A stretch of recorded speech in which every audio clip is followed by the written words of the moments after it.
Negative Dialectics. By Theodor Adorno. Prologue.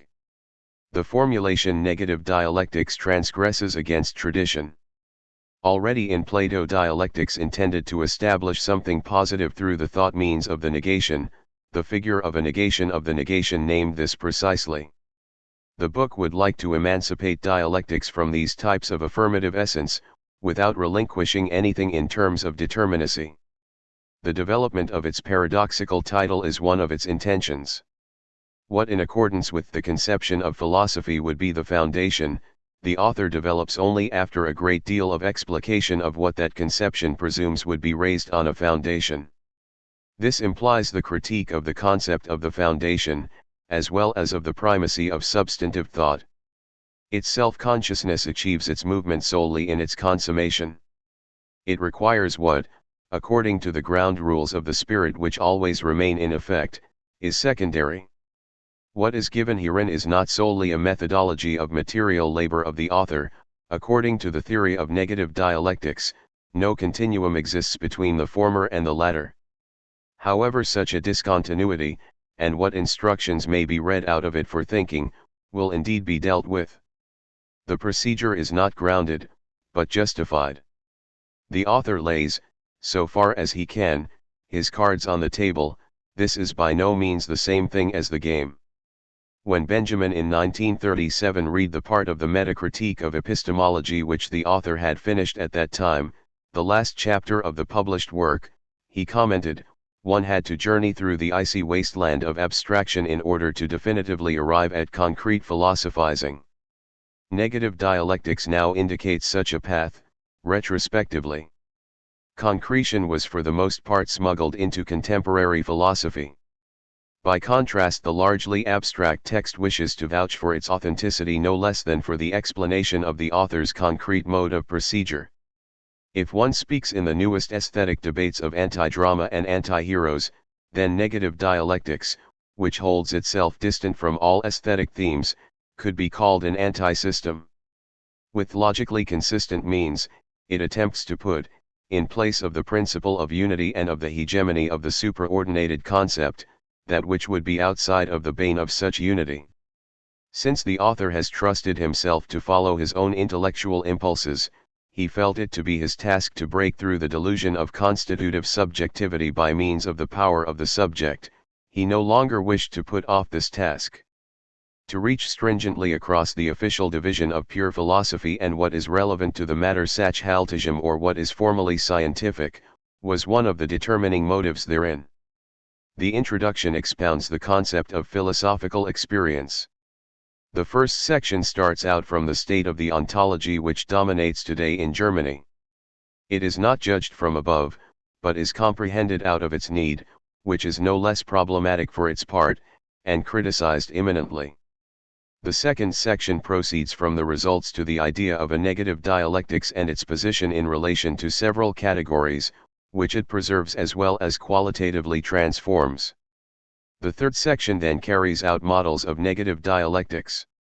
They are not examples, they do not simply illuminate general considerations. By leading towards what is relevant to the matter, they would like to simultaneously do justice to the substantive intention of what is at first dealt with generally, out of necessity, in contrast to the usage of examples as something indifferent in themselves, which Plato introduced and which philosophy has ever since merely repeated. While the models are supposed to clarify what negative dialectics would be, and to drive this latter, according to its own concept, into the realm of reality, they elucidate, not dissimilar to the so-called exemplary models, key concepts of philosophical disciplines, in order to centrally intervene in these.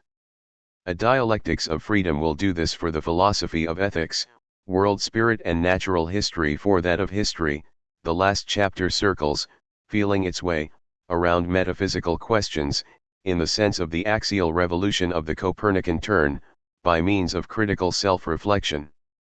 Ulrich Sonnemann is working on a book which is supposed to be entitled Negative Anthropology. Neither he nor the author knew beforehand about the coincidence. It refers to a compulsion in the thing itself. The author is prepared for the resistance, which negative dialectics will provoke. Without rancor, he does not begrudge the joy of all those, both hither and yonder, i.e. on both sides of the Berlin Wall, who will proclaim that they had always said it and now the author would be confessing it. Frankfurt, Summer 1966. Introduction. On the possibility of philosophy 15-16. Philosophy, which once seemed outmoded, remains alive because the moment of its realization was missed.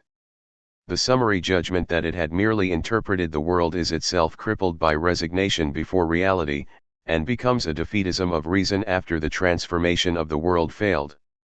It guarantees no place from which theory as such could be concretely convicted of the anachronism, which then as now it is suspected of. Perhaps the interpretation which promised the transition did not suffice. The moment on which the critique of theory depended is not to be prolonged theoretically. Praxis, delayed for the foreseeable future, is no longer the court of appeals against self-satisfied speculation, but for the most part the pretext under which executives strangulate that critical thought as idle which a transforming praxis most needs.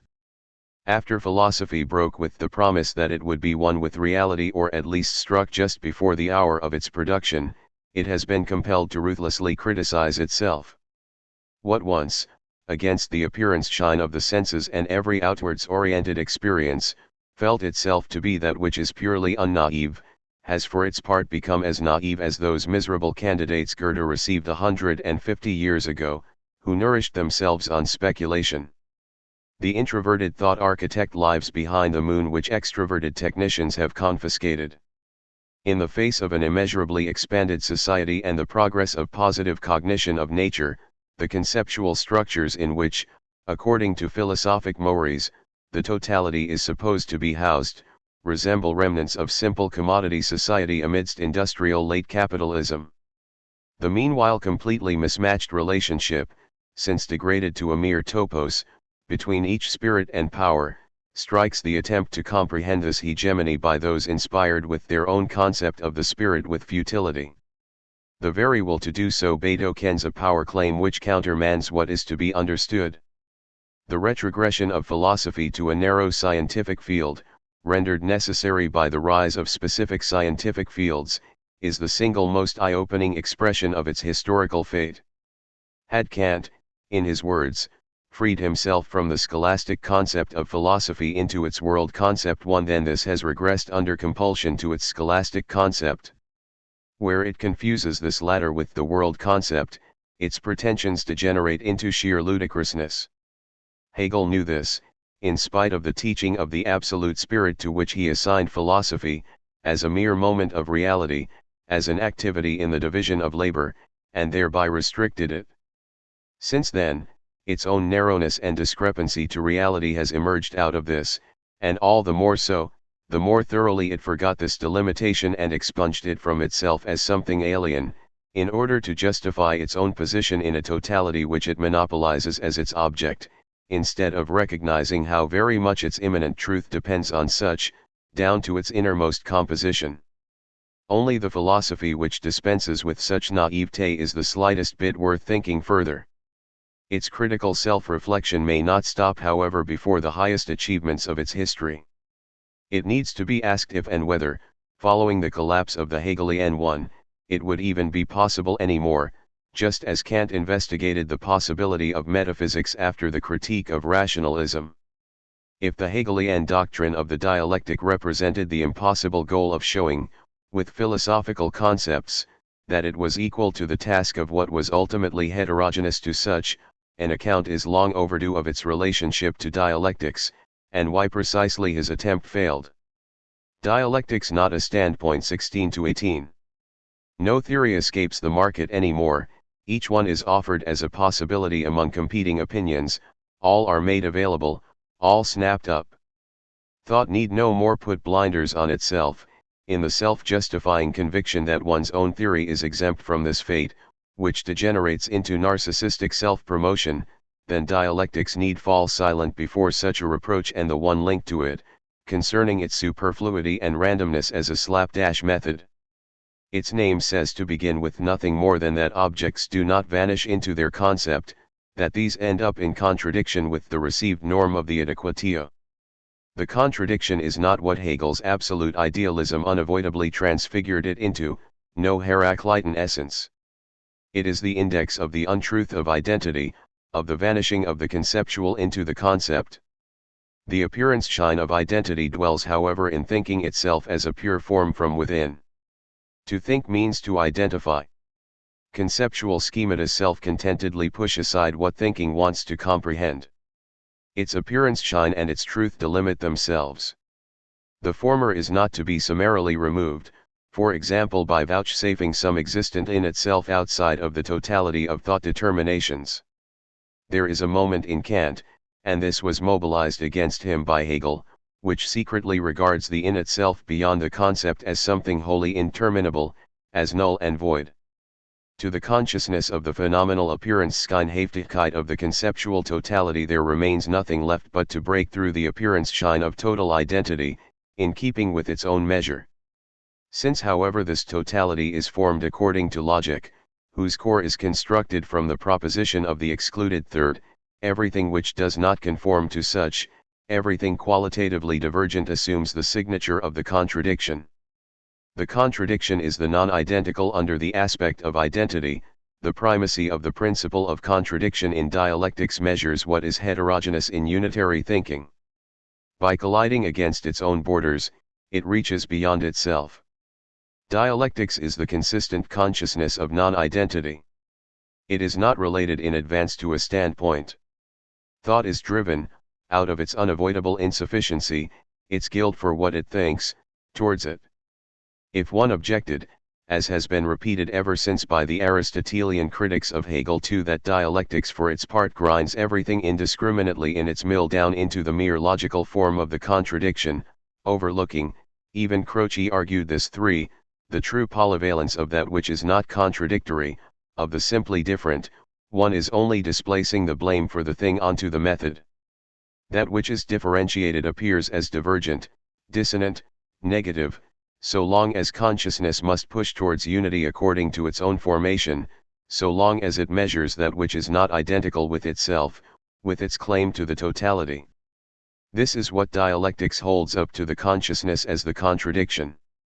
Thanks to the immanent nature of consciousness, that which is in contradiction has itself the character of inescapable and catastrophic nomothetism Gesetzmäßigkeit, law-abiding character. Identity and contradiction in thinking are welded to one another. The totality of the contradiction is nothing other than the untruth of the total identification, as it is manifested in the latter. Contradiction is non-identity under the bane ban of the law, which also influences the non-identical. Reality and Dialectics 18-19. This law is however not one of thinking, but real. Whoever submits to dialectical discipline, must unquestionably pay with the bitter sacrifice of the qualitative polyvalence of experience. The impoverishment of experience through dialectics, which infuriates mainstream opinion, proves itself however to be entirely appropriate to the abstract monotony of the administered world. What is painful about it is the pain of such, raised to a concept. Cognition must bow to it, if it does not wish to once again degrade the concretion to the ideology, which it really begins to become. Another version of dialectics satisfied itself with its lackluster renaissance, with its derivation in the history of ideas from the Kantian aporias and that which was programmed into the systems of his successors, but not achieved. It is to be achieved only negatively. Dialectics develops the difference of the particular from the generality, which is dictated by the generality. While it is inescapable to the subject, as the break between subject and object drilled into the consciousness, furrowing everything which it thinks, even that which is objective, it would have an end in reconciliation. This would release the non-identical, relieving it even of its intellectualized compulsion, opening up for the first time the multiplicity of the divergent, over which dialectics would have no more power. Reconciliation would be the meditation on the no longer hostile multiplicity, something which is subjective anathema to reason. Dialectics serves reconciliation. It dismantles the logical character of compulsion, which it follows, that is why it is denounced as panlogism. In its idealistic form it was bracketed by the primacy of the absolute subject as the power, which negatively realized every single movement of the concept and the course of such in its entirety. Such a primacy of the subject has been condemned by history, even in the Hegelian conception, that of the particular human consciousness, which overshadowed the transcendental ones of Kant and Fichte. Not only was it suppressed by the lack of power of the waning thought, which failed to construe the hegemony of the course of the world before this latter. None of the reconciliations, however, from the logical one to the political historical one, which absolute idealism maintained, every other remained inconsequential, was binding. That consistent idealism could simply not otherwise constitute itself than as the epitome of the contradiction, is as much its logically consistent truth as the punishment, which its logicity incurs as logicity, appearance shine, as much as necessary. Reopening the case of dialectics, whose non-idealistic form degenerated in the meantime to dogma just as the idealistic ones degenerated into educational baggage, does not solely determine the contemporary relevance of a historically established mode of philosophizing or of the philosophical structure of the objects of cognition. Hegel reconstituted the right and capacity of philosophy to think substantively, instead of settling for the analysis of empty and in the emphatic sense null and void forms of cognition.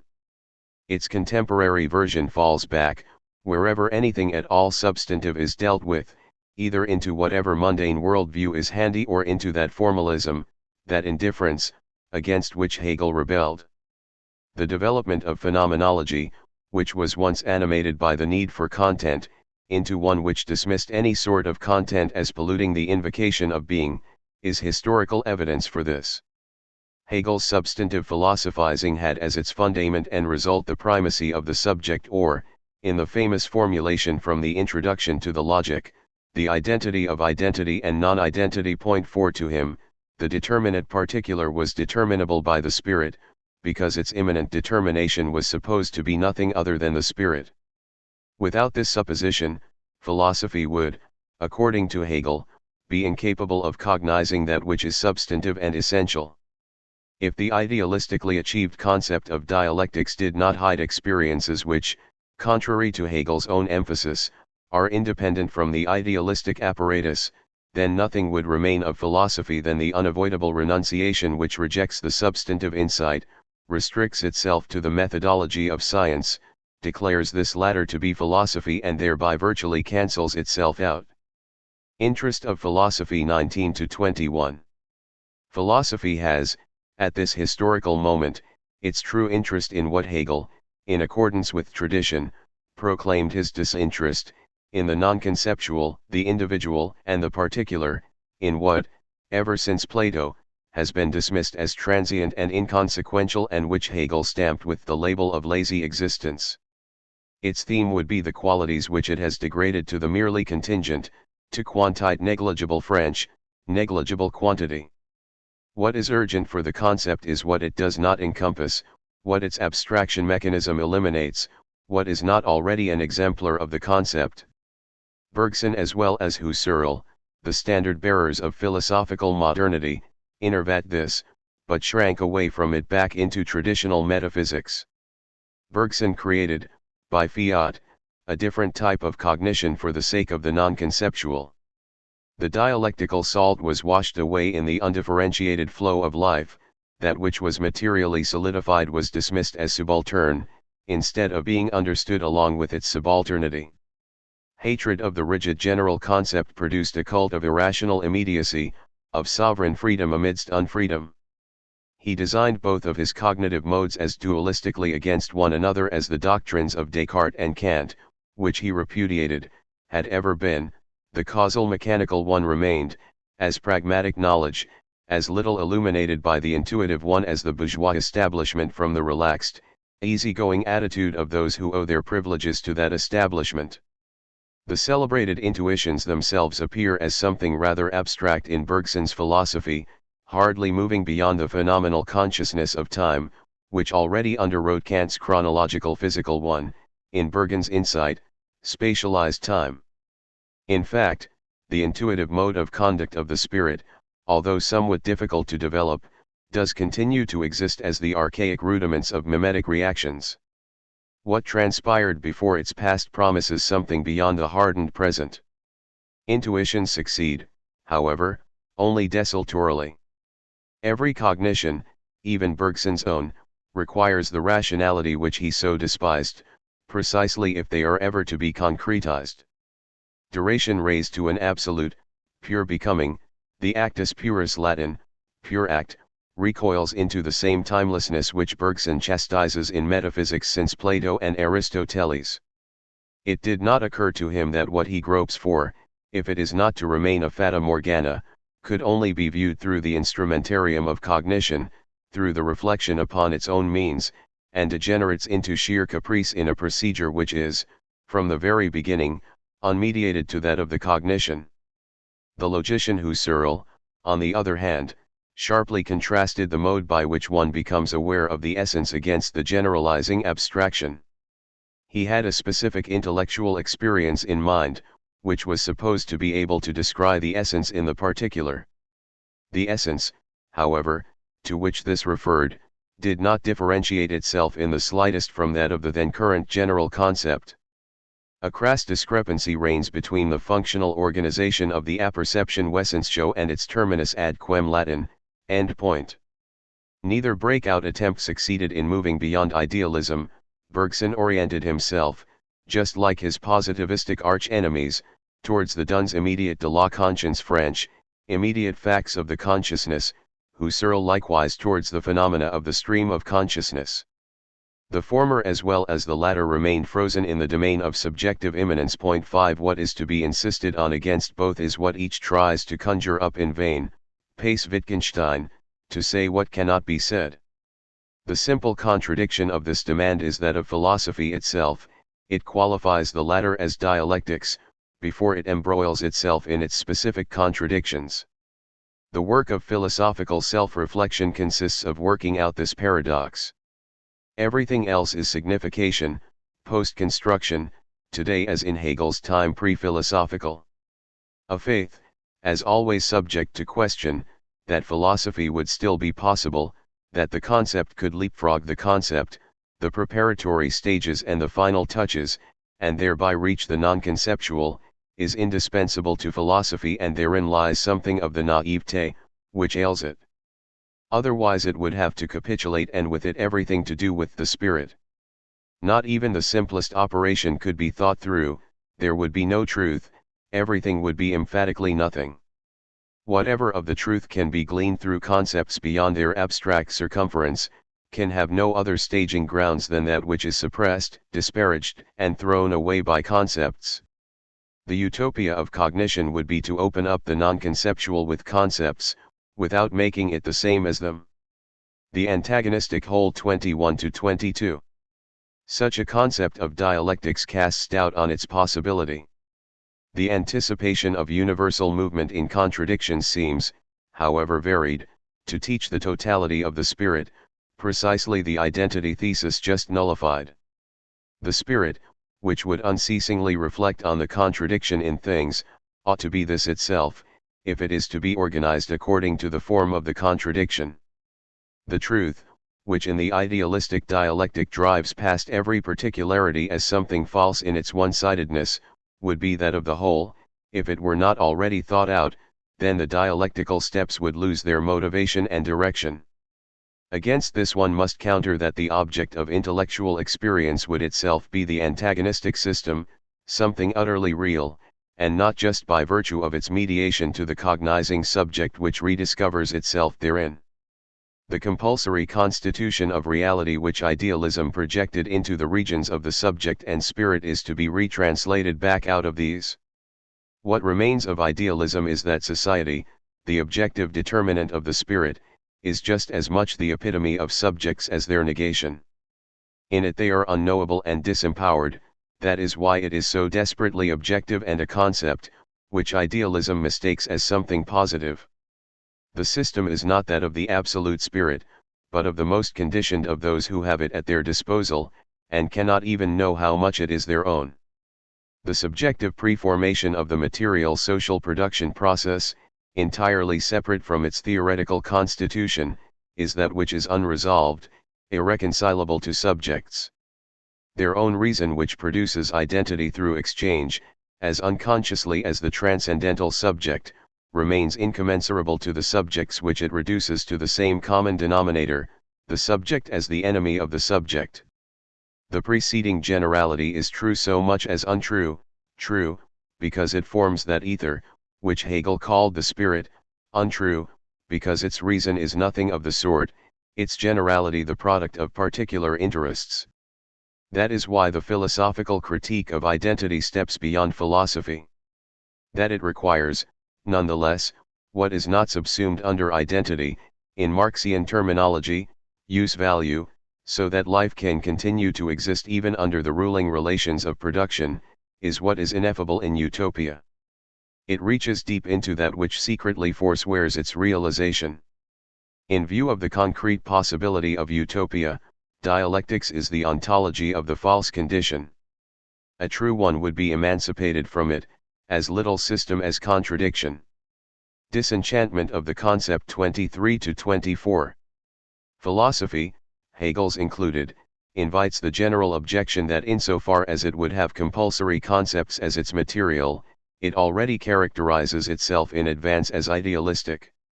As a matter of fact, none of them, not even extreme empiricism, can haul off the facta bruta Latin, brute facts, and present them like anatomical cases or physics experiments.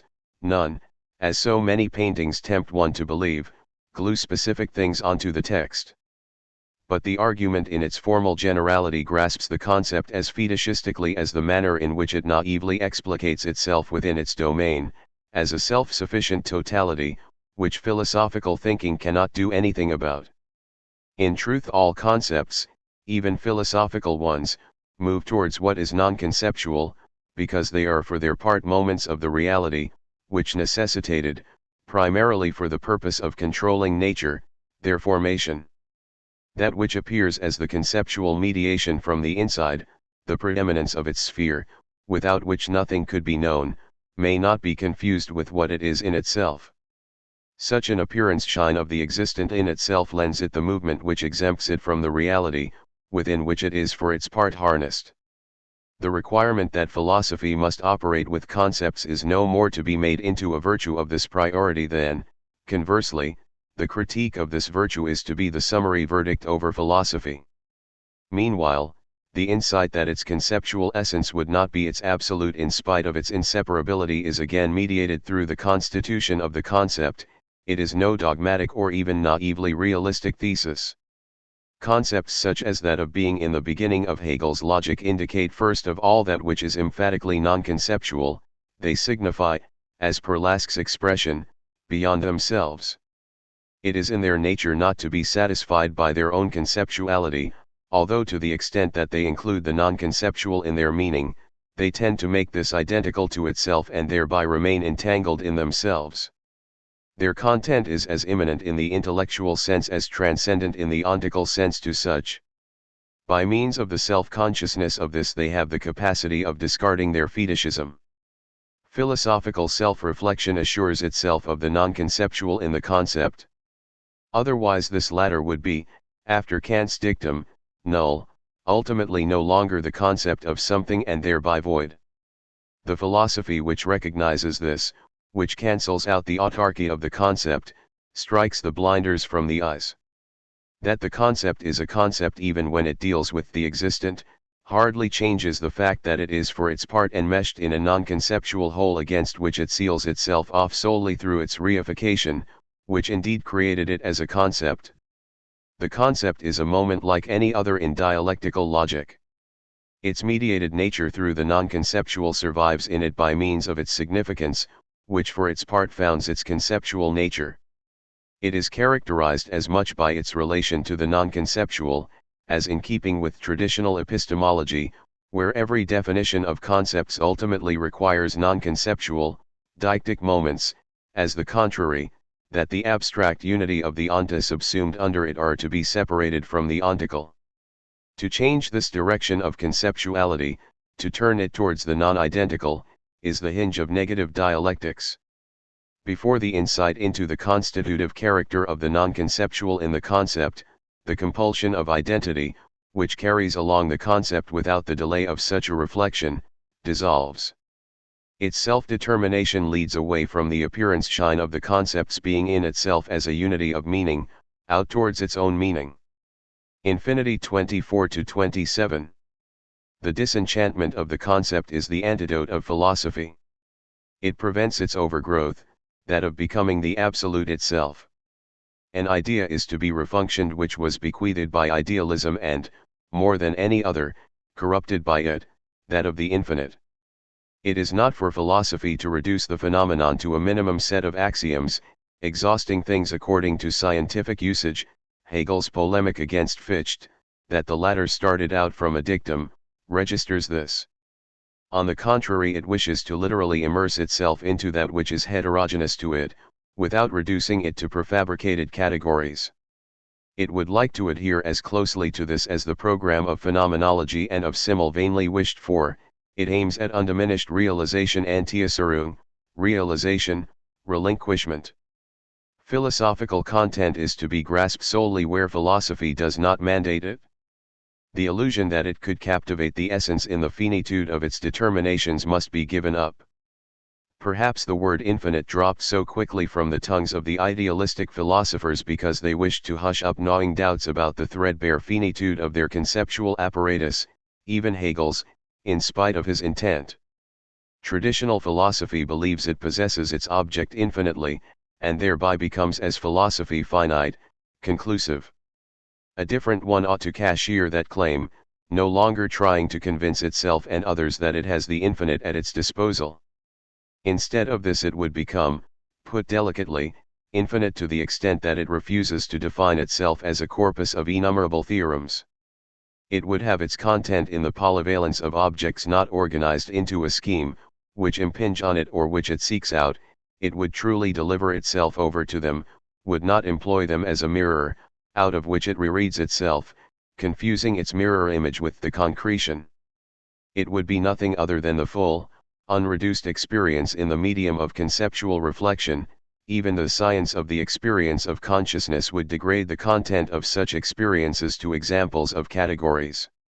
What spurs philosophy to the risky exertion of its own infinity is the unwarranted expectation that every individual and particular which it decodes would represent, as in Leibniz's monad, that whole in itself, which as such always and again eludes it, to be sure, in the manner of a prestabilized disharmony rather than harmony. The metacritical turn against prima philosophia Latin, originary philosophy is at the same time one against the finitude of a philosophy, which blusters about infinity and pays no heed to it. Cognition holds none of its objects completely. It is not supposed to prepare the phantasm of a whole. Thus it cannot be the task of a philosophical interpretation of works of art to establish their identity with the concept, to gobble them up in this. The work however develops itself through this in its truth. What may be glimpsed in this, be it the formal process of abstraction, be it the application of concepts to what is grasped under their definitions, may be of use as techniques in the broadest sense. For philosophy, which refuses to suborn itself, it is irrelevant. In principle it can always go astray, solely for that reason, achieve something. Skepticism and pragmatism, latest of all Dewey's strikingly humane version of the latter, recognized this. This is however to be added into the ferment of an emphatic philosophy, not renounced in advance for the sake of its test of validity. Against the total domination of method, philosophy retains, correctively, the moment of play, which the tradition of its scientificization would like to drive out of it. Even for Hegel this was a sore point. He reproached types and distinctions, which are determined by pure accident and by play, not by reason. 6 The non-naive thought knows how little it encompasses what is thought, and yet must always hold forth as if it had such completely in hand. It thereby approximates clowning. It may not deny its traces, not the least because they alone open up the hope of that which is forbidden to it. Philosophy is the most serious of all things, but not all that serious, after all. What aims for what is not already a priori and what it would have no statutory power over, belongs, according to its own concept, simultaneously to a sphere of the unconstrained, which was rendered taboo by the conceptual essence. The concept cannot otherwise represent the thing which it repressed, namely mimesis, than by appropriating something of this latter in its own mode of conduct, without losing itself to it. To this extent the aesthetic moment is, albeit for totally different reasons than in Schelling, not accidental to philosophy. Not the least of its tasks is to sublate this in the Verbeindlichkeit of its insights into what is real. This latter and play are its poles. The affinity of philosophy to art does not justify the borrowing of this by the former, least of all by virtue of the intuitions which barbarians consider the prerogative of art. Even in aesthetic labor they hardly ever strike in isolation, as lightning bolts from above. They grow out of the formal law of the construction. If one wished to titrate them out, they would melt away. Thinking by no means protects sources, whose freshness would emancipate it from thought. No type of cognition is at our disposal, which would be absolutely divergent from that which disposes over things, before which intuitionism flees panic-stricken and in vain. The philosophy which imitated art, which wanted to become a work of art, would cancel itself out. It would postulate the identity claim, that its objects vanish into it, indeed that they grant their mode of procedure a supremacy which disposes over the heterogeneous as a priori material, while the relationship of philosophy to the heterogeneous is virtually thematic. What art and philosophy have in common is not form or patterning procedures, but a mode of conduct which forbids pseudomorphosis. Both keep faith with their own content through their opposition, art, by making itself obdurate against its meaning, philosophy, by not clinging to anything immediate. The philosophical concept does not dispense with the longing which animates art as something non-conceptual and whose fulfillment flees from its immediacy as appearance shine. The concept, the organon of thought and nevertheless the wall-mauer, external wall between this and what is to be thought through, negates that longing. Philosophy can neither circumvent such negation nor submit itself to it. What is incumbent on it, is the effort to go beyond the concept, by means of the concept. Speculative moment 27-29. Even after renouncing idealism, philosophy cannot dispense with speculation, albeit in a wider sense than Hegel's all too positive one which idealism exalted and which fell into disrepute along with it. Positivists are quick to write off Marxist materialism, which is one of objective laws of essence, which by no means proceed from immediate data or sets of axioms, as speculation. In order to purify oneself from the suspicion of ideology, it has recently become more advantageous to call Marx a metaphysician than a class enemy. But the safe ground is a phantasm, where the truth claim demands that one rise above it. Philosophy is not to be fobbed off with theorems which would like to talk it out of its essential interests instead of satisfying these, even if it were only by saying no. The counter-movements against Kant since the 19th century have felt this, although over and over again compromising this through obscurantism. The resistance of philosophy requires, however, development. Even music, and probably every art, does not instantly satisfy the impulse which animates the opening bar, but only in its articulated course. To this extent it practices, however much it is itself appearance shine as a totality, a critique of appearance shine through this, of the presence of content in the here and now. Such mediation befits philosophy no less. If it presumes to speak too quickly, then it is stricken with the Hegelian verdict of empty profundity.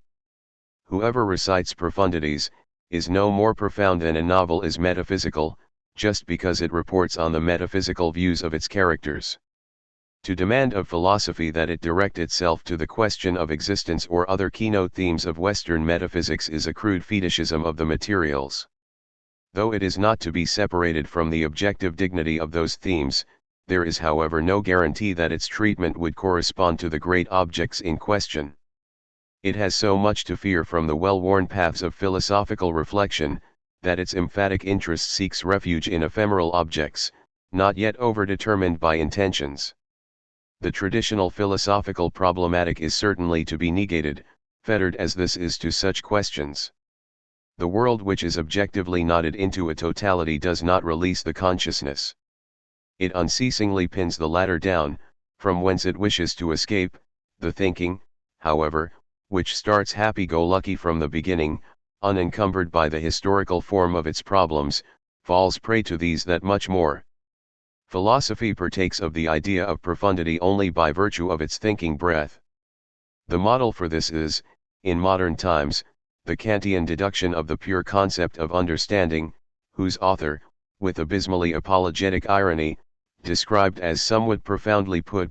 7 Profundity, 2, is a moment of dialectics, no isolated quality, as Hegel did not fail to notice. According to a dreadful German tradition, thoughts which swear allegiance to the theodicy of evil and death figure as profound. What is silenced and swept under the rug is a theological terminus ad quem Latin, end point, as if its result, the confirmation of transcendence, would decide the dignity of thought, or else the mere being for itself. Similarly for the immersion into interiority, as if the withdrawal from the world were unproblematically as one with the consciousness of the grounds of the world. By contrast, resistance to phantasms of profundity, which throughout the history of the spirit were always well disposed to the existing state of affairs, which they found too dull, would be its true measure. The power of the existent constructs the facades into which the consciousness crashes. It must try to break through them. This alone would snatch away the postulate from the profundity of ideology. The speculative moment survives in such resistance. What does not allow itself to be governed by the given facts, transcends them even in the closest contact with objects and in the renunciation of sacrosanct transcendence. What in thought goes beyond that to which it is bound in its resistance is its freedom. It follows the expressive urge of the subject. The need to give voice to suffering is the condition of all truth. For suffering is the objectivity which weighs on the subject. What it experiences as most subjective, its expression, is objectively mediated. Portrayal Darstellian 29-31. This may help to explain why portrayal Darstellian is not a matter of indifference or external to philosophy, but immanent to its idea. Its integral moment of expression, non-conceptually mimetic, becomes objectified only through portrayal, language. The freedom of philosophy is nothing other than the capacity of giving voice to this unfreedom. If the moment of expression tries to be anything more, it degenerates into a point of view. Were it to relinquish the moment of expression and the obligation of portrayal, it would converge with science. Expression and stringency are not dichotomous possibilities for it. They need each other, neither is without the other. The expression is relieved of its contingency by thought, on which it works just as thought works on it. Thinking becomes, as something which is expressed, conclusive only through linguistic portrayal. What is laxly said, is badly thought. Through expression, stringency is compelled from what is expressed. It is not an end in itself at the latter's expense, but carries it off out of the thingly bad state of affairs, for its part an object of philosophical critique. Speculative philosophy without idealistic substruction demands fidelity to stringency, in order to break the latter's authoritarian power claim. Benjamin, whose original sketch of the Arcades project combined incomparable speculative power with micrological proximity to the substance of the matter Sachch-Halton, remarked later in a correspondence concerning the first, authentically metaphysical layer of that work, that it could only be realized as something impermissibly poetic. 8 This declaration of capitulation designates the difficulty of philosophy which does not wish to go astray, as much as the point where its concept is to be pushed further. It was probably due to the wholesale adoption of dialectical materialism as a worldview, as it were, with closed eyes. That Benjamin did not however decide on a definitive outline of the Arcades project is a reminder that philosophy is more than just bustle, only where it exposes itself to total failure, as the response to the absolute security which is traditionally smuggled in secretly. Benjamin's defeatism towards his own thought was conditioned by a remainder of undialectical positivity, which he secretly carried along from his theological phase, its form unchanged, into his dialectical one. In contrast, Hegel's equating of negativity with the thought, which philosophy shielded from the positivity of the sciences as much as from amateurish contingency, has its experience content. To think is, already in itself and above all particular content, negation, resistance against what is imposed on it. This is what thinking inherited from the relationship of labor to its raw material, its image.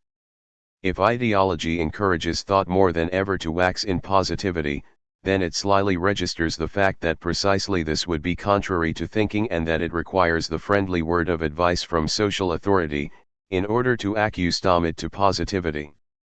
The effort which is implied in the concept of thinking itself, as the counterpart to the passive intuition, is already negative, the rejection of the overweening demand of bowing to everything immediate. The judgment and the conclusion, the thought forms whose critique thought cannot dispense with either, contain critical sprouts in themselves. Their determination is at most simultaneously the exclusion of what they have not achieved, and the truth which they wish to organize, repudiating, though with doubtful justification, what is not already molded by them. The judgment that something would be so, is the potential rejection that the relation of its subject and its predicate would be expressed otherwise than in the judgment. Thought forms want to go beyond what is merely extant, given. The point which thinking directs against its material is not solely the domination of nature turned spiritual. While thinking does violence upon that which it exerts its syntheses, it follows at the same time a potential which waits in what it faces, and unconsciously obeys the idea of restituting to the pieces what it itself has done. In philosophy this unconsciousness becomes conscious. The hope of reconciliation is conjoined to irreconcilable thinking, because the resistance of thinking against the merely existent, the domineering freedom of the subject, also intends in the object what, through its preparation to the object, was lost to this latter. Relation to System 31-33. Traditional speculation has developed the synthesis of what, on Kantian grounds, was thought of as a chaotic polyvalence, ultimately attempting to shake off any sort of content. In contrast, the telos of philosophy, that which is open and unveiled, is as anti-systematic as its freedom to relay the phenomena, with which it non-violently unbewildered absorbs. It continues to pay heed to the system, to the extent that what is heterogeneous to it faces it as a system. The administered world moves in this direction. The system is the negative objectivity, not the positive subject.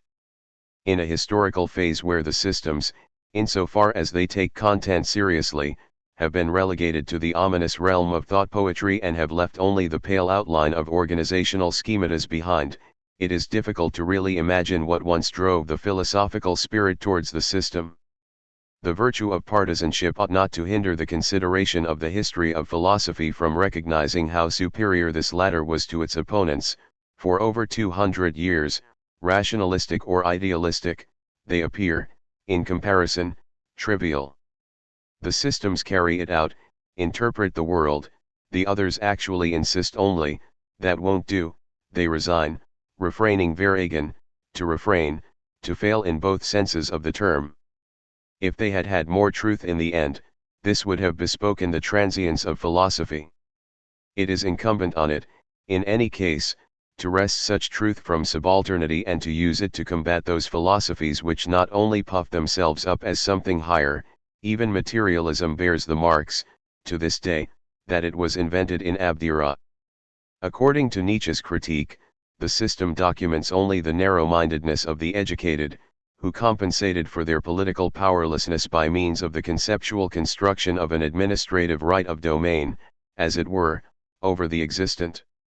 But the systematic need, that which prefers not to disport itself with the member dissecta Latin, dissected members of knowledge, but achieves it absolutely, whose claim is already involuntarily raised in the conclusiveness of every specific judgment, was at times more than the pseudomorphosis of the spirit into irresistibly successful mathematical, natural scientific methods.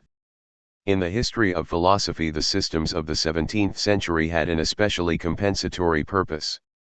The same ratio which, in unison with the interests of the bourgeois class, smashed the feudal order of society and its intellectual reflection, scholastic ontology, into rubble, promptly felt the fear of chaos while facing the ruins, their own handiwork. They trembled before what ominously continued under their realm of domination and which waxed in proportion to their own power.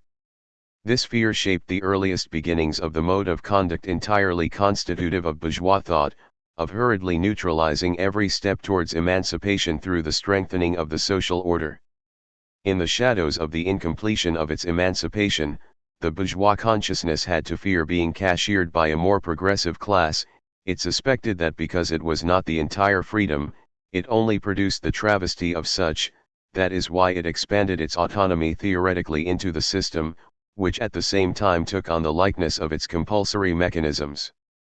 The bourgeois ratio undertook to produce the social order out of itself which it had already negated outside. Once produced, however, this latter is already nothing of the sort any more, therefore insatiable. The system was just such a nonsensically rationally produced social order, a set-up Gesetz which appears as a being in itself. Its origins had to be relocated into a formal thinking which was split off from its content. It could not otherwise exert its mastery over the material. The philosophical system was from the very beginning antinomical. Its very first signs were delimited by its own impossibility. Exactly this had condemned, in the earlier history of the modern systems, each to annihilation by the next. The ratio which, in order to push itself through as a system, rooted out virtually all qualitative determinations which it referred to, ended up in irreconcilable contradiction with the objectivity to which it did violence, by pretending to comprehend it. It became all the more removed from this, the more completely it subjugated this to its axioms, finally to the one of identity. The pedantry of all systems, all the way to the architectonic ponderousness of Kant and, in spite of his program, even Hegel, are marks of an a priori conditional failure, documented with incomparable honesty by the rifts of the Kantian system. In Molière, pedantry is already the centerpiece of the ontology of the bourgeois spirit. What shrinks back from the identity of the concept in what is to be comprehended, compels this to outright and French, excessive organization, so that no doubts are raised as to the unimpeachable seamlessness, closure, and acrobia of the thought product. Great philosophy was always accompanied by the paranoid zeal to tolerate nothing but itself, and to pursue this with all the ruses of its reason, while this constantly withdraws further and further from the pursuit. The slightest remainder of non-identity would suffice, totally according to its concept, to deny identity. The excrescences of the system since the Cartesian pineal gland and the axioms and definitions of Spinoza, already filled to the brim with the entire rationalism which he then deductively extracts, proclaim by their untruth that of the systems themselves, their madness. Idealism as Rage 33-35. The system by which the sovereign spirit thought to transfigure itself has its history in that which is pre-intellectual, in the animal life of the species. Predators are hungry, the pounce onto the prey is difficult, often dangerous. The animal needs, as it were, additional impulses in order to dare this. These fuse with the displeasure and lust of hunger into rage at the victim, whose expression is designed to terrify and weaken the latter. During the progression to humanity this is rationalized through projection. The animal rationale, French, rational animal which is hungry for its opponent, already the fortunate owner of a superego, must have a reason. The more completely that what it does follows the law of self-preservation, the less it may confess the primacy of this to itself and others, otherwise its laboriously achieved status as a zoon polit icon Greek, political animal loses, as modern German puts it, credibility. The life form to be devoured must be evil. This anthropological schemata has been sublimated all the way into epistemology. In idealism, most obviously in Fichte, the ideology unconsciously rules that the non-ego, l'autrui French, the others, finally everything reminiscent of nature, is inferior, so that the unity of the thought bent on preserving itself may gobble it up, thus consoled. This justifies its principle as much as it increases the desire. The system is the spirit turned belly, rage the signature of each and every idealism. It distorts even Kant's humanity, dispelling the nimbus of that which is higher and more noble in which this knew how to clothe itself. The opinion of the person in the middle is the sibling of contempt for human beings, to let nothing go undisputed. The sublime inexorability of moral law was of a piece with such rationalized rage at the non-identical, and even the liberal Hegel was no better, when he walled off the superiority of the bad conscience, from those who demurred from the speculative concept, the hypostasis of the spirit, to what was emancipatory in Nietzsche, a true turning point of Western thinking, which later versions merely usurped, was that he expressed such mysteries. The spirit, which throws off its rationalization, its bane, ceases by virtue of its own self-reflection to be that which is radically evil, which irritates it in the other. The process, however, wherein the systems decomposed by means of their own insufficiency, counterpoints a social one. As the exchange principle, the bourgeois ratio came to resemble that which it made commensurable, wished to identify, with itself, the real one of the systems, with increasing albeit potentially murderous success, leaving less and less outside. What proved to be idle in theory was ironically confirmed by praxis. This is why the talk of the crisis of the system has become so popular as an ideology, even among those types who previously could not issue forth enough rancorous bombast against the aperçu, according to the system's own already obsolete ideal. Reality is not supposed to be construed anymore, because it would be all too thoroughly construed. Its irrationality, which strengthens itself under the pressure of particular rationalities, disintegration through integration, provides pretexts for this. If society could be seen through as a closed and hence irreconcilable system to its subjects, it would become all too embarrassing to those subjects, as long as they were anything of the sort. The alleged existential angst is the claustrophobia of the system become society. Its system character, yesterday still the shibboleth of scholastic philosophy, is strenuously denied by its adepts. They shamelessly pass themselves off as spokespersons for free, primordial, where possible non-academic thinking. Such misuse does not annul the critique of the system.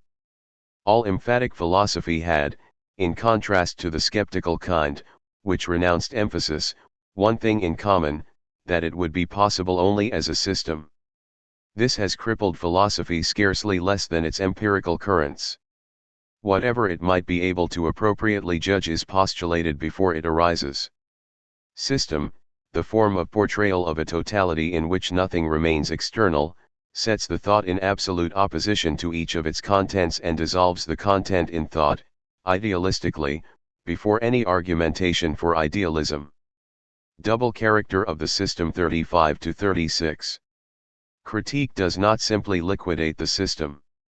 At the height of the Enlightenment, D'Alembert had reason to differentiate between esprit de système French, spirit of the system, and esprit systématique French, systemic spirit, and the method of the encyclopedia took this into account. Not only the trivial motive of an attachment which instead crystallizes out in what is unattached speaks for the esprit systématique, it is not only that it satisfies the bureaucratic ambition to stuff everything into its categories. The form of the system is adequate to the world in which the content eludes the hegemony of thought. Unity and unanimity are, however, at the same time the oblique projections of a contented, no longer antagonistic condition on the coordinates of dominating, repressive thinking. The double meaning of philosophical systematics leaves no choice but to transpose the energy of thought once unbound from the philosophical systems into the open determination of particular moments.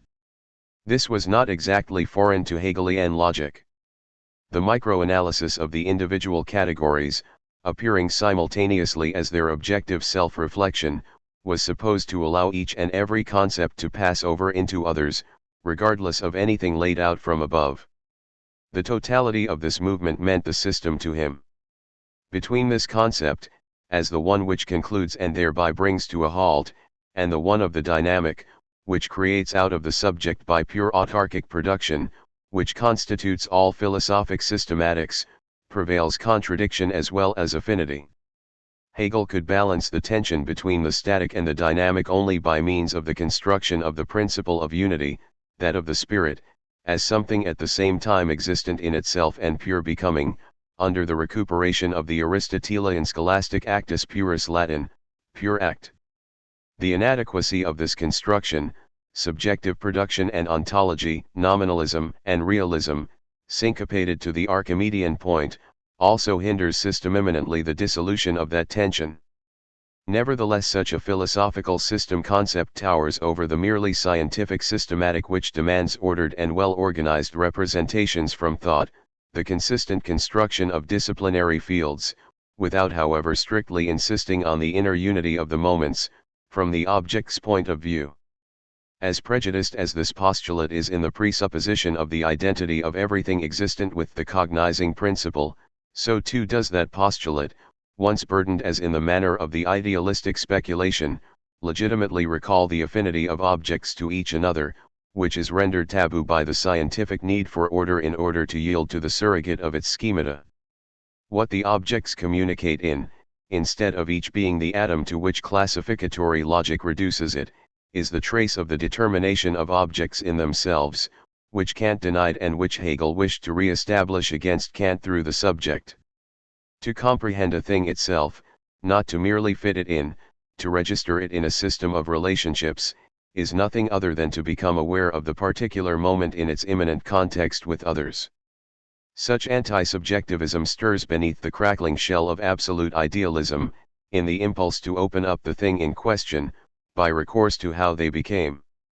The concept of a system recalls, in inverted form, the coherence of the non-identical, which is exactly what is damaged by deductive systematics. Critique of the system and asystematic thinking are superficial, so long as they do not make it possible to unbind the power of coherence, which the idealistic system signed over to the transcendental subject. System Antinomical 36-39. The system producing ego principle, the prescribed method purified of every sort of content, was from time immemorial the ratio. It is not delimited by anything outside of it, nor through so-called intellectual orders. If idealism attested to its principle of positive infinity at all of its stages, then it made the constitutive nature of thinking, its historical autonomization, into metaphysics. It eliminated everything heterogeneous in the existent. This defined the system as pure becoming, pure process, ultimately as that absolute creation which Fichte, to this extent the authentic systematizer of philosophy, declared philosophy as being. Already in Kant the emancipated ratio, the progressus ad infinitum, was held together solely through the at least formal recognition of the non-identical. The antinomy of totality and infinity, for the restless ad infinitum explodes the self-contained system, which nevertheless exists solely thanks to the infinite, is that of idealistic essence. It mimics a central feature of bourgeois society. This too must, in order to preserve itself, to stay the same, to be, constantly expand, go further, push the borders ever further, respect no limits, not stay the same. 9. It has been demonstrated to it that as soon as it reached a level where it could no longer dispose over non-capitalist realms outside of itself, then according to its own concept it would have to sublate itself. This makes it clear why, Aristoteles notwithstanding, the modern concept of dynamics was as inappropriate to antiquity as the system. Even in Plato, who chose the aporetic form for so many of his dialogues, both could be imputed only retrospectively. The censure which Kant consequently applied to the old man is not simply logical, as he held, but historical, modern through and through.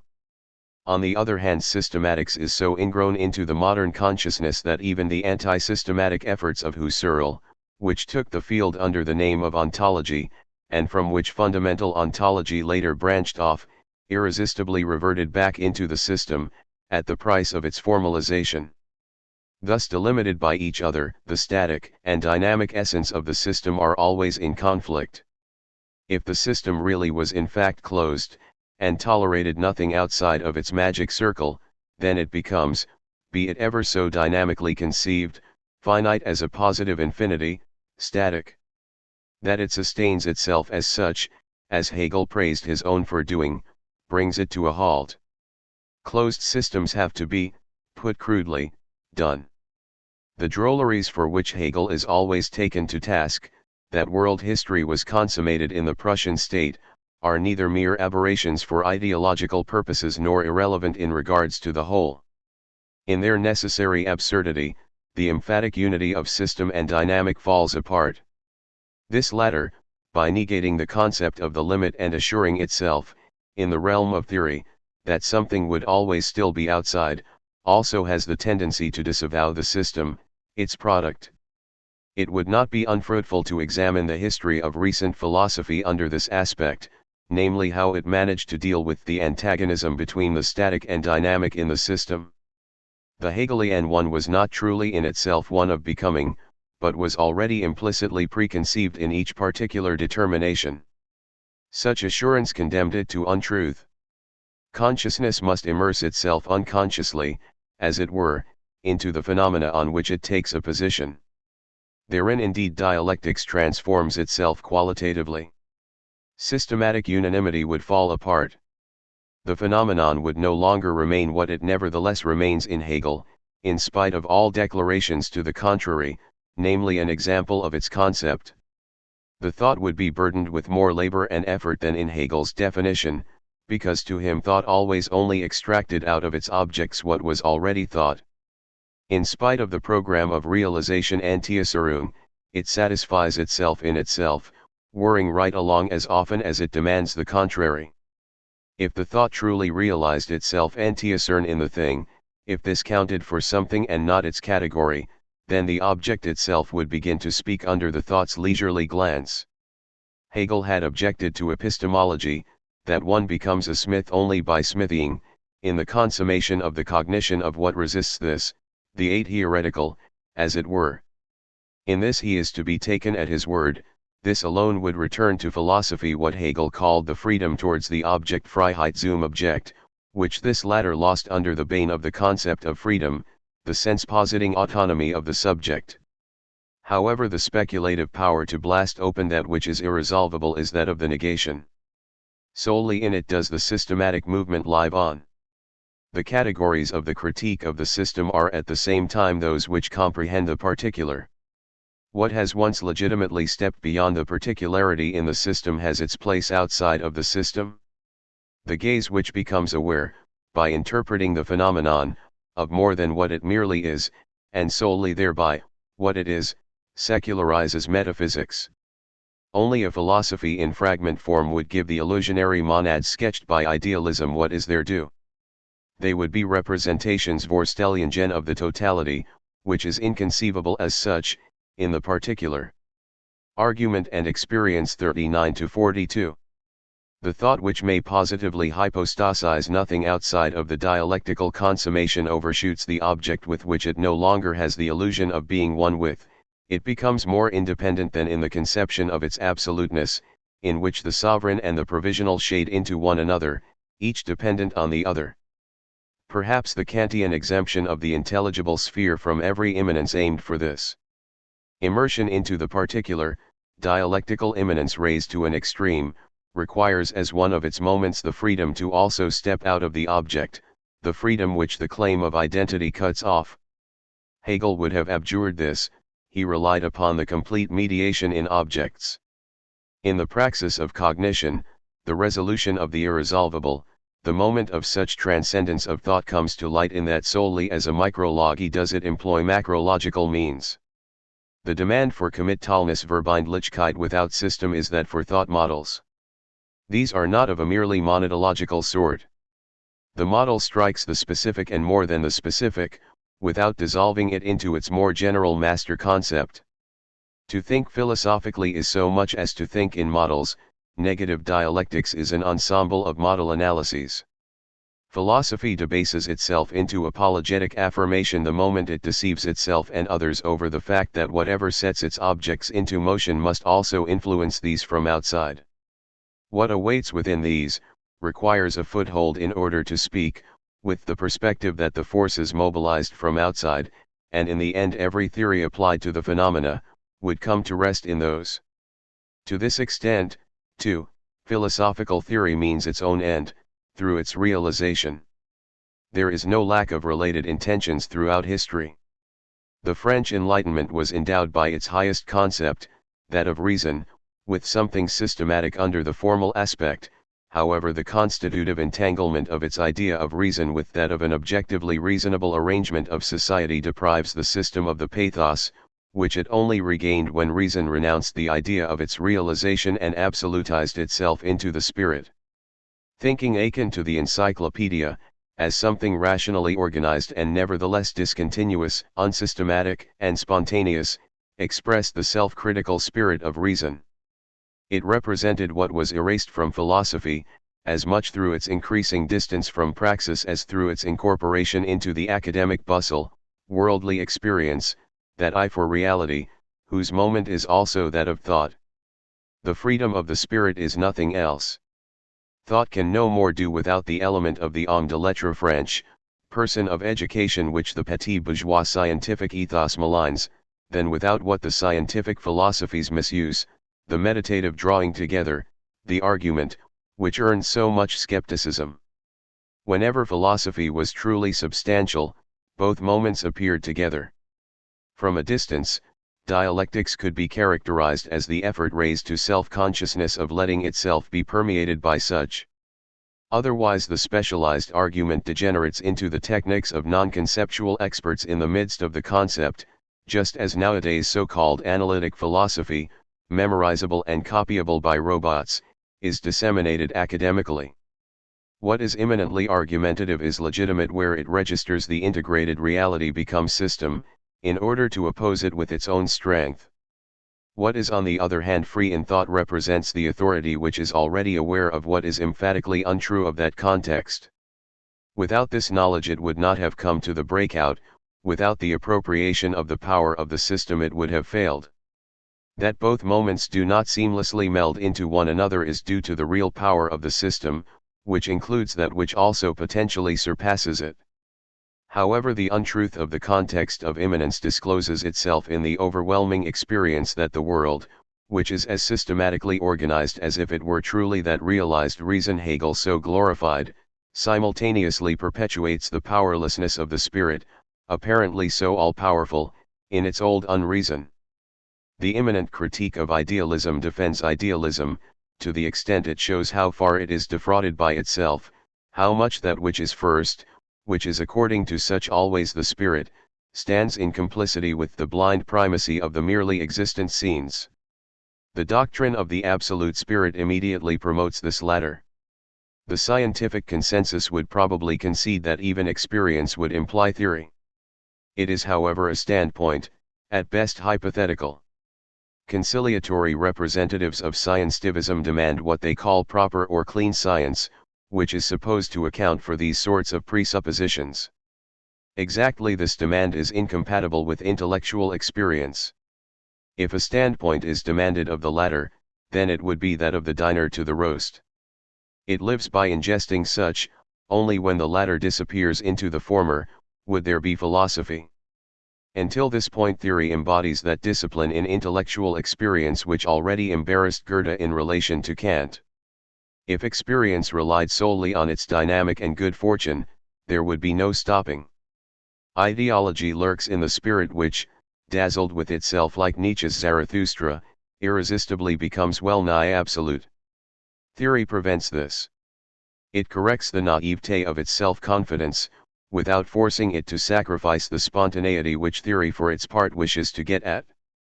By no means does the difference between the so-called subjective share of intellectual experience and its object vanish, the necessary and painful exertion of the cognizing subject testifies to it. In the unreconciled condition, non-identity is experienced as that which is negative. The subject shrinks away from this, back onto itself and the fullness of its modes of reaction. Only critical self-reflection protects it from the limitations of its fullness and from building a interior wall between itself and the object, indeed from presupposing its being for itself as the in itself and for itself. The less the identity between the subject and object can be ascertained, the more contradictory what is presumed to cognize such, the unfettered strength and open-minded self-consciousness. Theory and intellectual experience require their reciprocal effect. The former does not contain answers for everything, but reacts to a world which is false to its innermost core. Theory would have no jurisdiction over what would be free of the bane of such. The ability to move is essential to consciousness, not an accidental characteristic. It signifies a double procedure, that of the inside out, the immanent process, the authentically dialectical, and a free one, something unfettered which steps out of dialectics, as it were. Neither of them are however disparate.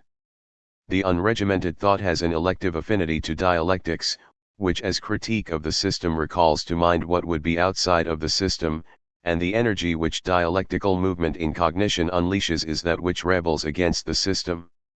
Both positions of consciousness are connected to one another through each other's critique, not through compromise. The vertiginous 42-43. A dialectics which is no longer pinned to identity provokes, if not the objection of bottomlessness, which is to be recognized by its fascist fruits, then that of the vertiginous. This feeling has been central to great modern poetry since Baudelaire. Philosophy, runs the anachronistic suggestion, ought not to participate in any such thing. You're supposed to say what you want. Karl Kraus had to learn that the more exactly each of his sentences was expressed, the more the reified consciousness bemoaned just such precision, as making their heads swim. The meaning of such complaints is to be grasped in a usage of the dominant opinion. This refers to present alternatives in such a way that one would have to choose between one or the other. Administrations frequently reduce decisions over plans submitted to it to a simple yes or no. Administrative thinking has secretly become the longed-for model of one which pretends to be free of such. But it is up to philosophical thought, in its essential situations, not to play along. The given alternative is already a piece of heteronomy. Only that consciousness whose decision is moralistically presumed in advance would be able to judge the legitimacy of alternative demands. The insistence on professing to a standpoint is the extended coercion of the conscience into theory. It corresponds to a coarsening.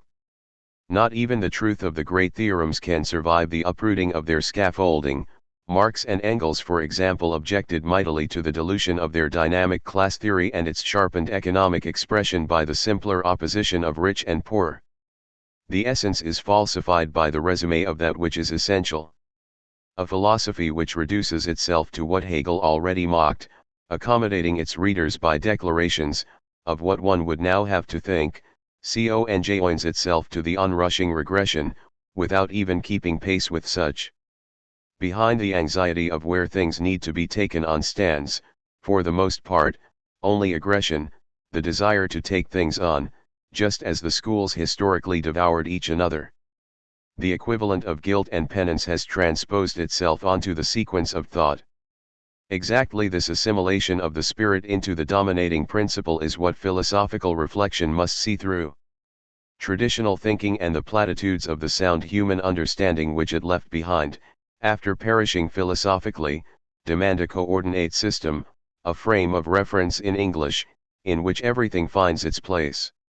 Not too much value is attached to the intelligibility of the coordinate system. It may even be expressed in dogmatic axioms, insofar as every reflection is localizable and unaffiliated unchecked thoughts are kept at a distance. In contrast to this, the cognition throws itself off en perdue franche, into the depths at objects, so as to be fruitful. The vertigo which this creates is an index very Latin, index of truth, the shock of the revelation, the negativity or what it necessarily seems to be amidst what is hidden and monotonous, untruth only for the untrue. Fragility of the truth 43-45. The demolition of the systems and of the system is no formal epistemological act. What in any case the system wished to supply in the details is to be sought out solely in these. Neither whether it is still there, nor what it might be, is granted to thought in advance. Therein the thoroughly misused talk of the truth as something concrete would at last come into its own. It compels thinking to linger before the smallest of all things. Not about the concrete, but on the contrary out from this, is what needs to be philosophized. The dedication to the specific object becomes suspect however due to a lack of an unequivocal position. What is different from the existent is regarded by such as witchcraft, while in the false world nearness, homeland, and security are for their part figures of the bane. With these human beings fear they will lose everything, because they have no other happiness, also none within thought, than what you can hold on to yourself, perennial unfreedom. What is demanded is at the very least a piece of ontology in the midst of its critique, as if not even the smallest unaffiliated unchecked insight could better express what is wished for, than a declaration of intention in English which stays at that. This confirms an experience in philosophy which Schoenberg noted in traditional musical theory: you only really learn from this how a passage begins and ends, but nothing about it itself, its trajectory. Analogous to this, philosophy ought not to reduce itself to categories but in a certain sense should compose itself componuren, to compose musically. It must continually renew itself in its course, out of its own power just as much as out of the friction with that which it measures itself by. What it bears within itself is decisive, not the thesis or position, the web, not the inductive or deductive, one-track course of thought. That is why philosophy is essentially not reportable. Otherwise it would be superfluous, that it for the most part allows itself to be reported, speaks against it. But a mode of conduct which protects nothing as the first or the secure, and yet, solely by power of the determination of its portrayal, makes so few concessions to relativism, the brother of absolutism, that it approaches a doctrine, causes offense. It drives past Hegel, whose dialectic must have everything, and yet also wished to be prima philosophia, and in the identity principle, the absolute subject, was indeed this, to the breaking point. The jettisoning of that which is first and solidified from thought does not absolutize it as something free-floating. Exactly this jettisoning attaches it all the more to what it itself is not, and removes the illusion of its autarky. The falsity of the jettisoned rationality which runs away from itself, the recoil of enlightenment into mythology, is itself rationally determinable. Thinking is according to its own meaning the thinking of something.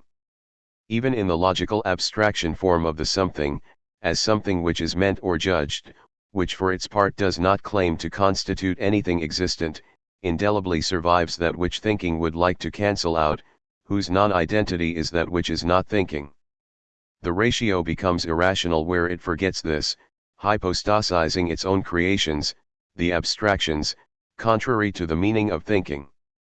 The commandment of its autarky condemns it to nullity, in the end to stupidity and primitivity.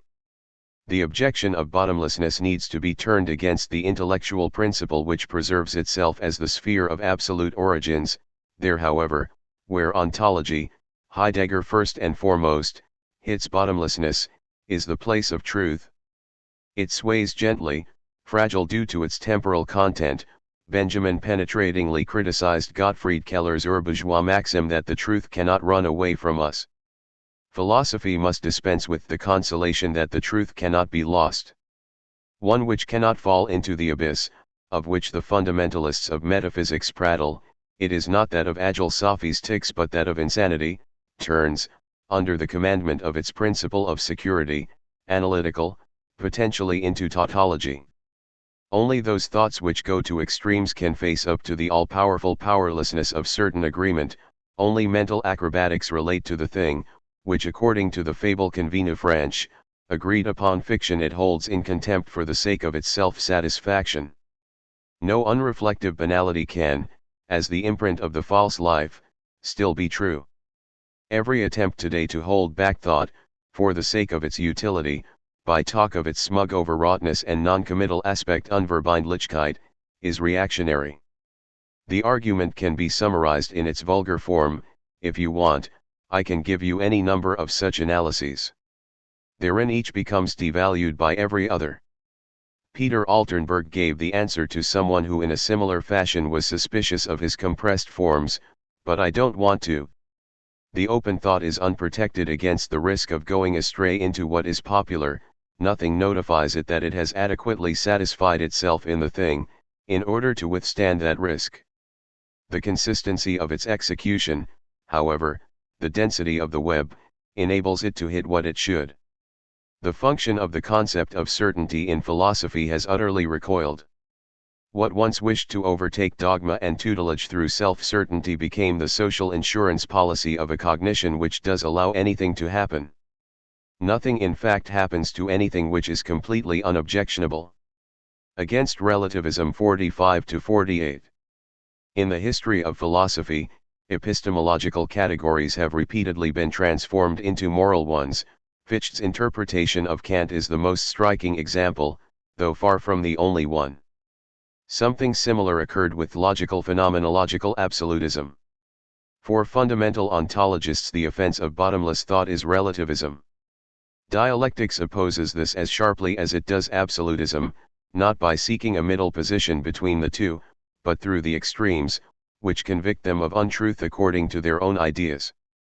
To proceed in this manner against relativism is long overdue, because its critique was for the most part so formally applied, that it permitted the fiber of relativistic thinking to remain more or less untouched. The popular argument against Spengler since Leonard Nelson, that relativism presupposes an absolute, namely its own validity, and thus contradicts itself, is wretched. It confuses the general negation of a principle with its own assent to an affirmation, without consideration of the specific difference of the positional value of both. It would be more fruitful to cognize relativism as a delimited form of consciousness. At first it was that of bourgeois individualism, which for its part took the mediated individual consciousness through the generality for the ultimate, and thus accorded the opinions of every single individual the same right, as if there were no criterion of their truth. The abstract thesis of the conditionality of every thought is to be most concretely reminded of that of its own, the blindness towards the supra-individual moment, through which individual consciousness alone becomes thought. Behind this thesis stands a contempt of the spirit which prefers the primacy of material relationships, as the only thing which should count. The father's reply to the uncomfortable and decided views of his son is, everything is relative, that money, as in the Greek saying, make the man. Relativism is vulgar materialism, thought disturbs the business. Utterly hostile towards the spirit, such an attitude remains necessarily abstract. The relativity of all cognition can only be maintained from without, for so long as no conclusive cognition is achieved. As soon as consciousness enters into a determinate thing and poses its imminent claim to truth or falsehood, the presumably subjective contingency of the thought falls away. Relativism is null and void simply because, what it on the one hand considers popular and contingent, and on the other hand holds to be irreducible, originates out of objectivity, precisely that of an individualistic society, and is to be deduced as socially necessary appearance shine. The modes of reaction which according to relativistic doctrine are unique to each individual, are preformed, always practically the bleating of sheep, especially the stereotype of relativity. Individualistic appearance shine is then extended by the canny irrelativists such as Pareto to group interests. But the strata specific bounds of objectivity laid down by the sociology of knowledge are for their part only deducible from the whole of the society, from that which is objective. If Mannheim's late version of sociological relativism imagined it could distill scientific objectivity out of the various perspectives of social strata with free-floating intelligence, then it inverts that which conditions into the conditioned. In truth, divergent perspectives have their law in the structure of the social process, as one of a pre-established whole. Through its cognition they lose their non-committal aspect. An entrepreneur who does not wish to be crushed by the competition must calculate so that the unpaid part of the yield of alienated labor falls to him as a profit, and must think that like for like, labor power versus its cost of reproduction, is thereby exchanged. It can just as stringently be shown, however, why this objectively necessary consciousness is objectively false. This dialectical relationship sublates its particular moments in itself. The presumed social relativity of the intuitions obeys the objective law of social production under private ownership of the means of production. Bourgeois skepticism, which embodies relativism as a doctrine, is narrow-minded. Yet the perennial hostility to the spirit is more than a feature of subjective bourgeois anthropology. It is due to the fact that the concept of reason inside of the existing relations of production, once emancipated, must fear that its own trajectory will explode this. This is why reason delimits itself. During the entire bourgeois epoch, the idea of the autonomy of the spirit was accompanied by its reactive self-loathing. It cannot forgive itself for the fact that the constitution of the existence it controls forbids that development into freedom, which lies in its own concept. Relativism is the philosophical expression of this. No dogmatic absolutism need be summoned against it, the proof of its own narrowness crushes it. Relativism was always well disposed towards reaction, no matter how progressive its bearing, already displaying its availability for the stronger interest in antiquity. The critique of relativism which intervenes is the paradigm of determinate negation. Dialectics and the solidified 48-50. Unfettered dialectics does not dispense with anything solid any more than Hegel. Rather, it no longer accords it primacy. Hegel did not emphasize it so much in the origins of his metaphysics, it was supposed to emerge at the end, as the thoroughly illuminated whole. That is why his logical categories have their own peculiar double character. They are emergent, self-sublating, and at the same time a priori, invariant structures. They are brought into harmony with the dynamic through the doctrine of an immediacy which reproduces itself anew at every dialectical level. Hegel's already critically tinged theory of a second nature is not lost to negative dialectics.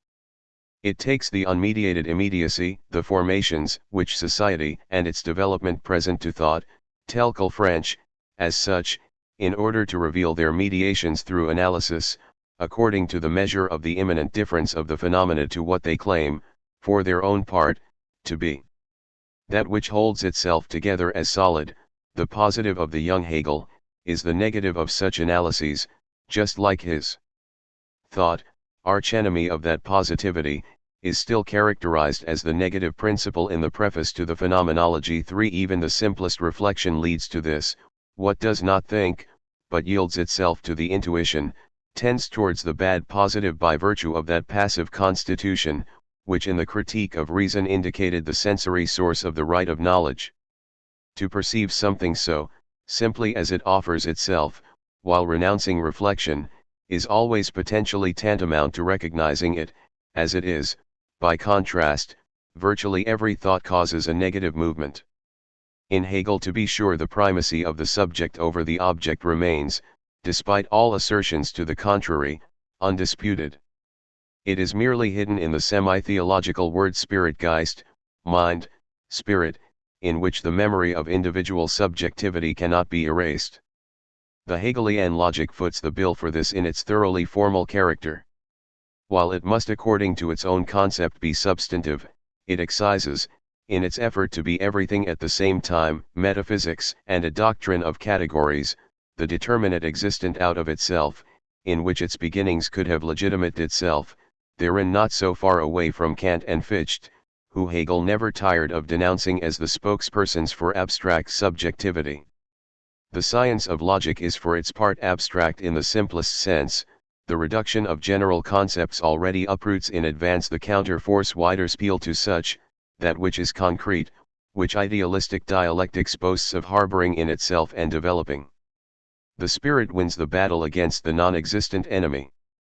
Hegel's sliding remark on contingent existence, the Krugen feather which philosophy scorns to deduce out of itself and yet must, is a stop-thief.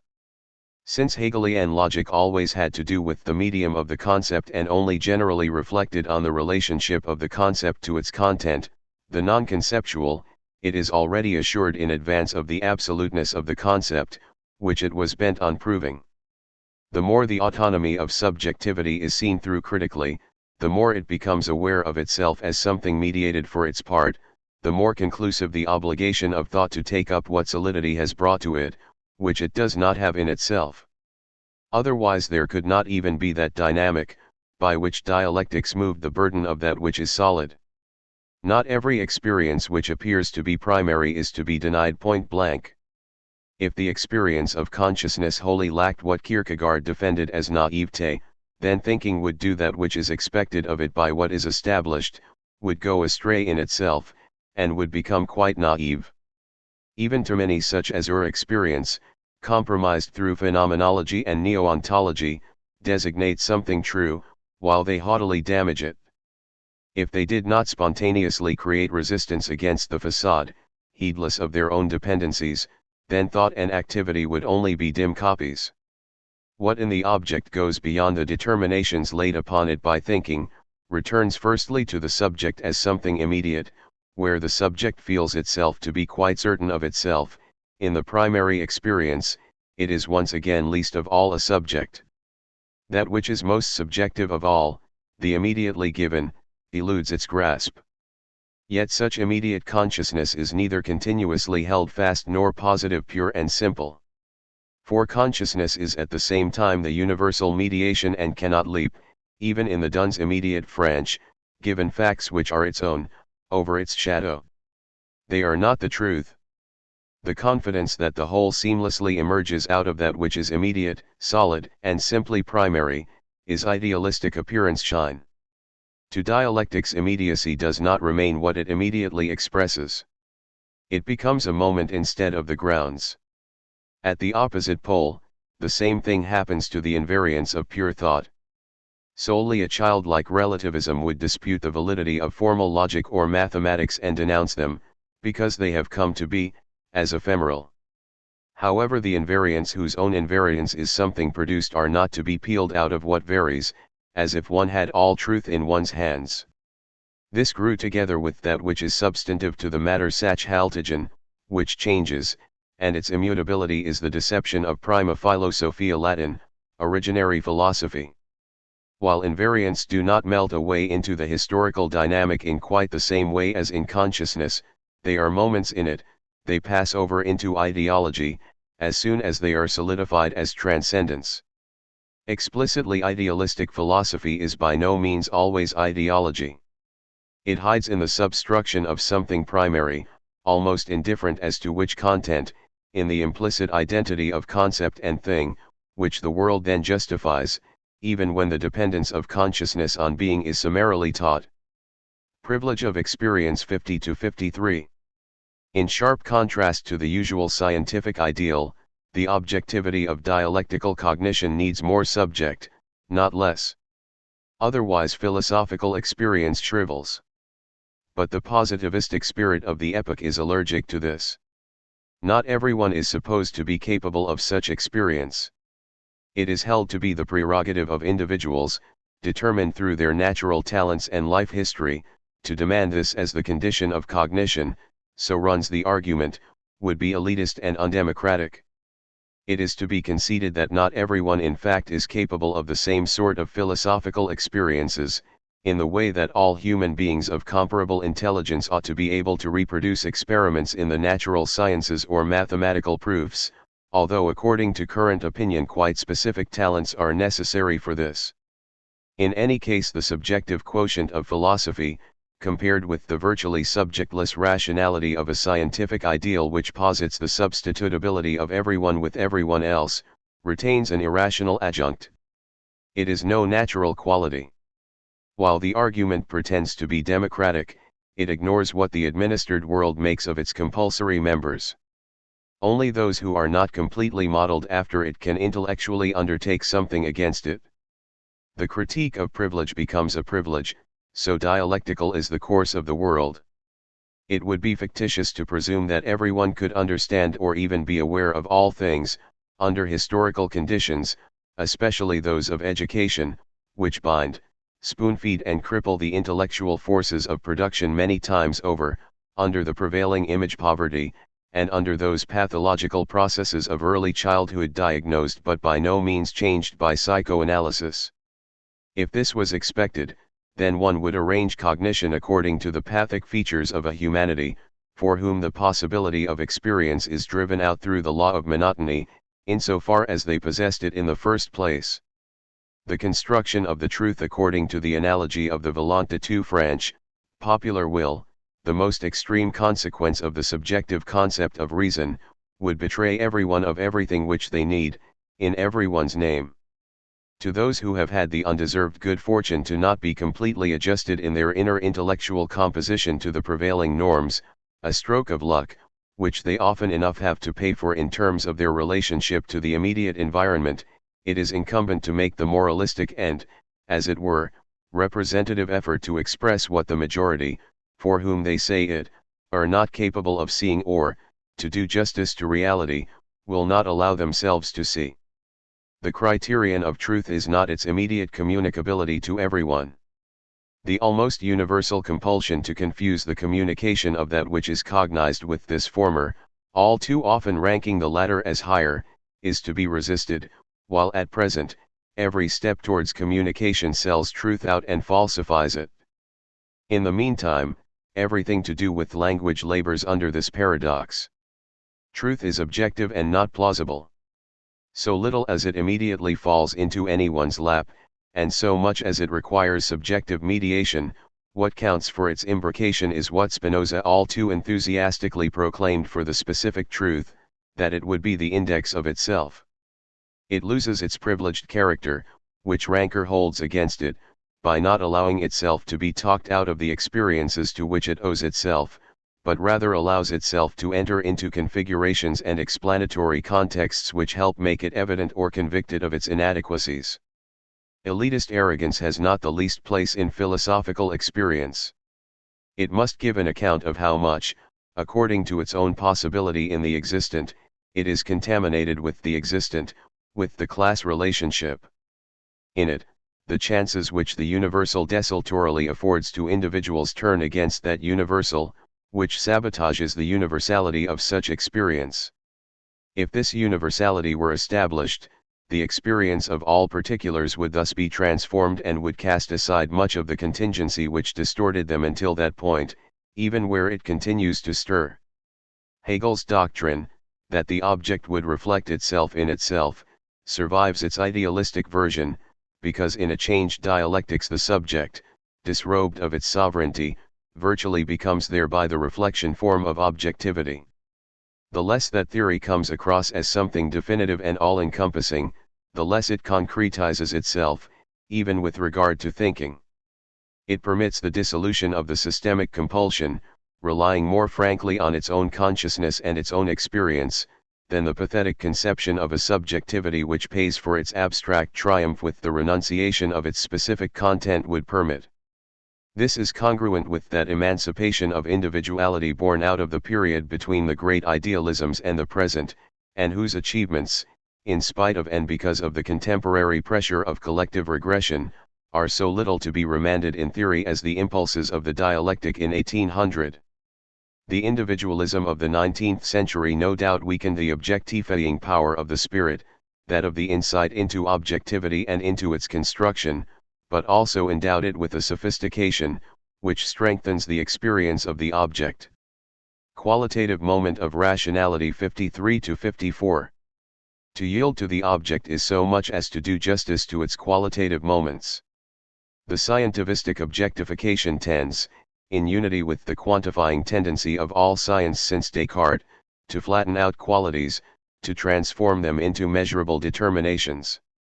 Rationality itself is to an increasing extent equated more mathematico-Latin, in mathematical terms with the capability of quantification.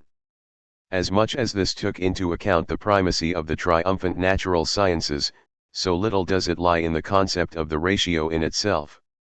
It is blinded not the least because it blocks itself off from qualitative moments as something which is for its part to be rationally thought. Ratio is not a mere Synagog Greek, gathering, assembly, the ascent from disparate phenomena Erscheinungen to the concept of its species 11. It demands just as much the capacity of distinction. Without it the synthetic function of thinking, abstractive unification, would not be possible. To aggregate what is the same means necessarily to separate it from what is different. This however is the qualitative, the thought which does not think this, is already cut off and at odds with itself.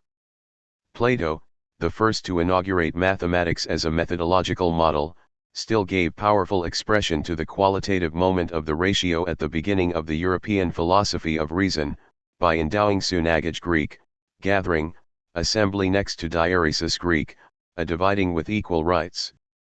They follow the commandment, that consciousness ought, in keeping with the Socratic and sophistic separation of phys Greek, by nature and these Greek, thesis, snuggle up to the nature of things, instead of proceeding with them arbitrarily. The qualitative distinction is thereby not only absorbed by the Platonic dialectic, into its doctrine of thinking, but interpreted as a corrective to the violence of quantification run amok. A parable from the Phaedrus is unambiguous on this score. In it, the thought which arranges and nonviolence are balanced. One should, so runs the argument, in the reversal of the conceptual movement of the synthesis, have the capacity, to divide into species corresponding to its nature, to carry out the cut according to the joints, and not attempt, after the manner of a bad cook, to shatter every member. 12 That qualitative moment is preserved as a substrate of what is quantified in all quantification, which as Plato cautions should not be smashed to pieces, lest the ratio, by damaging the object which it was supposed to obtain, recoil into unreason. In the second reflection, the rational operation accompanies the quality as the moment of the antidote, as it were, which the limited first reflection of science withheld from philosophy, as suborned to this latter as it is estranged from it. There is no quantifiable insight which does not first receive its meaning, its terminus ad quem Latin, end point, in the retranslation into the qualitative. Even the cognitive goal of statistics is qualitative, quantification solely the means. The absolutization of the quantifying tendency of the ratio tallies with its lack of self-consciousness. Insistence on the qualitative serves this, rather than conjuring up irrationality. Later Hegel alone showed an awareness of this, without any retrospective romantic inclinations, at a time to be sure when the supremacy of quantification was not yet so widespread as today. For him, in accordance with the scientific formulation, the truth of quality is itself quantity. 13 But he cognized it in the system of philosophy as a determination indifferent to being, extraneous to it. It retains its relevance in the quantitative, and the quantum returns back to the quality. 15. Quality and the individuated individuum. 54-57. The quantifying tendency corresponded on the subjective side to the reduction of that which was cognized to something universal, devoid of qualities, to that which was purely logical. Qualities would no doubt first be truly free in an objective condition which was no longer limited to quantification and which no longer drilled quantification into those forced to intellectually adapt to such. But this is not the timeless essence which mathematics, its instrument, makes it appear as. Just like its claim to exclusivity, it became transient. The qualitative subject awaits the potential of its qualities in the thing, not its transcendental residue, although the subject is strengthened solely thereto by means of restrictions based on the division of labor.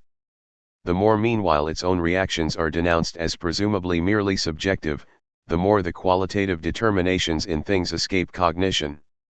The ideal of the distinction differentiated and the nuanced, which cognition never completely forgot down to the latest developments in spite of all science is measurement in English, does not solely refer to an individual capacity, which objectivity can dispense with. It receives its impulse from the thing. Distinction means, that someone is capable of discerning in this and in its concept even that which is smallest and which escapes the concept. Solely distinction encompasses the smallest. In its postulate, that of the capability to experience the object, and distinction is the subjective reaction form of this become experience, the mimetic moment of cognition finds refuge, that of the elective affinity of the cognizer and that which is to be cognized. In the entire process of the Enlightenment this moment gradually crumbled. But it does not completely remove it, lest it annul itself. Even in the concept of rational cognition, devoid of all affinity, the grasping for this concordance lives on, which was once kept free of doubt by the magical illusion. Were this moment wholly extirpated, the possibility of the subject cognizing the object would be utterly incomprehensible, the jettisoned rationality thereby irrational. The mimetic moment for its part however blends in with the rational in the course of its secularization. This process summarizes itself in the distinction. It contains the mimetic capability of reaction in itself as well as the logical organ for the relationship of genus, species, and differentia specifica Latin, specific difference. Therein the capability of distinction retains as much contingency as every undiminished individuality does in regards to the universal one of its reason. This contingency meanwhile is not so radical as the criteria of scientificism would wish. Hegel was peculiarly inconsistent when he arraigned the individual consciousness, the staging grounds of intellectual experience, which animated his work, as the contingent and that which is limited. This is comprehensible only out of the desire to disempower the critical moment which is tied to the individual spirit.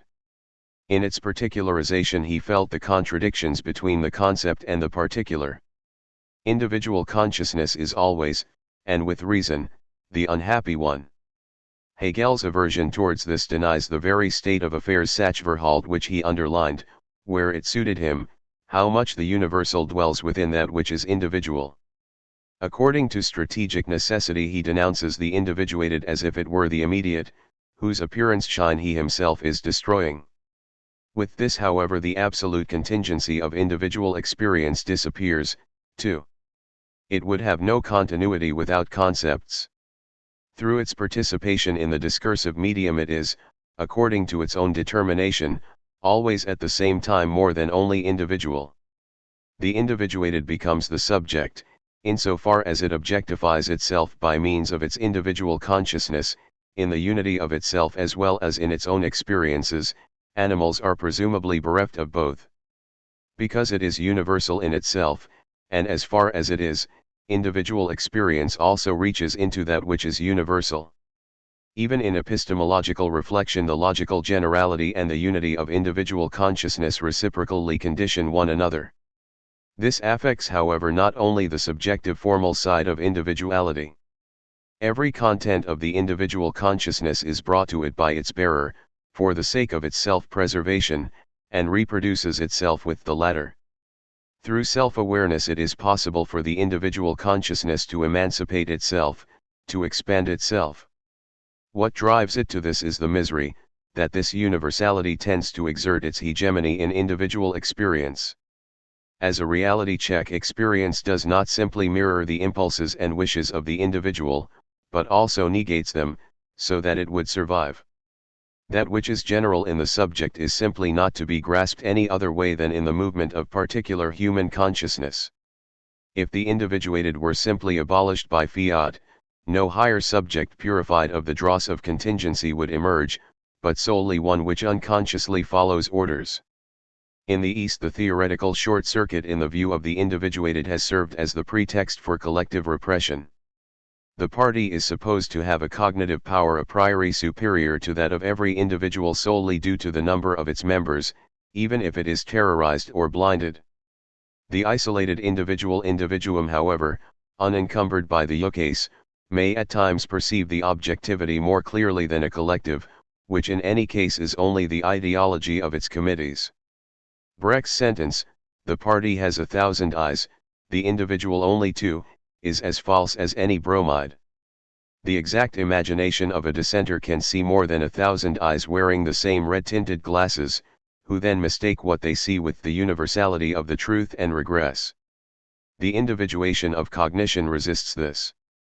The perception of the object depends not only on this, on the distinction, it is itself constituted from the object, which demands its restitutio in integrum Latin, restitution in whole in it, as it were. Nevertheless the subjective modes of reaction which the object needs require for their part the unceasing corrective in the object. This occurs in the self-reflection, the ferment of intellectual experience. The process of philosophical objectification would be, put metaphorically, vertical, intratemporal, as opposed to the horizontal, abstract quantifying one of science. So much is true of Bergson's metaphysics of time. Substantiality in Haltlichkeit and Method 57-58. That generation, also Simmel, Husserl, and Skeeler, sought in vain for a philosophy which, receptive to the objects, would render itself substantive. What tradition dismissed is what tradition desired. This does not obviate the methodological consideration, of how substantive particular analysis stands in relation to the theory of dialectics. The idealistic identity philosophical avowal that the latter dissolves itself in the former is unconvincing. Objectively, however, the whole which is expressed by theory is contained within the particular to be analyzed, not first through the cognizing subject. The mediation of both is itself substantive, that through the social totality. It is however also formal due to the abstract nomothetism Gesetzmäßigkeit of the totality itself, that of exchange. Idealism, which distilled its absolute spirit out of this, encrypted something true at the same time, that this mediation encounters phenomena as a compulsory mechanism, this lurks behind the so-called constitution problem. Philosophical experience does not have this universal immediately, as appearance, but as abstractly as it objectively is. It is constrained towards the exit of the particular, without forgetting what it does not have, but knows. Its path is doubled, similar to the Heraclitean one, the upwards and the downwards. While it assures itself of the real determination of the phenomena through its concept, it cannot profess this ontologically, as what is true in itself. It is fused with what is untrue, with the repressive principle, and this lessens even its epistemological dignity. It forms no positive telos in which cognition would halt. The negativity of the universal solidifies for its part the cognition into the particular as that which is to be rescued. The only thoughts which are true are those which do not understand themselves. Adorno quotes himself, from Minima Moralia in their inalienably general elements, all philosophy, even those with the intention of freedom, carries along the unfreedom in which that of society is prolonged. It has the compulsion in itself, however this latter alone protects it from regression into caprice. Thinking is capable of critically cognizing the compulsory character immanent to it, its own inner compulsion is the medium of its emancipation. The freedom towards the object, which in Hegel resulted in the disempowerment of the subject, is first of all to be established. Until then, dialectics diverges as method and as one of the thing. Concept and reality are of the same contradictory essence. What tears society apart antagonistically, the dominating principle, is the same thing which, intellectualized, causes the difference between the concept and that which is subordinated under it. The logical form of the contradiction however achieves that difference, because every one which does not suborn itself to the unity of the dominating principle, according to the measure of the principle, does not appear as a polyvalence which is indifferent to this, but as an infraction against logic. On the other hand, the remainder of the divergence between philosophic conception and follow-through also testifies to something of the non-identity, which neither permits the method to wholly absorb the contents, in which alone they are supposed to be, nor intellectualizes the contents. The preeminence of content reveals itself as the necessary insufficiency of the method. What as such, in the form of general reflection, must be said, in order not to be defenseless against the philosophy of the philosophers, legitimates itself solely in the follow-through, and is negated therein in turn as method. Its surplus is with respect to its content abstract, false. Hegel already had to accept this discrepancy in the preface to the Phenomenology. The philosophical ideal would be to render the accounting one would give for what one does superfluous, by doing it. Existentialism 58-61. The most recent attempt to break out of conceptual fetishism, out of academic philosophy, without letting go of the claim of Committalnis-Verbindlichkeit, went under the name of existentialism. Like fundamental ontology, from which it separated itself through political engagement, it remained idealistically biased. It retained by the way something accidental in relation to philosophical structure, replaceable through a contrary politics, so long as this satisfied the characteristica formalis Latin, formal characteristic of existentialism. There are partisans both here and there Huben und drüben, reference to East and West Germany. No theoretical borderline on decisionism is drawn. Nevertheless, the idealistic component of existentialism is for its part a function of politics. Sartre and his friends, critics of society and unwilling to limit themselves to theoretical critique, did not fail to see that communism, wherever it came to power, entrenched itself as a system of administration. The institution of the centralized state party is a mockery of everything which was once thought concerning the relationship to the power of the state. That is why Sartre staked everything on the moment which was not permitted by the ruling praxis, spontaneity, in the language of philosophy.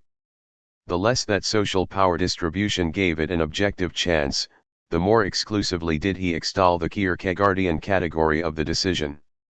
The latter received its meaning from its terminus ad quem Latin, endpoint, from Christology. In Sartre it becomes the absolute which it was once supposed to serve. In spite of his extreme nominalism, for Sartre's philosophy organized itself in its most effective phase according to the old idealistic category of the subject's freely conceived Act-Tatbehandlung. Similar to Fichte, existentialism is indifferent towards every objectivity. Social relationships and conditions consistently became tacked on, albeit timely additions in Sartre's plays, structurally however hardly more than an occasion for the action. This was condemned by Sartre's philosophical objectlessness to an irrationality which the tireless enlightener intended least of all. The conception of absolute freedom of decision is as illusionary as that of the absolute I, which was to derive the world out of itself. The most modest political experience would suffice to make the situations constructed as foils for the decisions of heroes start wobbling like stage backdrops. Not even theatrically could sovereign decisions of this sort be postulated in concrete historical imbrication. A field general who decided to cease committing acts of cruelty just as irrationally as he used to carry these out, who broke off the siege of a city already betrayed to him in advance and founded a utopian community, would be, if not killed by mutinous soldiers, then surely dismissed by his superiors, even in the wildest times of the farcical, romanticized era of the German Renaissance. It is only too true that Goetz, bragging like Nestroy's Holofernes, who learned the lesson of the freely conceived act in the massacre of the City of Light, put himself at the disposal of an organized popular movement, the transparent likeness of those against which Sartre played absolute spontaneity. The man in the window Butzenscheibmann thus once again commits the atrocities, only now openly with the blessing of philosophy, which he had forsworn out of freedom. The absolute subject does not escape from its entanglement, the fetters which it would like to tear apart, those of domination, are as one with the principle of absolute subjectivity. It is to Sartre's honor that this manifests itself in his plays. Against his philosophical masterwork, his plays disavow the philosophy whose theses they deal with. The follies of political existentialism, however, like the phraseology of the depoliticized German kind, have their philosophic basis.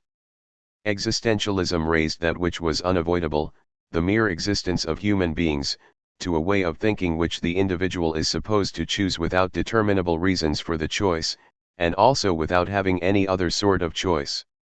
Where existentialism teaches more than such tautologies, it joins in common with the subjectivity existent for itself, as that which is alone substantial. The schools which take derivatives of the Latin existere Latin, to exist as their device, would like to summon up the reality of corporeal experience against the alienated particular science. Out of fear of reification they shrink back from what has substantive content. It turns unwittingly into an example. What they subsume under epica Greek, suspension revenges itself by exerting its power behind the back of philosophy, in what this latter would consider irrational decisions. The non-conceptual particular science is not superior to thinking purged of its substantive content. All its versions end up, a second time, in precisely the formalism which it wished to combat for the sake of the essential interest of philosophy. It is retroactively filled up with contingent borrowings, especially from psychology.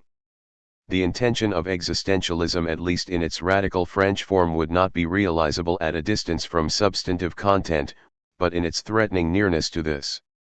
The separation of subject and object is not to be sublated through the reduction to human nature, were it even the absolute particularization.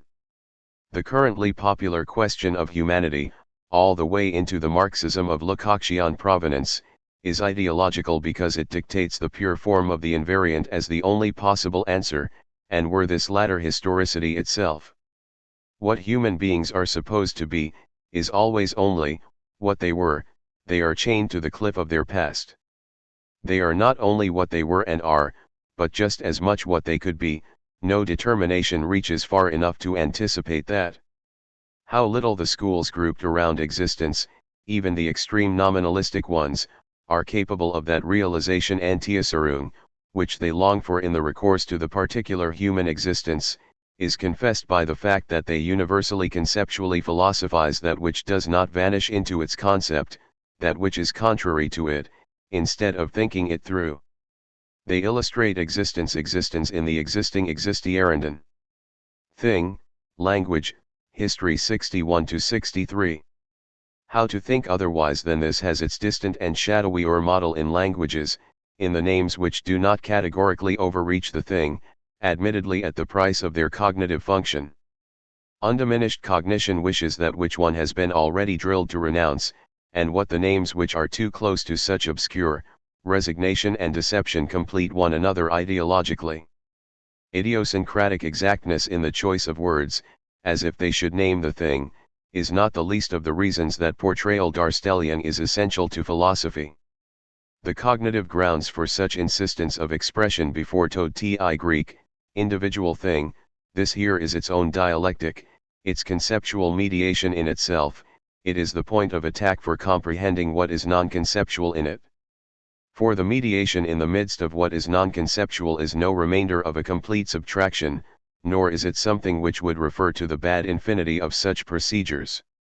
On the contrary, the mediation is the Heil Greek, primary matter of its implicit history. Philosophy creates, wherever it is still legitimate, out of something negative, that in its attitude of things are so and not otherwise, the indissolubility before which it capitulates, and from which idealism veers away, is merely a fetish, that of the irrevocability of the existent.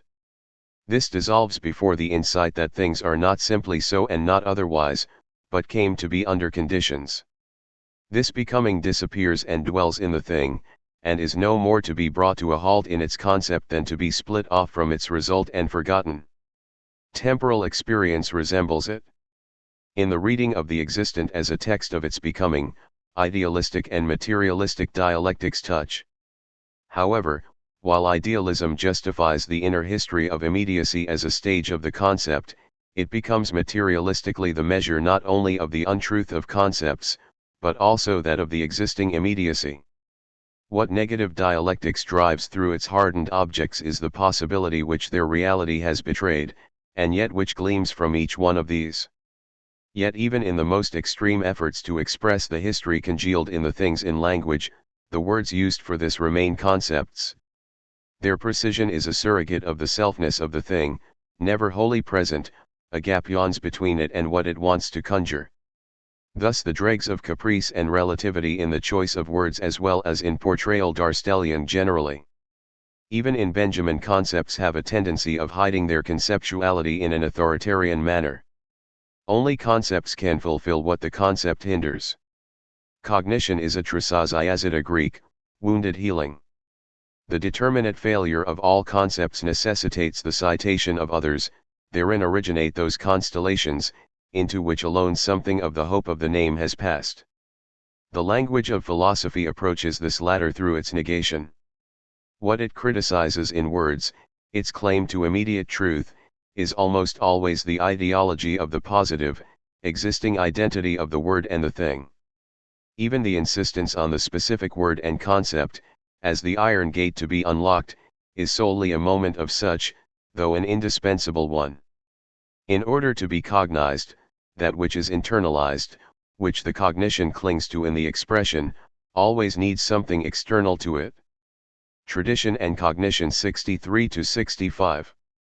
One can no longer paddle along in the mainstream, even the word sounds dreadful, of modern philosophy. The recent kind, dominant until today, would like to expel the traditional moments of thought, dehistoricizing it according to its own content, assigning history to a particular branch of an established fact-collecting science. Ever since the fundament of all cognition was sought in the presumed immediacy of the subjectively given, there have been attempts, in thrall to the idol of the pure presence, as it were, to drive out the historical dimension of thought. The fictitious one-dimensional now becomes the cognitive ground of inner meaning. Under this aspect, even the patriarchs of modernity who are officially viewed as antipodes are in agreement, in the autobiographical explanations of Descartes on the origin of his method and in Bacon's idol theory. What is historical in thinking, instead of reigning in the timelessness of objectivated logic, is equated with superstition, which the citation of institutionalized clerical tradition against the inquiring thought in fact was. The critique of authority was well founded. But what it overlooked was that the tradition of cognition was itself as immanent as the mediating moment of its objects. Cognition distorts these, as soon as it turns them into a tabula rasa by means of objectifications brought to a halt. Even in the concretized form in opposition to its content, it takes part in the tradition as unconscious memory. No question could simply be asked, which would not vouchsafe the knowledge of what is past and push it further. The form of thinking as an intratemporal, motivated, progressive movement resembles in advance, microcosmically, the macrocosmic, historical one, which was internalized in the structure of thought. Among the highest achievements of the Kantian deduction was that he preserved the memory, the trace of what was historical in the pure form of cognition, in the unity of the thinking I, at the stage of the reproduction of the power of imagination. Because however there is no time without that which is existent in it, what Husserl in his late phase called inner historicity cannot remain internalized, pure form. The inner historicity of thought grew along with its content and thereby with the tradition. The pure, completely sublimated subject would be on the other hand that which is absolutely traditionless. The cognition which experienced only the idol of that purity, total timelessness, coincides with formal logic, would become tautology. It could not grant even a transcendental logic any room. Timelessness, towards which the bourgeois consciousness strives, perhaps as compensation for its own mortality, is the zenith of its delusion. Benjamin innervat this when he strictly forswore the ideal of autonomy and dedicated his thinking to a tradition, albeit to a voluntarily installed, subjectively chosen one which dispenses with the same authority, which it indicts autarkic thought of dispensing with. Although the counter-force Widerspiel to the transcendental moment, the traditional one is quasi-transcendental, not a point-like subjectivity, but rather that which is actually constitutive, in Kant's words the mechanism hidden in the depths of the soul. Among the variants of the all too narrow concluding questions of the critique of pure reason, one ought not to be excluded, namely how thought, by having to relinquish tradition, might be able to preserve and transform it. 11 Nothing else is intellectual experience. The philosophy of Bergson, and even more so Proust's novel, abandoned themselves to this, only for their part under the bane of immediacy, out of loathing for that bourgeois timelessness which anticipates the abolition of life in advance of the mechanics of the concept. The methexis of philosophy in tradition would be however solely its determinate repudiation Vernianung. It is constructed by the texts which it criticizes. In them, which the tradition brings to it and which the texts themselves embody, its conduct becomes commensurable with tradition. This justifies the transition from philosophy to interpretation, which enshrines neither what is interpreted nor raises the symbol to the absolute, but seeks what might be really true there, where thought secularizes the irretrievable model of holy texts. Rhetoric 65-66. Through the now apparent, now latent delimitation to texts, philosophy confesses to what it vainly denied under the ideal of the method, its linguistic essence. In its modern history, it is, analogous to tradition, denigrated as rhetoric. Tossed aside and degraded into a means of realizing effects, it was the bearer of lies in philosophy. The contempt for rhetoric atoned for the guilt in which this latter, since antiquity, had incurred through that separation from the thing itself which Plato complained about. But the prosecution of the rhetorical moment through which the expression was to be rescued as thought contributed no less to its technification, to its potential abolition, than the cultivation of rhetoric which disdained the object. Rhetoric represents in philosophy, what cannot otherwise be thought except in language. It maintains itself in the postulates of portrayal Darstellion, by which philosophy differentiates itself from the communication of already cognized and solidified contents. It is in danger, like everything which represents, because it slides easily towards the usurpation of what thought cannot directly obtain from the portrayal. It is incessantly corrupted by convincing purposes, without which however the relation of thinking to praxis would once again disappear from the thought act. The allergy against expression in the entire official philosophical tradition, from Plato to the semanticists, conforms to the tendency of all enlightenment, to punish that which is undisciplined in the gesture, even deep into logic, as a defense mechanism of reified consciousness.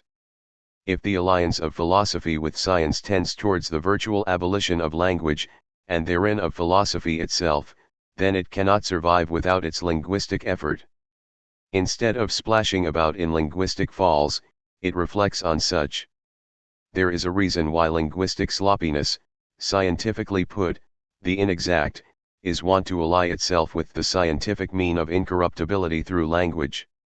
For the abolition of language in thought is not its demythologization. Thus diluted, philosophy sacrifices with language whatever might have related to its thing otherwise than as mere signification, only as language is that which is similar capable of cognizing the similar. The permanent denunciation of rhetoric by nominalism, for which the name bears not the least similarity to what it says, is not meanwhile to be ignored, nor is an unbroken rhetorical moment to be summoned against such. Dialectics, according to its literal meaning language as the organ of thought, would be the attempt to critically rescue the rhetorical moment, to have the thing and the expression approach one another almost to the point of non-differentiability. It appropriates what historically appeared as the defect of thought, its never to be broken context in language, for the power of thought. This inspired the phenomenologies, when they, naive as ever, wanted to assure themselves of the truth in the analysis of words. In the rhetorical quality, culture, society, and tradition animate thought, what is point-blank anti-rhetorical is allied with the barbarism in which bourgeois thought ended. The defamation of Cicero, even Hegel's antipathy against Diderot testify to the resentment of those whose attempts to freely raise themselves up were struck down by life and death necessity, and to whom the body of language counted as sinful. In dialectics the rhetorical moment takes, contrary to the vulgar viewpoint, the side of content. Dialectics seeks to master the dilemma between the popular opinion and that which is non-essentializingly Wesenslow's correct, mediating this with the formal, logical one. It tends however towards content as that which is open, not already decided in advance by the scaffolding, as protest against mythos.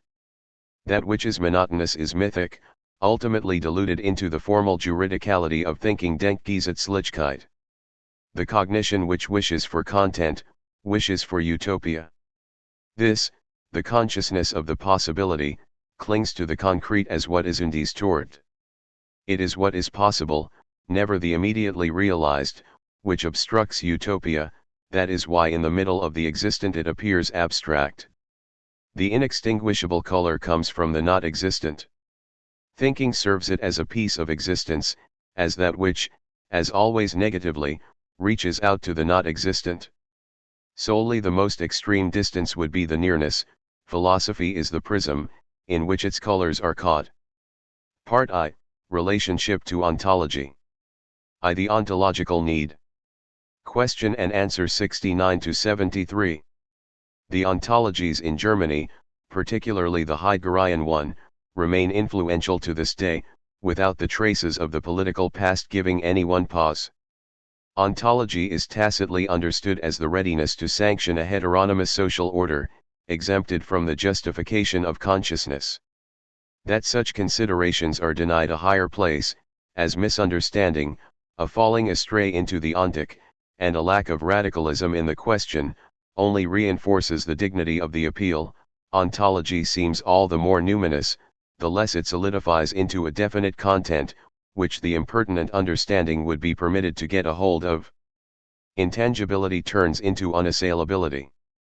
Whoever refuses to follow suit, is suspected of being someone without a fatherland, without a homeland in being, indeed not so differently from the idealists Fichte and Schelling, who denigrated those who resisted their metaphysics as inferior.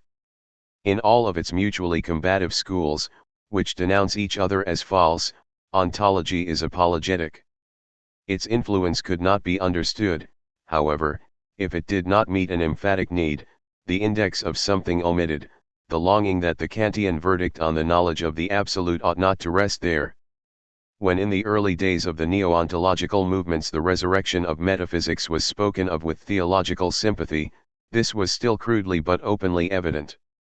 The Husserlian will to replace the intentio obliqua Latin, oblique intention with the intentio recta Latin, direct intention, to turn to the things themselves, already had a touch of this, what in the Critique of Reason delimited the borders of the possibility of cognition was nothing other than the recollection of the capacity of cognition itself, which the phenomenological program at first wished to dispense with. In the draft of the ontological constitution of subject areas and regions, finally in the world as the epitome of all existence, the will clearly stirred to grasp the whole without the borders dictated by its cognition, the Ida Greek form, kind, which became Heidegger's existentialian in being and time, is supposed to comprehensively anticipate what those regions, all the way to the highest, actually were. The unspoken assumption was that the drafts of reason could sketch out the structure of all fullness of the existent, second reprise of the old philosophy of the absolute, the first of which was post-Kantian idealism. At the same time, however, the critical tendency continued to have an effect, less against dogmatic concepts than as the effort to no longer set forth or construe the absoluta Latin, absolutes which had relinquished their systematic unity and were set in opposition each other, but to receptively receive and describe them, from the standpoint of the positivistic ideal of science. Therein absolute knowledge became once again, as in Schelling, intellectual intuition. One hopes to cancel out the mediations, instead of reflecting on them. The nonconformist motive, that philosophy need not compartmentalize itself into its branches, those of organized and immediately applicable science, capsized into conformism. The categorical construct, exempt from any sort of critique, as the scaffolding of existing relationships, is confirmed as absolute, and the unreflective immediacy of the method lends itself to every sort of caprice. The critique of criticism becomes pre-critical. Hence the intellectual mode of conduct of the permanent back to the absolute becomes what it least of all would like, and what indeed critical truth said it was, something natural historical, out of which the norms to be adapted to could be quickly and crudely inferred. In contrast, the idealistic school of philosophy denied what one would expect of philosophy, by those who take it up unprepared. This was the flip side of its scientific self-responsibility, imposed on it by Kant. The consciousness of this, that a philosophy run as a specialty niche, which dismisses the questions of those who have turned to it for the answers only it can provide as idle, has nothing to do with people anymore, could already be glimpsed in German idealism. It is expressed without collegial discretion by Schopenhauer and Kierkegaard, and Nietzsche broke off every accord with academia. Under this aspect, the contemporary ontologies are not simply making the anti-academic tradition of philosophy their own, by asking, as Paul Tillich once put it, questions about what concerns one unconditionally. They have academically established the pathos of the non-academic. In them, the comfortable shudder at an impending world catastrophe is combined with the soothing feeling of operating on solid, possibly even philologically secure ground. Audacity, ever the prerogative of youngsters, knows enough to cover itself by general accord and through the most powerful educational institutions. Out of the entire movement, the opposite became of what its beginnings seemed to promise. The concern with the relevant rebounded into an abstraction, which could in no way be trumped by any neo-Kantian methodology. This development is not to be separated from the problematic of the need itself. It is so little to be placated by that philosophy as once by the transcendental system. That is why ontology has surrounded itself with its miasma. In keeping with an old German tradition, it considers the question more important than the answer. Where it owes what it has promised, it has raised its failure for its part to a consoling existential.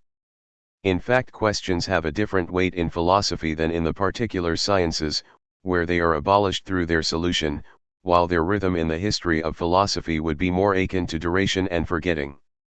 This does not mean, however, as in the constant parroting of Kierkegaard, that the existence of the questioner would be that truth, which searches in vain for the answer.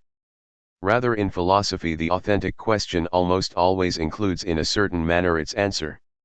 It does not follow, as in research, an if-then pattern of question and answer. It must model its question on that which it has experienced, so that it can catch up to it. Its answers are not given, made, produced. The developed, transparent question recoils in them. Idealism would like to drown out precisely this, to always produce, to deduce its own form and if possible every content. By contrast, the thinking which does not claim to be an origin, ought not to hide the fact that it does not produce, but gives back what it, as experience, already has. The moment of expression in thinking prevents it from dealing more mathematico-Latin, in mathematical terms with problems, and then serving up apparent solutions. Words like problem and solution ring false in philosophy, because they postulate the independence of what is thought from thinking exactly there, where thinking and what is thought are mediated by one another. Only what is true, can truly be understood philosophically. The fulfilling completion of the judgment in which understanding occurs is as one with the decision over true and false. Whoever does not participate in the judging of the stringency of a theorem or its absence does not understand it. It has its own meaning content, which is to be understood, in the claim of such stringency. Therein the relationship of understanding and judgment distinguishes itself from the usual temporal order. There can be no judging without the understanding any more than understanding without the judgment. This invalidates the schema, that the solution would be the judgment, the problem the mere question, based on understanding.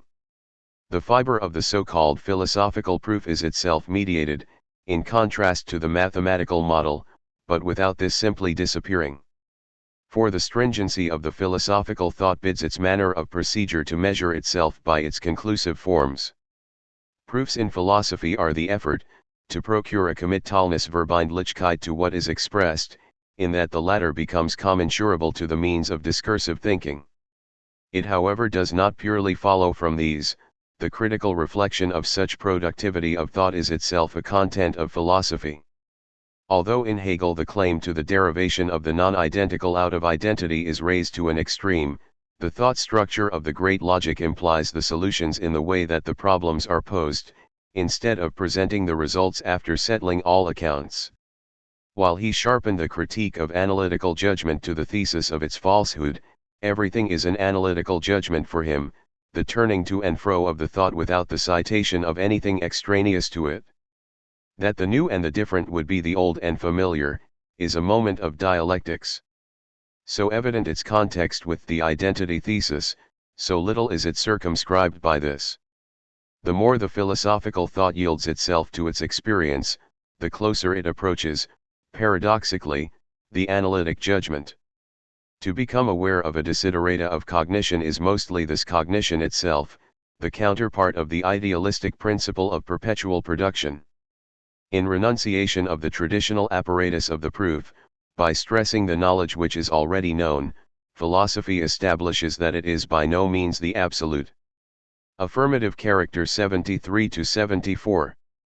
The ontological need guarantees so little of what it wishes as the misery of the hungry does of food.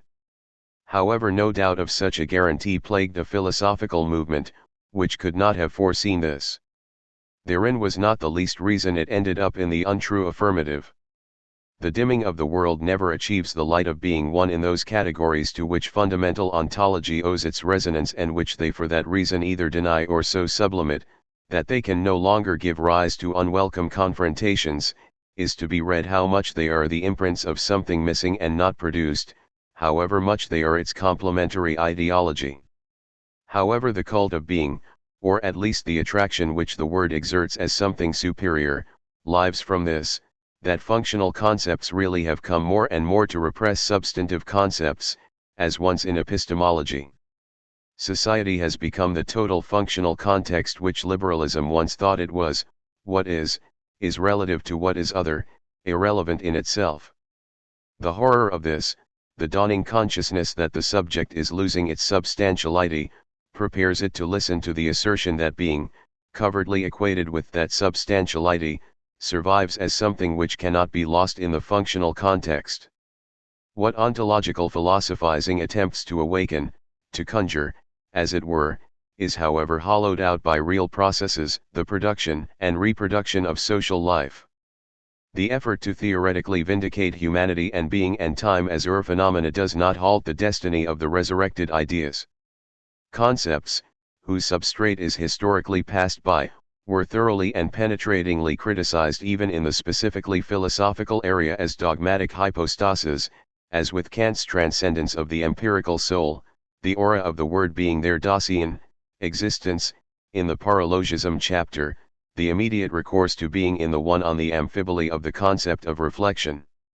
Modern ontology does not appropriate that Kantian critique, does not drive it further through reflection, but acts as if it belonged to a rationalistic consciousness whose flaws a genuine thinking had to purify itself of, as if in a ritual bath.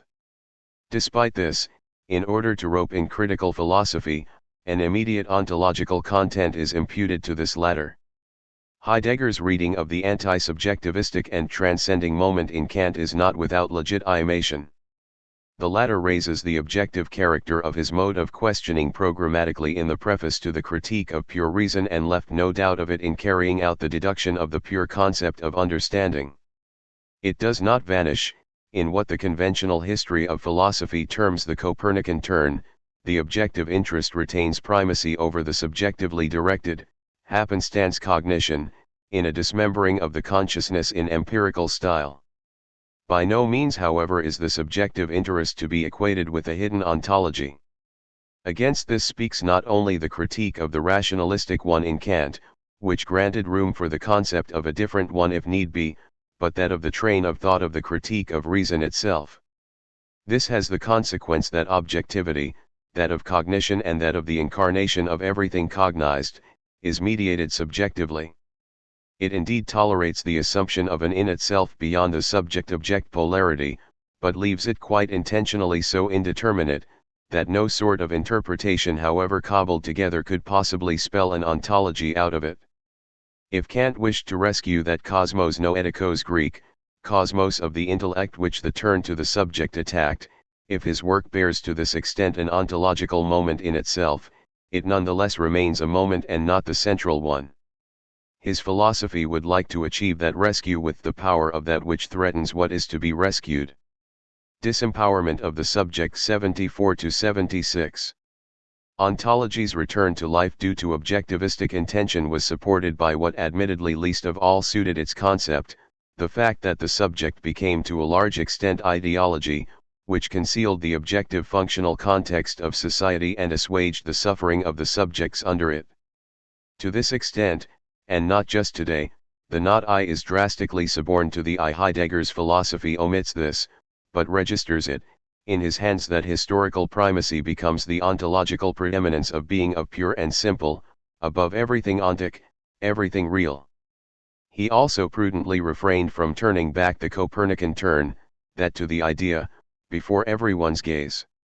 He zealously separated his version of ontology from objectivism, his anti-idealistic attitude from realism, whether it be critical or naive. Point 2. Unquestionably, the ontological need was not to be leveled out to anti-idealism, according to the battle lines of the academic schools. But under its impulses, perhaps the most enduring was the disavowal of idealism. The anthropocentric way of thinking about life has been shaken. The subject, philosophical self-reflection, has appropriated the critique of geocentrism, as it were, dating back to centuries earlier. This motif is more than a merely superficial worldview, so easily as it was exploited in worldviewing terms. Overweening syntheses between philosophical developments and the ones of the natural sciences are of course offensive. They ignore the growing independence of physical mathematical formal languages, which are no longer accessible to the intuition, or indeed any categories immediately commensurable to human consciousness. Nevertheless, the results of modern cosmology have radiated far and wide. All conceptions, which would make the universe resemble the subject or even deduce its pride of place therein, are relegated to naivete, comparable to the cranks or paranoids who consider their little town to be the center of the world. The grounds of philosophical idealism, the control of nature itself, has lost the certainty of its omnipotence precisely because of its unstoppable expansion during the first half of the 20th century, as much because the consciousness of human beings lagged behind and the social order of their relationships remained irrational, as because it took the measurement of what was achieved, whose minuteness was measurable only by comparison to what was not achievable. the suspicion and presentiment are universal, that the control of nature weaves ever more tightly through its advance the catastrophe which it also intended to ward off, the second nature, into which society has overgrown. Ontology and the philosophy of being are, next to other and coarser ones, modes of reaction in which consciousness hopes to escape from that entanglement. But they have a fatal dialectic in themselves. The truth, which exiled humanity from the midpoint of creation and which reminds it of its powerlessness, strengthens the feeling of powerlessness as subjective modes of behavior, causing human beings to identify themselves with it, and thereby further reinforces the bane of second nature. The naive belief in being, the ignominiously ideological Weltanschaulich derivative of critical apprehension, really does degenerate into what Heidegger once defined incautiously as membership in being Seinzugehörigkeit, belonging in being. They feel themselves to be facing the all, but cling at the slightest provocation to everything particular, insofar as it is energetic enough to convict the subject of its own weakness. Its readiness to turn a blind eye to the catastrophe which originates in the context of the subject itself, is the revenge for the vain wish to spring out of the cage of its subjectivity. The philosophic leap, Kierkegaard's gesture, is itself the caprice by which it imagines to escape the subjugation of the subject under being. Only where the subject is also, in Hegel's words, somehow there, is its bane lessened, it perpetuates itself in that which would be simply different from the subject, just as the Deus absconditus Latin, absent God always bore traces of the irrationality of mythical deities. Light falls on the restorative tendencies of today's philosophies from the kitschy exoticism of cobbled-together worldviews, as in for example the astonishingly consumable Zen Buddhism. Similar to this, these simulate a position of thought which the stored-up history in subjects makes it impossible to assume. The delimitation of the spirit to what is open and achievable in its historical level of experience is an element of freedom, non-conceptual meandering embodies the opposite. Doctrines which unhesitatingly run away from the subject into the cosmos are along with the philosophies of being far more compatible with the hardened constitution of the world, and the chances of success in it, than the slightest bit of self-reflection of the subject on itself and its real imprisonment. Being, subject, Object 76-78. To be sure Heidegger saw through the illusion which sustained the popular success of ontology, that the state of the intentio obliqua Latin, oblique intention could simply be chosen out of a consciousness in which nominalism and subjectivism are sedimented, by one that, above all, became what it is only by self-reflection. He bypassed the alternative with the doctrine of being, which maintained that it was beyond the intentio recta Latin, direct intention and intentio obliqua Latin, oblique intention, beyond the subject and object, as well as the concept and the existent. Being is the highest concept, for whoever says being, does not have it, but merely the word, and would nevertheless be privileged before all conceptuality, by virtue of the moment's thought along with the word being, which do not exhaust themselves in the abstractly achieved conceptual unity of characteristics. Although at least the mature Heidegger took no more note of it, his talk of being presupposes the Husserlian doctrine of the categorical intuition or apperception Wesenschaft. According to the structure which Heidegger's philosophy ascribed to being, solely by means of such an intuition could it be unsealed or unveiled. To use the language of the school, Heidegger's emphatic being would be the ideal of what yields to ideation. The critique contained in that doctrine of classificatory logic as the unity of characteristics of that which is grasped under the concept remains in force.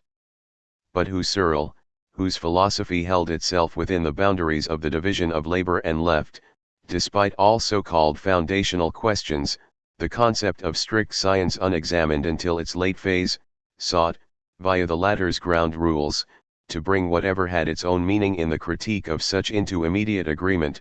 He wanted to eat the cake and have it too in English.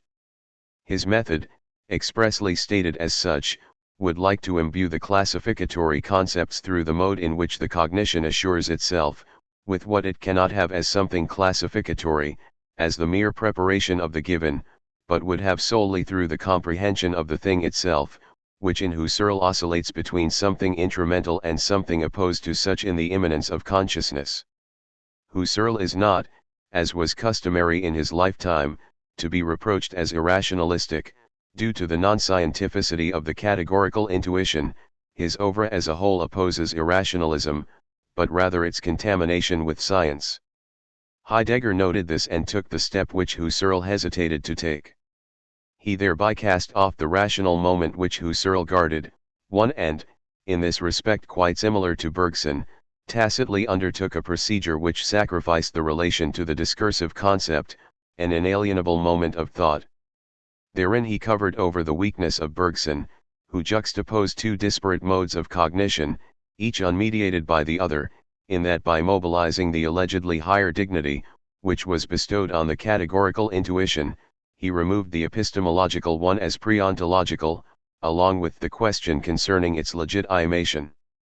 The discomfort with the epistemological preliminary question becomes the legal writ to simply eliminate this. For him dogmatics simply turns, in contrast to the tradition of its critique, into a higher wisdom. This is the origin of Heidegger's archaicism. The ambiguity of the Greek word for being, dating back to the Ionian non-differentiation between materials, principles, and pure essence, is not booked as an inadequacy but as the superiority of what is originary. It is supposed to heal the concept of being from the wounds of its conceptuality, the division of the thought and what is to be thought. Ontological Objectivism 78-79. What however appears as if it had its place in the epoch of the world before the original sin of subjectivizing and concretizing metaphysics, becomes contre-French, against its own wishes the crass in itself. The subjectivity, which abjures itself, recoils into objectivism. No matter how painstakingly such thinking evades the criticist controversy, by adding both antithetical positions in equal measure to the loss of being, the sublimation of its concepts, restless continuation of the Husserlian reduction, relinquishes what is meant with being, all individualized existences as much as all traces of rational abstraction. In the tautology which this being is tantamount to, the subject is driven off, yet being, what is being? It is itself. 3. Being necessarily approximates such tautology. It becomes no better if one opts for it with clever candor and declares it a pledge of the deepest profundity.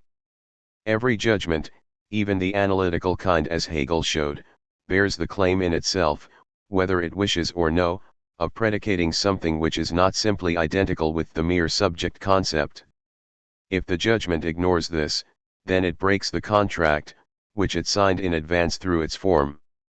This however becomes unavoidable in the concept of being, as modern ontology handles it.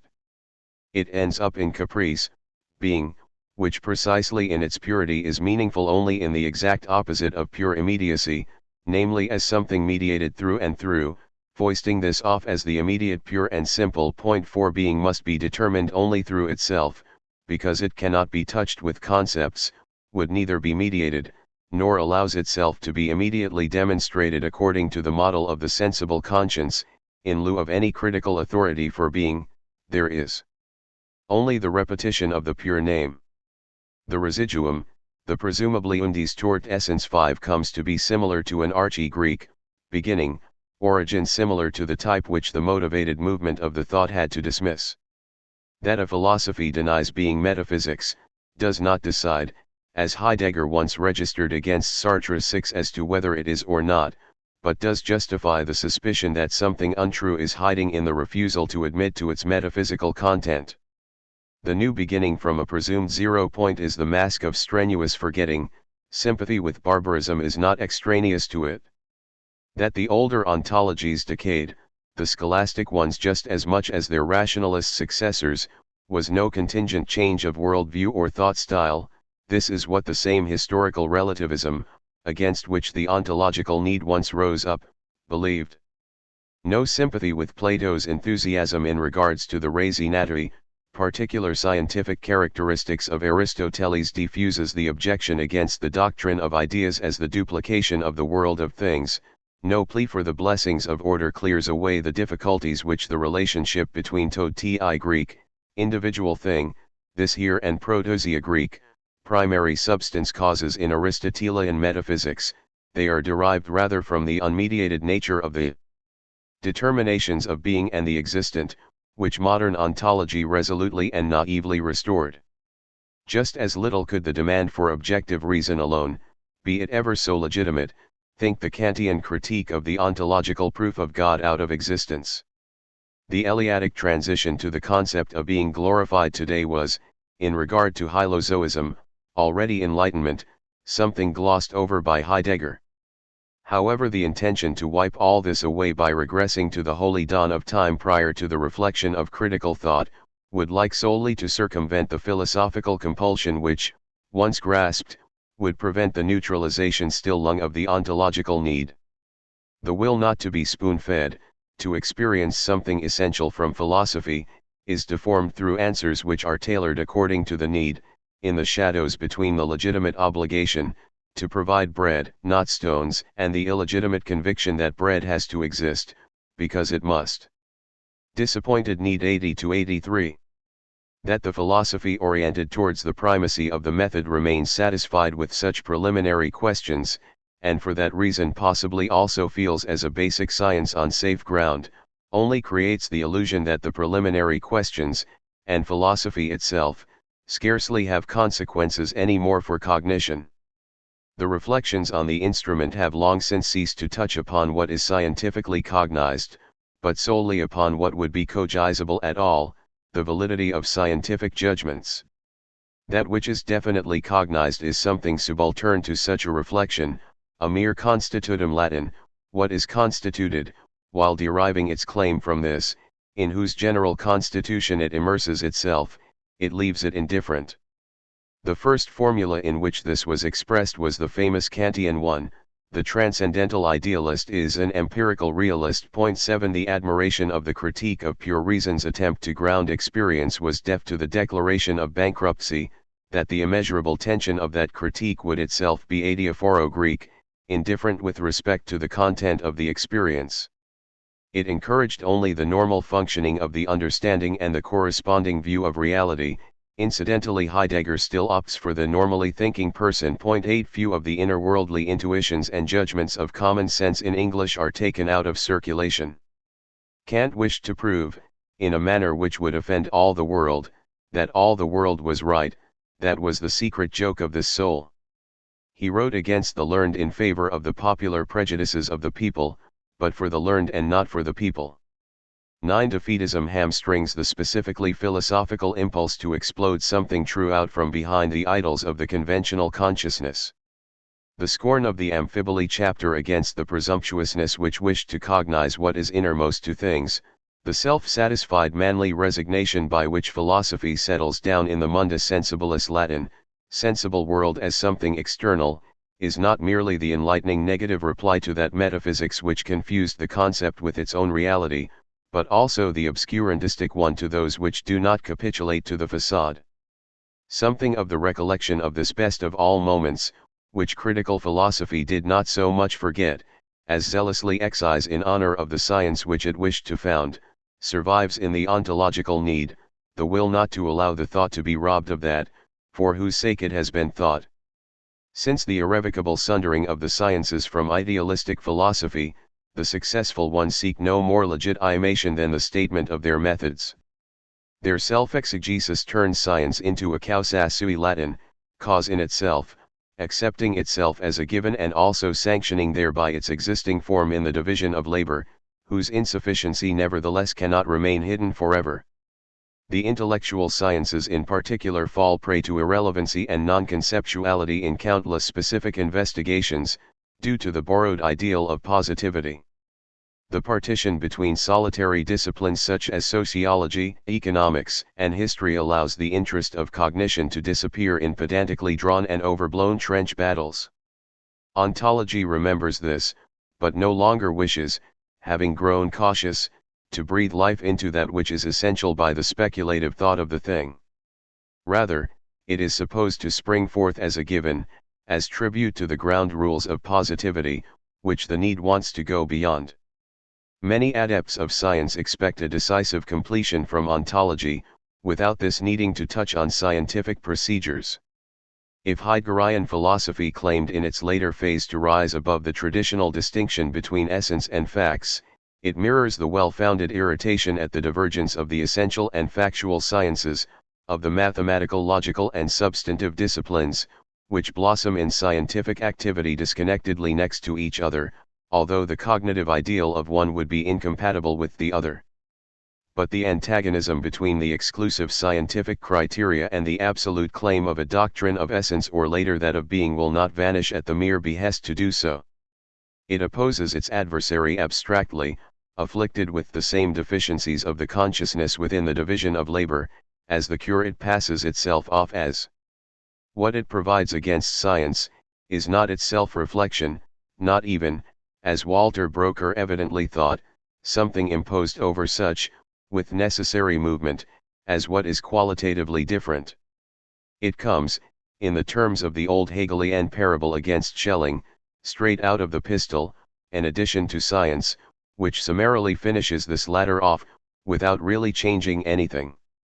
Its distinguished turn from science ultimately only confirms the supremacy of such, similar to how irrational slogans counterpoint the scientific technological activities of fascism.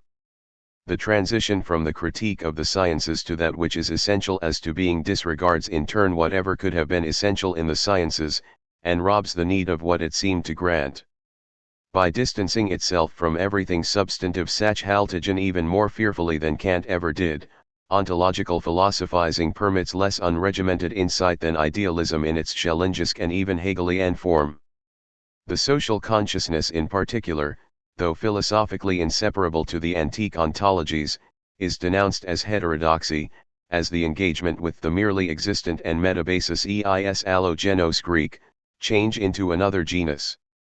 Heidegger's hermeneutics adopted the turn against epistemology which Hegel inaugurated in the introduction to the Phenomenology as his own point 10, but the reservations of transcendental philosophy against a substantive one, which forbids content to cross its threshold as merely empirical, survive in his program to raise being from the existent, and to explicate being itself. Despite all the protests to the contrary, point 11 fundamental ontology eludes itself not the least because it holds up an ideal of purity which stemmed from the methodologization of philosophy. The latest link of the chain was Husserl, as the contrast of being to the existent, nevertheless philosophizing as if over something substantive. This habitus was to be reconciled with that purity only in a realm where all determinable distinctions, indeed all content, blurred together. Haunted by Skeeler's weaknesses, Heidegger does not permit prima philosophia Latin, originary philosophy, to be crassly compromised by the contingency of the material, the transience of the momentary eternities. But nor does he renounce the concretion originally heralded by the word existence too. The distinction between the concept and the material is supposed to be the original sin, while it perpetuates itself in the pathos of being.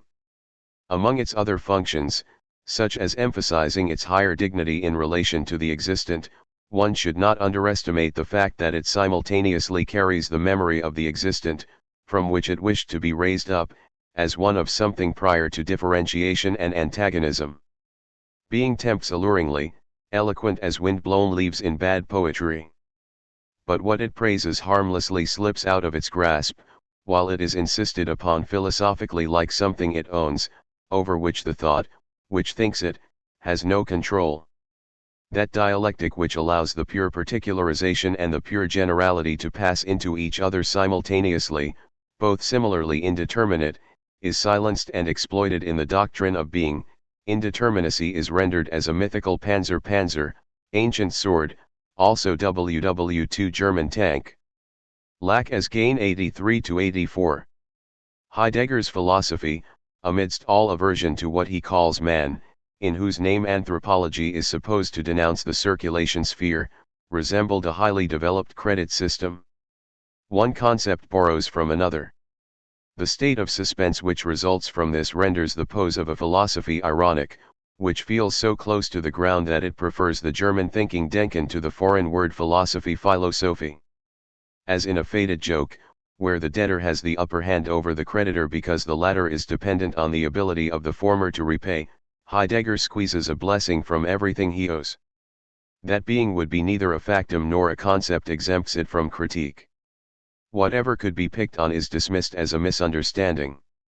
The concept borrows from the factual and air in English of proper plenitude, of that which is not just thought up or tacked together, aka of the in itself, the existent of the spirit, which synthesizes it, the aura of the more than factual being, aka the consecration of transcendence, and just this structure hypostasizes itself as something higher than the reflective understanding which slices the existent and concept from each other with the dissecting knife. Even the meagerness of what all this leaves Heidegger in hand, he coins into an advantage.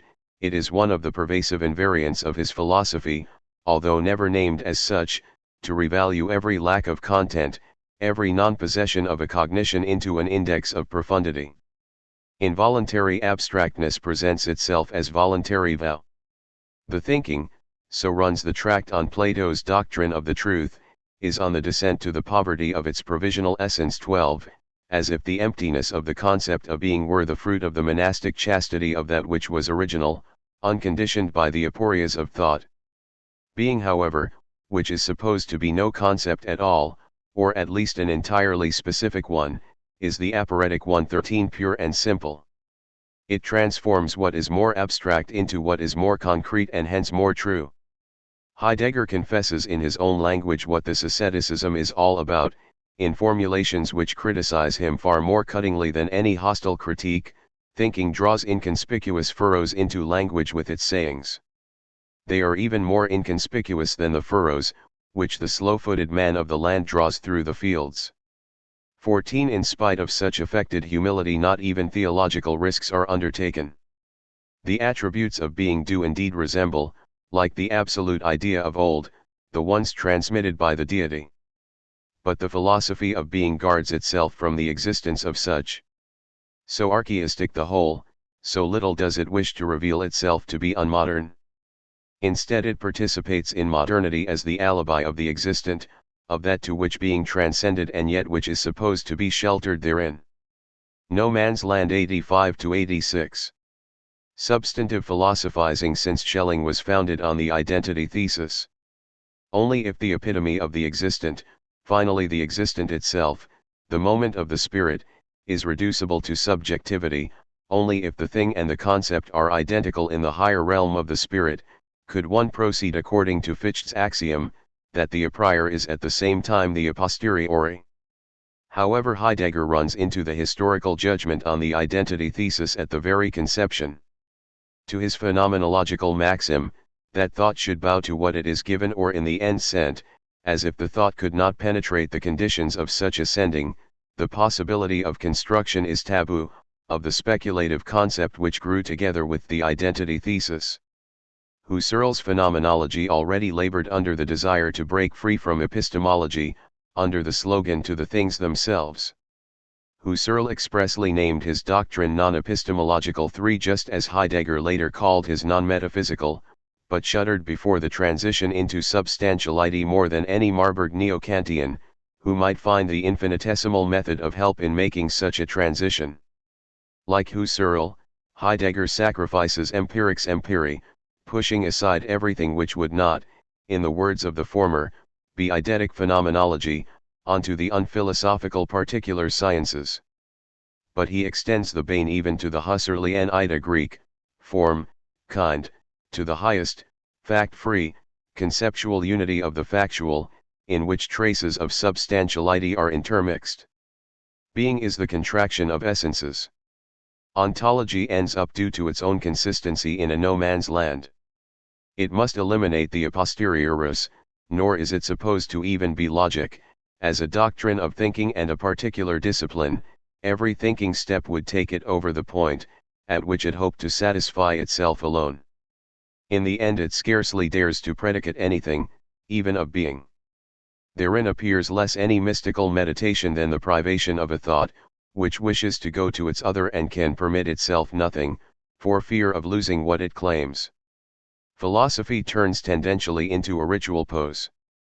In it indeed stirs something true, it's falling silent. Unsuccessful materiality at hand Sachlichkeit 86-87. The historical innervation of materiality at hand Sachlichkeit as a mode of conduct of the spirit is not foreign to the philosophy of being. It would like to break through the intermediary layer of subjective positions, which has become a second nature, the walls waned, interior walls which thinking has built around itself. There are echoes of this in the Husserlian program, and Heidegger agreed with it. 15 The achievement of the subject, which founded the cognition in idealism, gives rise to irritation after the latter's downfall as a dispensable ornament. Therein fundamental ontology remained just like phenomenology, the unwilling heir of positivism. 16 In Heidegger, the matter at hand does a somersault, he is intent to philosophize purely from the things, without form, as it were, and thereby these dissolve for him. The surfeit of the subjective prison of cognition gives rise to the conviction that what is transcendent to subjectivity would be immediate for it, without being soiled by the concept. Analogous to romantic currents like the later Jugendbewegung youth movement, fundamental ontology mistakes itself for being anti-romantic in the protest against the delimiting and obscuring moment of subjectivity. It wishes to overcome this with a militaristic manner of speaking, something Heidegger does not shrink from. 17 Because subjectivity however cannot think its mediations out of existence, it wishes them back in the stages of consciousness, which lie prior to the reflection on subjectivity and mediation. This fails.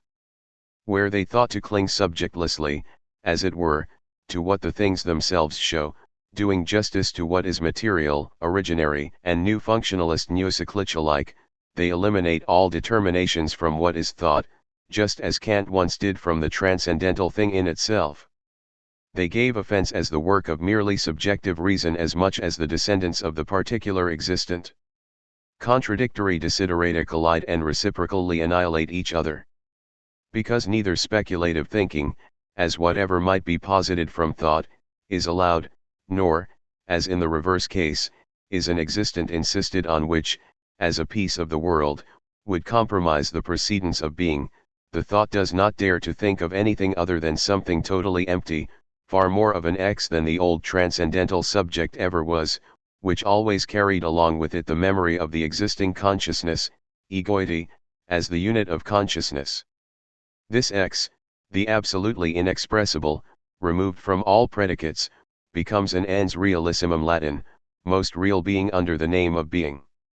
In the compulsory nature of the aporetic construction of the concept, against the will of the philosophy of being, Hegel's judgment on being is brought down on it, it is indistinguishably one with nothingness, and Heidegger by no means deceived himself about this. However, existential ontology is not however to be reproached with that nihilism 18 which to its horror the left existentialists interpreted it as, but that it presents the nihility of its highest word as a positivum Latin, what is positive. On Categorical Intuition 87-90.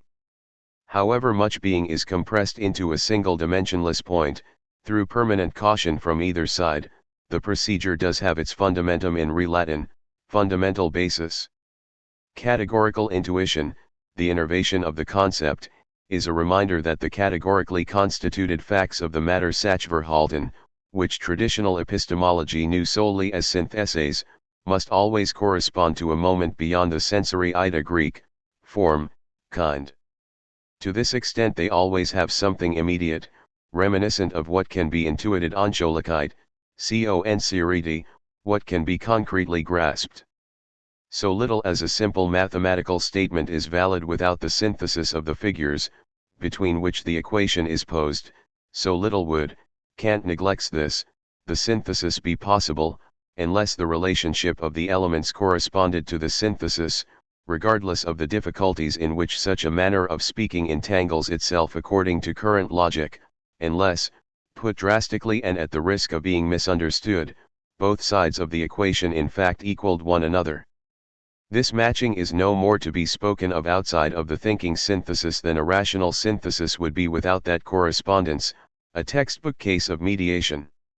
That one wavers in the reflection, as to whether thinking would be an activity and not on the contrary, precisely in its effort, something which measures itself, refers to this. What is spontaneously thought is, inseparable from this, something which appears.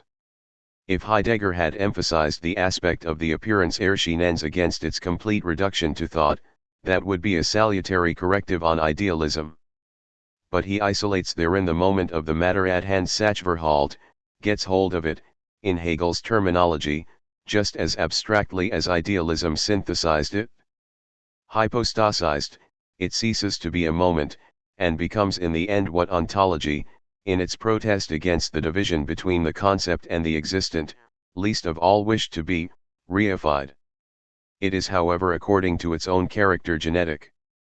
The Hegelian doctrine of the objectivity of the spirit, product of the historical process, permits something like an intuitive relationship to what is intellectual, as many idealists rediscovered, the late Rickert for example. The more insistently the consciousness feels assured of the realized objectivity of what is intellectual, instead of attributing it to the reflecting subject as a projection, the closer it comes to a binding physiognomy of the spirit. Such forms become a second immediacy to a thinking which does not draw all determinations to one side and disqualify what it faces. The doctrine of categorical intuition relied all too naively on this. It confused that second immediacy with the first. Hegel went far beyond this in the logic of essences. It treated the essence as much as something which sprang from being as something which was independent of this, as a kind of existence, as it were. By contrast, Husserl's demand, tacitly taken up by Heidegger, for the pure description of intellectual matters at hand, to take them for what they claim to be, and only as that, dogmatizes such matters at hand, as if what is intellectual, by reflecting, is once more thought, would not become something different. Without hesitation it is maintained that thinking, inalienable activity, could have an object at large which is not at the same time something produced by being thought.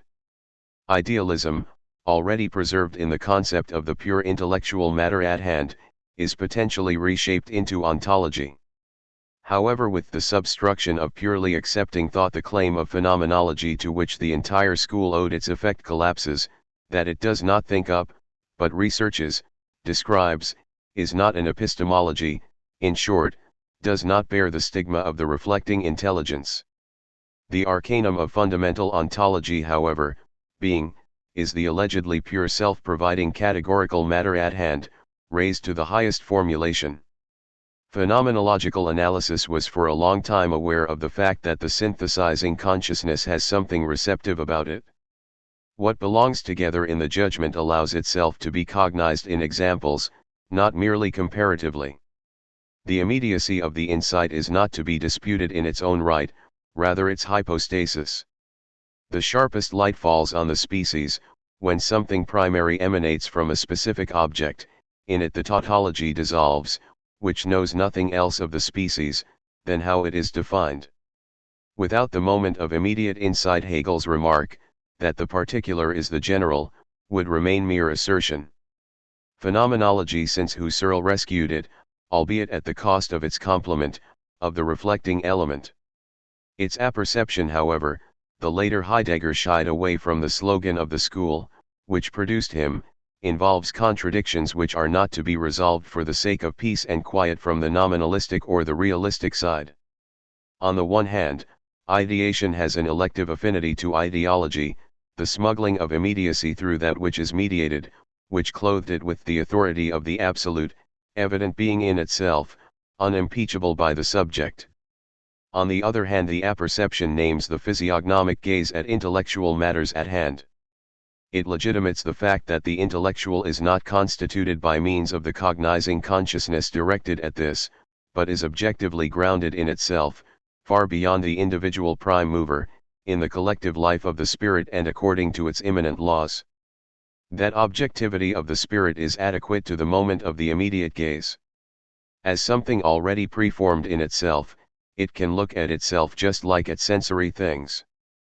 But this intuition is so little absolute and irrefutable as that of sensory things. Husserl has no qualms ascribing that which flashes from the physiognomy, like the a priori Kantian synthetic judgment, to necessity and universality, as in science. What, however, the categorical intuition, fallibly enough, contributes to, would be the comprehension of the thing itself, not its classificatory preparation. The pseudo-Greek falsity is not the non-scientificity of the categorical intuition, but its dogmatic scientificization. Under the ideational gaze, the mediation stirs which was frozen in the appearance shine of the immediacy of the intellectually given, therein the apperception is close to the allegorical consciousness. As the experience of that which has come to be in what presumably merely is, it would be almost the exact opposite of what it is used for, not the trusting acceptance of being, but its critique, the consciousness not of the identity of the thing with its concept, but of the rift between both. What the philosophy of being swears by, as if it were the organ of the pure and simple positive, has its truth in negativity. Heidegger's emphasis on being, which is not supposed to be any mere concept, can be supported by the indissolubility of the judgment content in judgments as previously Husserl did to the ideal unity of the species. The positional value of such exemplary consciousnesses may indeed rise historically. The more socialized the world, the more tightly its objects are spun with general determinations, the more the particular matter at hand is tendentially, as Gunther Anders remarked, immediately transparent in its generality, the more can be described by micrological immersion in it, a state of facts of nominalistic bent indeed, which is strictly opposed to the ontological intent, although it may have given rise to the apperception without this latter's knowledge. If however this procedure always and again exposes itself to the particular scientific objection, to the in the meantime long since automatized reproach of the false or over-hasty generalization, then this is not only the fault of the thought habits which have long misused their scientific ethos to modestly ordain the matter at hand from outside, as the rationalization that they are no longer in this, or do not understand them.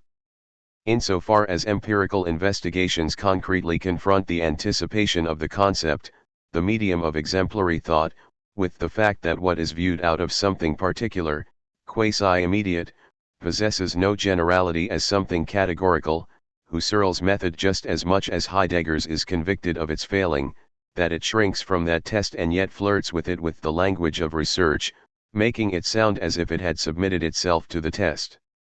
Being these a Greek, Thesis 90-92. The assertion that being, ordained before every abstraction, would be no concept or at the very least something qualitatively superior, suppresses the fact that every immediacy, which always reproduces itself in all mediations according to the doctrine of Hegel's phenomenology, is a moment, not the entirety of the cognition. No ontological draft can get by without absolutizing specific moments which are scraped together. If cognition is an interweaving of the synthetic thought function and what it synthesizes, neither of them independent from the other, then no immediate mindfulness, which Heidegger stipulated as the sole legal writ of a philosophy worthy of the name, can succeed either, unless by virtue of the spontaneity of the thought, which he spurned. If no reflection had content without something immediate, then it would pause non-committally unverbindlich and arbitrarily without reflection, without the thinking, distinguishing determination of what the presumably purely demonstrative being meant to a passive, not thinking thought. The artificial sound of pronunciamenti Italian, pronouncements, that it deconceals itself or alights licht, is due to the fictional character of what is asserted. If the thinking determination and fulfillment of the presumed word, its critical confrontation with what it aims for, is not possible, then this indicts all talk of being. It is not thought, because in the indeterminacy which it demands it is simply unthinkable. That however the philosophy of being turns unachievability into unassailability, the exemption from the rational process into transcendence in regards to the reflecting understanding, is an act of violence as clever as it is desperate. More determinately than the phenomenology which stops at the halfway mark, Heidegger would like to break out of the immanence of consciousness.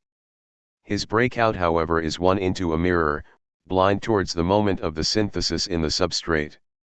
He fails to note that the spirit, which in the Eleatic philosophy of being worshipped by Heidegger professed to be identical with being, is already contained as an implication of meaning in what it presents as that pure selfness, which faced opposite it. Heidegger's critique of the tradition of philosophy becomes objectively contrary to what it promises. By suppressing the subjective spirit, and therein necessarily also the material, the facticity, on which the synthesis confirms itself, by pretending that what is articulated according to these moments is something unified and absolute, it becomes the reverse of destruction, of the demand to disenchant that which is artificial in the concepts of human beings. Instead of diagnosing human relationships therein, it confuses these with the mundus intelligibilis Latin, intelligible world.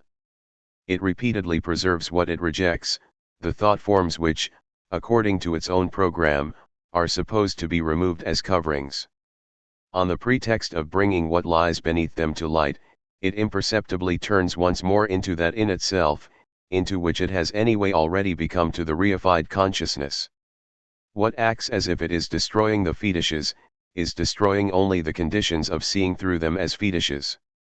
The apparent breakout terminates in what it flees from, the being in which it culminates is these a Greek, thesis. In the seeding of being, of what is intellectual mediated, to the accepting glance shall, philosophy converges with the flatly irrationalistic one of life. The sign of irrationality would not by itself be as one with philosophical irrationalism.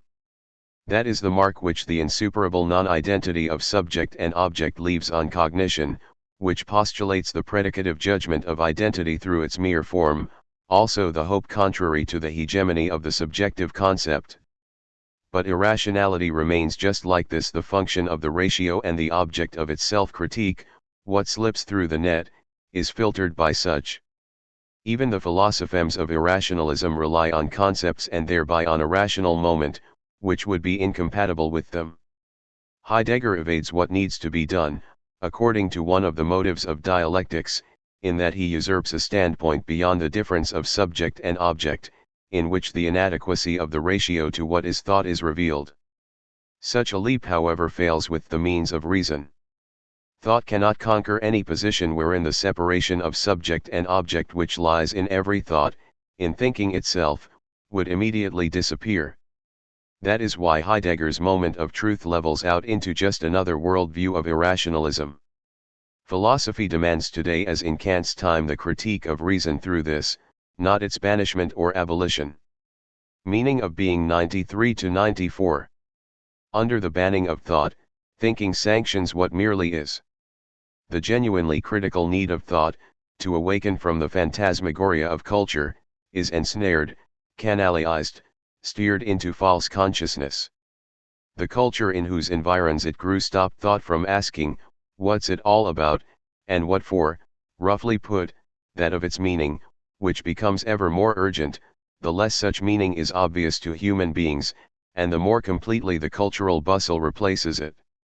Instead of this, the now things are so and not otherwise is enthroned of what, as culture, claims to have meaning. Under the weight of its existence, the issue of whether the meaning which it claims would be realized, is insisted upon as little as the issue of its own legitimacy. On the other hand, fundamental ontology steps forwards as the spokesperson of the interest which was spirited away, of the forgotten. This is not the least of the reasons for its aversion to epistemology, which is quick to rank that interest among the prejudices. Nevertheless, it cannot annul epistemology any way it wishes. In the doctrine of existence, of subjectivity, as the royal road to ontology, there secretly rises up once again the old subjective inquiry, which had been humbled by ontological pathos. The claim of the phenomenological methods to disempower the tradition of Western philosophizing is still bound up in the latter, and scarcely deceives itself over this. For the effect of originality it may thank the progress of forgetting under those, who appeal to it. The turn in the question of the meaning of existence or its traditional variants, why is there anything at all, and not nothing, is of phenomenological origin. It is ceded to the analysis of meaning of the word being. What it, or existence, would in any case mean, would be as one with the meaning of being or existence, something which is itself already as culturally immanent as the meanings which semantics deciphers in languages is denounced, as if it had escaped from the relativity of something artificial as much as from the meaninglessness of the merely existent.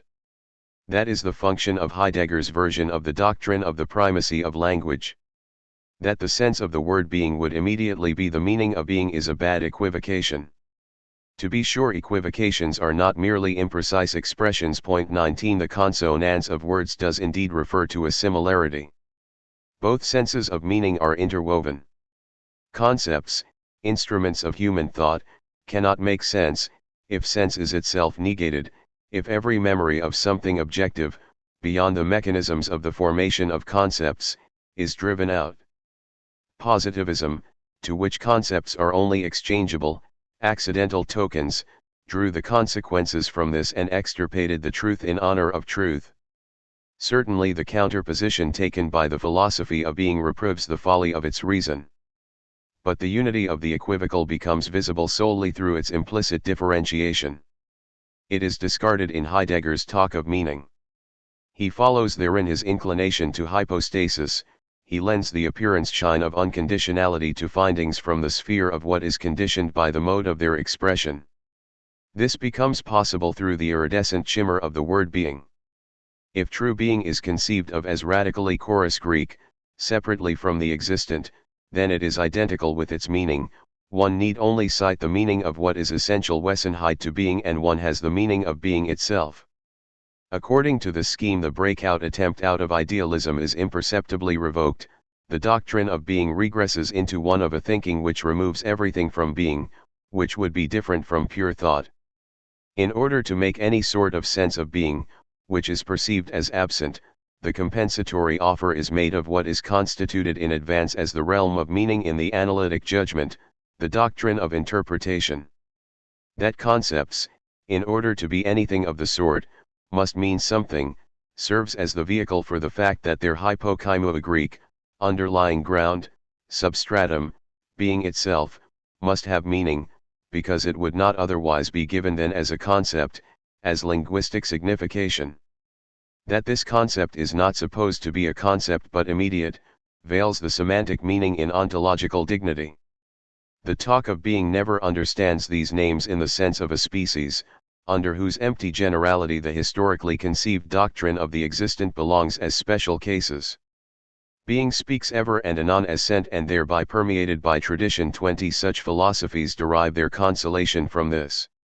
It is the magnet of fundamental ontology, far beyond its theoretical content. Ontology suborned 94-96. Ontology would like to restore the social order exploded by the spirit, including its authority, from out of the spirit. The expression Draftentwurf, draft, design, sketch betrays its tendency to negate freedom out of freedom.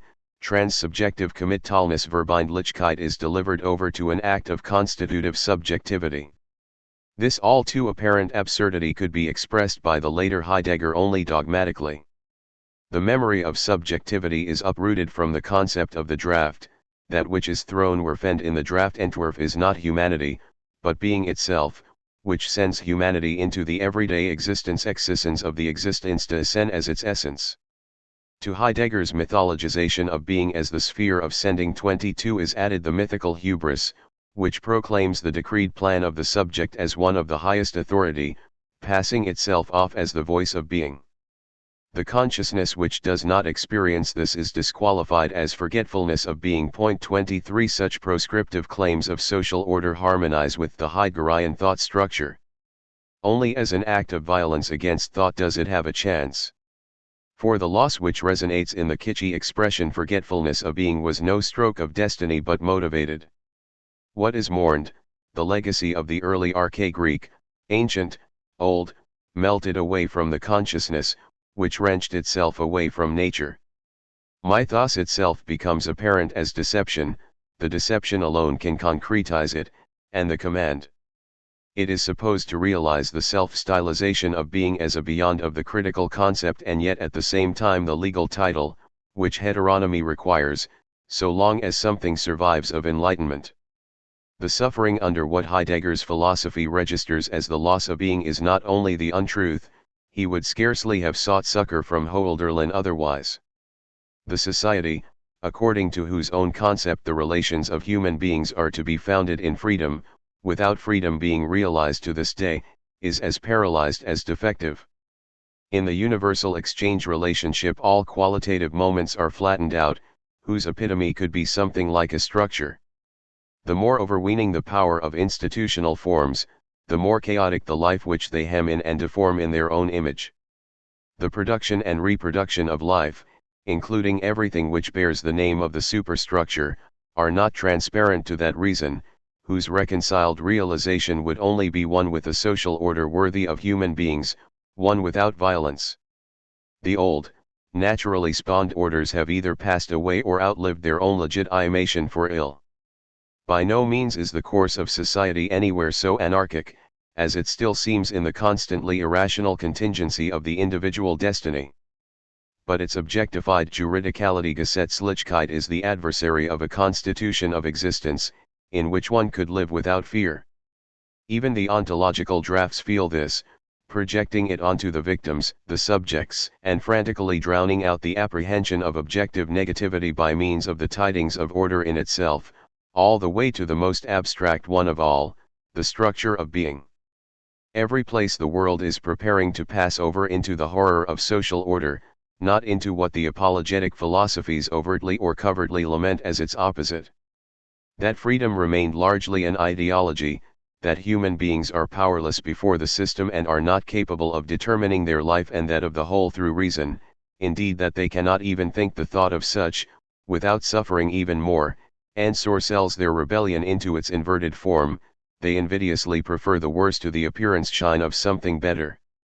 The contemporary philosophies have their share in contributing to this. They already feel themselves in tune with the dawning order of the mightiest interests, while they, like Hitler, tragically bear the lonely risk. That they pose as metaphysically homeless and bound up in nothingness, is the ideology of justification as much as of the social order, which causes humanity to despair and threatens it with physical extermination. The resonance of a resurrected metaphysics is anticipatory agreement with that oppression, whose victory lies in the social potential of the West and was long ago achieved in the East, where the thought of realized freedom is twisted into unfreedom. Heidegger promotes a bondage thinking and rejects the use of the word humanism, with the standard gesture against the market of public opinion. He thereby takes his place in the common front of those who rail against the isms. It might well be asked if he does not wish for that reason merely to abolish the talk of humanism, which is horrid enough, because his doctrine wishes to end the matter. Protest against reification 96-99. In spite of their authoritarian intentions, the ontologies, enriched by a few experiences, seldom praise hierarchy as openly as in the times when a student of Schiller published a work on the world of the Middle Ages and us. The tactic of covering all flanks harmonizes with a social phase, whose relations of domination are only half-heartedly founded in a past stage of society. The power seizure reckons with the anthropological end products of bourgeois society and needs them. Just as the Führer rises above the atomized people, rails against snobbery and, in order to perpetuate himself, occasionally changes the guards, so too did hierarchical sympathies disappear since the dawning era of the ontological renaissance into the hegemony and solitude of being. This too is not merely ideology.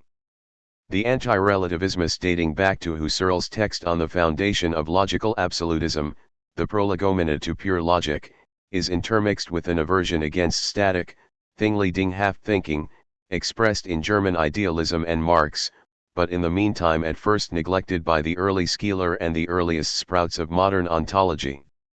In any case, the relevance of relativism has lessened, there is less chatter about it, too.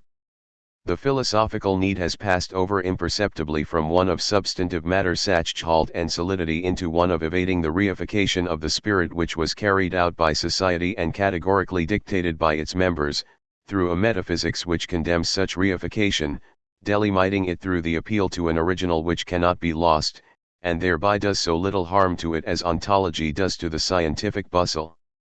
Nothing remains of the compromised eternal values except confidence in the sanctity of being, whose essence is prior to everything thingly. For the sake of its contemptible inauthenticity in view of thingly being, which is supposed to be dynamic in itself, to occur, the reified world is considered unworthy, as it were, of transformation. The critique of relativism is exorbitantly raised into the denunciation of the progressive rationality of Western thought, including subjective reason. The time-tested hue and cry already being raised in the public opinion against the subversive intellect allies itself with the one against what is materially dinghaft alienated, both ever played to the other. Heidegger is at once hostile towards things and anti-functional. At no price is being supposed to be a thing, and yet, as the metaphor indicates over and over again, the soil, something solid. 24 Therein becomes apparent, that subjectivization and reification do not merely diverge, but are correlates. The more that which is cognized becomes functionalized as the product of cognition, the more completely the moment of movement in it is reckoned to the subject as its activity, the object, to the result of the labor congealed in it, something dead. The reduction of the object to mere material, which precedes all subjective synthesis as its necessary condition, sucks its own dynamic out of it.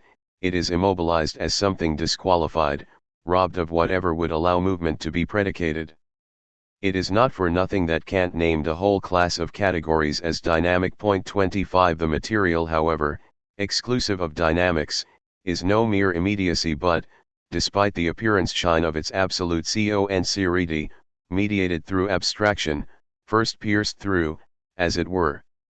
Life is polarized according to that which is entirely abstract and entirely concrete, while it would exist solely in the tension between them. Both poles are equally reified, and even what is left of the spontaneous subject, the pure apperception, ceases to be a subject through its dissolution from every living I, as Kant thought of the I, and passes over in its logicity, autonomized, into the hegemonic paralysis. Only, Heidegger's critique of reification summarily charges the reflecting and realizing intellect of what has its origin in reality, which is itself reified along with its world of experience. What the spirit does, is not the fault of its irreverent presumptuousness, but it gives back, what it is compelled to by the context of reality, in which it itself forms only a moment. To slide back reification into being and the history of being, thereby mourning as fate and consecrating what self-reflection and the praxis it can spark would perhaps like to change, is solely untruth. Indeed, the doctrine of being hands down, legitimately against positivism, what the entire history which it slanders grounded, notably Kant and Hegel, that the dualism of the inner and outer, of subject and object, of essence and appearance, of concept and fact are not absolute. Their reconciliation, however, is projected onto the irretrievable origin, and thereby the dualism itself, against which the whole was conceived, is hardened contrary to the reconciling impulse. The dirge over the forgetfulness of being is the sabotage of reconciliation. The mythic impenetrable history of being, in which hope still clings, denies this.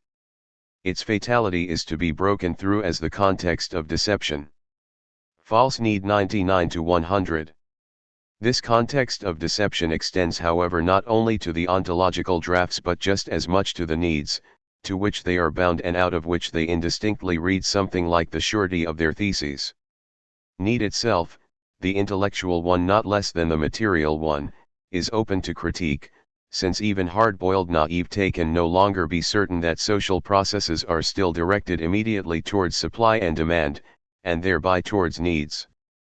As little as these are something invariant, non-deducible, so little do they guarantee their satisfaction. The appearance shine in them and the illusion, that where they register themselves, they must also be sated, goes back to the same false consciousness. Insofar as they are produced heteronomously, they have a share in ideology, were they ever so tangible. Indeed, that which is real is not to be cleanly peeled out of the ideological, if the critique does not wish for its part to succumb to ideology, that of the simple natural life. Real needs can objectively be ideologies, without rendering this as a legal mandate to negate them. For in the needs themselves something reacts in the human beings who are recorded erfasten and administered, wherein they are not entirely recordings erfastsend, the surplus of the subjective share, which the system did not entirely master. Material needs ought to be taken seriously even in their topsy-turvy form, caused by overproduction. Even the ontological need has its real moment in a condition in which human beings do not have the capacity to rationally, meaningfully, know or recognize the necessity which alone rules their behavior.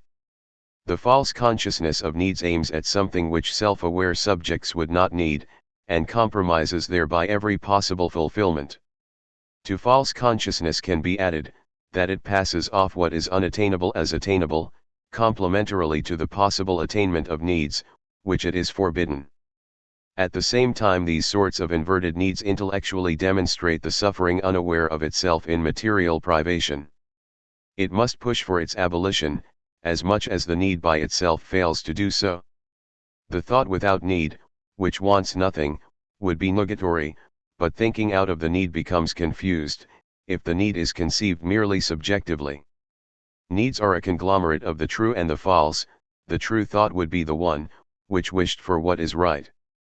If there is any truth to the doctrine which says needs are to be read not as any natural condition but against the so-called cultural standard, then what also hides in this are the relations of social production along with its bad irrationality. This latter is to be relentlessly criticized against intellectual needs, the ersatz for everything which has been withheld. Modern ontology is an ersatz in itself. What promises to be beyond the approach of idealism remains latent idealism and prevents its incisive critique. Not only the primitive wish fulfillments, which the culture industry feeds the masses without the latter ever quite believing in them, are generally ersatz. Deception has no borders there, where the official cultural canon places its goods, in the presumed sublime of philosophy. The most urgent of its needs today seems to be that for something solid. It inspires the ontologies, it is what they take the measure of. It has its right in this, that one wishes to have security, to not be buried by a historical dynamic against which one feels powerless. That which is immovable would like to conserve that which is condemned as old. The more hopelessly the existing social forms block this longing, the more irresistibly does despairing self-preservation strike a philosophy, which is supposed to be both in one, despairing and self-preservation. The invariant structures are created in the spitting image of omnipresent terror, the vertigo of a society threatened by total destruction. If the threat vanished, then its positive inversion would most likely disappear along with it, itself nothing other than its abstract negative. Weakness and support 100 to 103. The need is more specific for a structure of invariant reactions relating to the conception of the loss of forms in the world, originally drawn up by conservative culture critique in the 19th century and popularized since then. Art historical theses like that of the extinction of the power to form styles fed them, it spread from aesthetics into a view of the whole. What the art historians assumed is by no means conclusive, i.e. that this loss actually was won, and not instead a mighty step towards the unleashing of the productive forces. Aesthetically revolutionary theoreticians like Adolf Loos still dared to express this at the beginning of the century, 26. Only the frightened consciousness of those cultural critics who swore by the existing culture forgot it. The lament over the loss of ordering forms increases with their power. The institutions are mightier than ever, they have long since produced something like the neon-lit style of the culture industry, which spreads over the world like the Baroque style once did. The undiminished conflict between subjectivity and forms reverses itself under the hegemony of the latter into the consciousness which experiences itself as powerless, which no longer trusts itself to change the institutions and their intellectual mirror images, into identification with the aggressor. The lament over the loss of forms in the world, the prelude to the call for a binding social order, which the subject tacitly expects from outside, heteronomously, is, insofar as the assertion is more than mere ideology, not the fruit of the emancipation of the subject but of its failure. What appears as formless to a constitution of the existent modeled solely after subjective reason is what subjugates the subjects, the pure principle of being for others, of the commodity form. For the sake of universal equivalence and comparability it debases all qualitative determinations in all places, leveling tendentially. The same commodity form, however, the mediated domination of human beings over human beings, solidifies the subjects in their lack of autonomy. Their autonomy and the freedom towards the qualitative would go together. Under the spotlight of modern art style reveals its repressive moments. The need for form borrowed from such deceptively glosses over what is bad in it, what is compulsory. The form, which does not justify its right to exist in itself by means of its transparent function, but is only posited, just so that there would be form, is untrue and thereby also inadequate as form. The spirit, which one wishes to persuade that it would be hidden in them, is potentially beyond them. only because the attempt to arrange the world such that it no longer obeyed the form categories contrary to the most advanced consciousness failed, must such prevailing categories frantically be made their own thing. Because however the spirit cannot completely repress their inadequacy, it opposes the contemporary, crassly visible heteronomy against another one, be it past, be it abstract, with values as causi sui Latin, causing themselves and the phantasm of their reconcilability with living beings. The hatred for radical modern art, in which restorative conservatism and fascism constantly chime together blissfully, rests on this, that they are reminders of that which was missed, bringing to light the dubiousness of the heteronymous structural ideal through its pure existence. Socially, the subjective consciousness of human beings is too weak to explode the invariance in which it is imprisoned. Instead of this it adjusts itself to them, while mourning its absence. Reified consciousness is a moment in the totality of the reified world, the ontological need its metaphysics, even when, according to its doctrinal content, it exploits the same critique of reification, nowadays grown cheap. The form of invariance as such is the projection of what is paralyzed in that consciousness. Incapable of the experience of anything not already contained in the repertory of monotony, it coins immutability into the idea of something eternal, that of transcendence. The emancipated consciousness, which indeed noon has in a state of unfreedom, one, which had control of itself, as truly autonomous as it hitherto only pretended to be, would not be constantly afraid of losing itself to another, secretly, to the powers which rule it. The need for support, for the alleged substantial, is not as substantial as its self-justification would like, rather, the sign of the weakness of the I, familiar to psychology as a typical injury nowadays of human beings. Whoever was no longer oppressed from without and from within would not seek support, perhaps not even from themselves.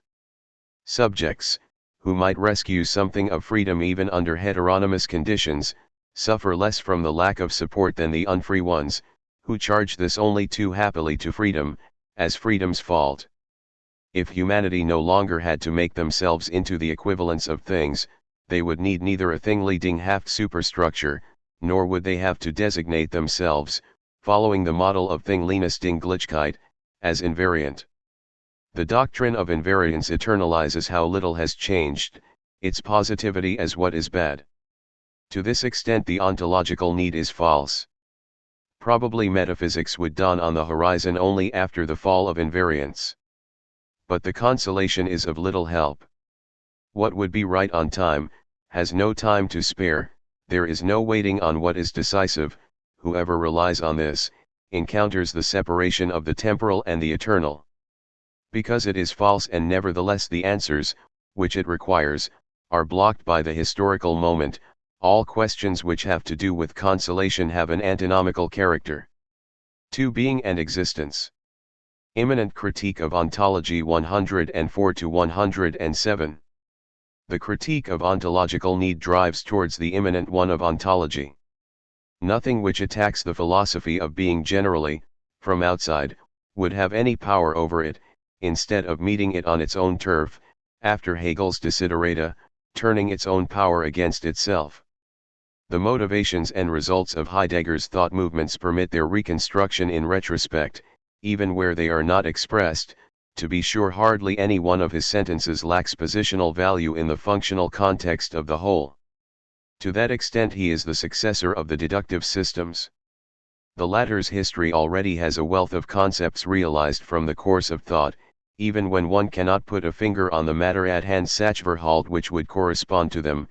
The speculative moment of philosophy originates out of the necessity of forming them.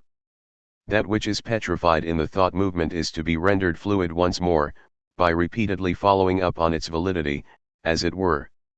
It does not suffice to demonstrate to the philosophy of being that, in regards to what it calls being, there would be no such thing. For it postulates no such Gegengeben. Instead, such a blindness of being would need to be deduced in reply to the claim of irrefutability, which employs that blindness. Even the meaninglessness, whose establishment stirred the triumphal cry of positivism, is meaningful in the philosophy of history. Because the secularization of the theological content once deemed objectively binding is not to be revoked, its apologist seeks to rescue it through subjectivity. The Reformation's doctrine of belief already virtually did so. It was surely the defining figure of the Kantian philosophy. Since then Enlightenment has progressed irresistibly, subjectivity has itself become drawn into the process of demythologization. The chance for rescue sank thereby to a limit point. Paradoxically, its hope has been ceded to its sacrifice, to an unconditional and at the same time self-reflecting secularization. Heidegger's approach is true, to the extent that he submits to this in the negation of traditional metaphysics. He becomes untrue, where he, not at all so different from Hegel, speaks as if what was thereby to be saved was immediately present. The philosophy of being fails as soon as it proclaims a meaning in being, which that thinking dissolved according to its own testimony, to which being itself is still attached as the conceptual reflection, ever since it has been thought. The meaninglessness of the word being, at which sound common sense is wont to sneer, is not to be ascribed to thinking too little or to an irresponsible scattershot thinking. Deposited in it is the impossibility of grasping or producing positive meaning in the thought, which was the medium of the objective dissolution of meaning. If one sought to complete the Heideggerian distinction between being and its logically circumscribing concept, one would be left, after the subtraction of the existent as well as the categories of abstraction, with something unknown in hand, which has no advantage over the Kantian concept of the transcendental thing in itself except the pathos of its invocation. Therein, however, the word thinking, which Heidegger may not renounce, becomes as devoid of content as what is to be thought. Thinking without the concept is nothing of the sort. That this being, whose thinking would according to Heidegger be the true task, blocks itself off from every thought determination, hollows out the appeal to think it. Heidegger's objectivism, the curse of the bane over the thinking subject, is the true reversed image of such. In sentences which are meaningless to positivists, change, also financial note is presented to the epoch. They are false for this reason, that they claim to be meaningful, resounding like the echo of something which has content in itself. Meaning does not dwell in the innermost cell of Heidegger's philosophy. While it expounds itself as the knowledge of salvation, it is what Schiller called the knowledge of domination. To be sure, Heidegger's cult of being did have, polemically against the idealistic one of the spirit, the critique of its self-deification as its prerequisite. The Heideggerian being, however, almost indistinguishable from spirit, its antipode, is no less repressive than this, only more opaque than such, whose principle was transparency, hence even less capable of critical self-reflection of the dominating essence than the philosophies of the spirit. The electrical charge of the word being in Heidegger fits nicely with the praise bestowed by a neutralized culture on human beings who are devout or faithful, pure and simple, as if devotion and belief were merits in themselves, irregardless of the truth of what is believed in. This neutralization comes into its own in Heidegger. Ritual devotion to being completely cancels out the content, which was non-committally dragged along in half or entirely secularized religions. Nothing is left of religious customs in Heidegger, who drills them in, than the general strengthening of dependence and submissiveness, surrogates of the objective law of form of thinking. While the structure permanently recedes, it does not leave its adepts, just like logical positivism. With the facts expropriated of everything which made them more than facts, Heidegger thus takes charge of the waste product, as it were, of the evaporating aura. It guarantees to philosophy something like a post-existence, insofar as it occupies itself with the eukaipau Greek, well and ended, well and finished as its specialty. The expression of being is nothing other than the feeling of that aura, one indeed without stars, which shed light on it. In it, the moment of mediation becomes isolated and thereby immediate. Mediation is, however, so little to be hypostasized as the poles of subject and object. It is valid solely in their constellation. Mediation is mediated through that which is mediated. Heidegger overstretches it into a non-objective objectivity, as it were. He settles in an imaginary intermediary realm between the obtuse sensibility of the facta bruta Latin, brute facts, and the twaddle of the world view. The concept of being, which does not want to give voice to its mediations, becomes the non-essence, the repetition of the existent, which Aristoteles saw through in the Platonic idea, the essence par excellence. From this is exacted whatever is ascribed to being. While the emphatic claim of being to pure essentiality thus becomes invalid, the existent, which dwells inextinguishably in being without, in the Heideggerian version, having to confess to its ontic character, partakes of that ontological claim parasitically. That being would demonstrate itself, that it would be passively received by the subject, is borrowed from the old data of epistemology, which were supposed to be something factical, something ontic. However, that which is ontic simultaneously casts aside the trace of contingency in the sacred district of being, which previously permitted its critique. By virtue of the logic of the philosophic aporia, without waiting for the ideological supplement of the philosopher, it displaces the empirical hegemony of the existent as such into that which is intrinsic Wessenhaft. The conception of being as an entity, whose thinking determination invariably misses what is thought by cutting it into pieces and thereby, according to the current political term, subverts it, harkens back to the Eleatic unity of conclusiveness just like the system once did and today the world. Contrary to the intent of the systems, however, the unity of what is conclusive is heteronymous, unattainable by the rational will as well as by individuals based on that social total subject, which until this day has not been realized. In the statically renewed society, thereby indicated, no new motifs seem to be swelling the stockpile of apologetic ideology, rather the current ones are so diluted and rendered unrecognizable, that they can be disavowed from contemporary experience only with difficulty. If the fallbacks and artful dodges of philosophy project the existent on being, then the existent is happily justified; if it is punished with contempt as the mere existent, then it will be permitted to foment the bad state of affairs unwesen outside without hindrance. Highly sensitive dictators did not do otherwise by avoiding visits to concentration camps, whose functionaries earnestly followed their orders. Copula 107-111. The cult of being lives by the ancient ideology of the idola fora Latin, idols of the marketplace, that which thrives in the darkness of the word being and the forms derived from it, establishes the context of the existential judgment between the grammatical subject and the predicate and thereby suggests something ontic. At the same time, taken purely by itself, as the copula, it means the general categorical matter at hand of a synthesis, without representing something ontic. That is why it has no qualms about adding itself to the ontological side of the ledger. Heidegger draws the ontological purity from the logicity of the copula, thus suiting his allergy against the factical, from the existential judgment however the memory of the ontic, which then permits it to hypostasize the categorical achievement of the synthesis as a given fact.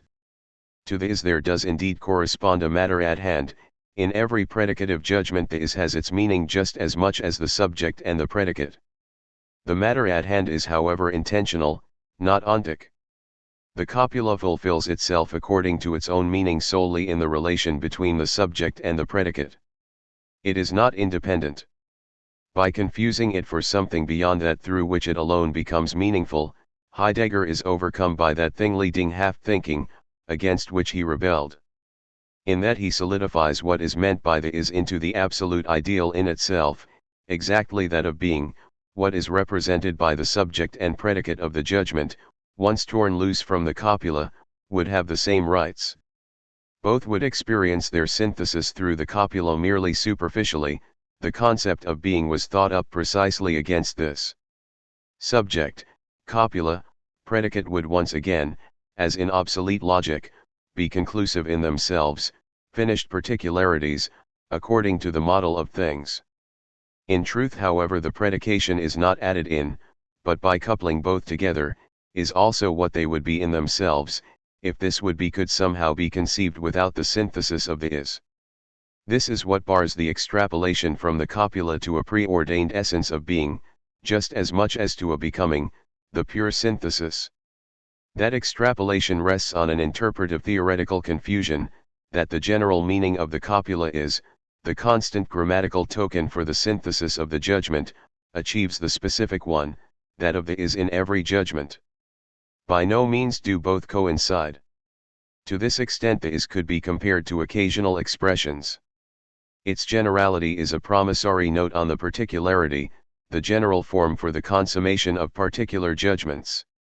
The nomenclature takes this into account, in that it already reserves the scientific terminus copula for that generality and for the specific achievement, which the judgment always has to achieve, precisely the is. Heidegger fails to notice the difference.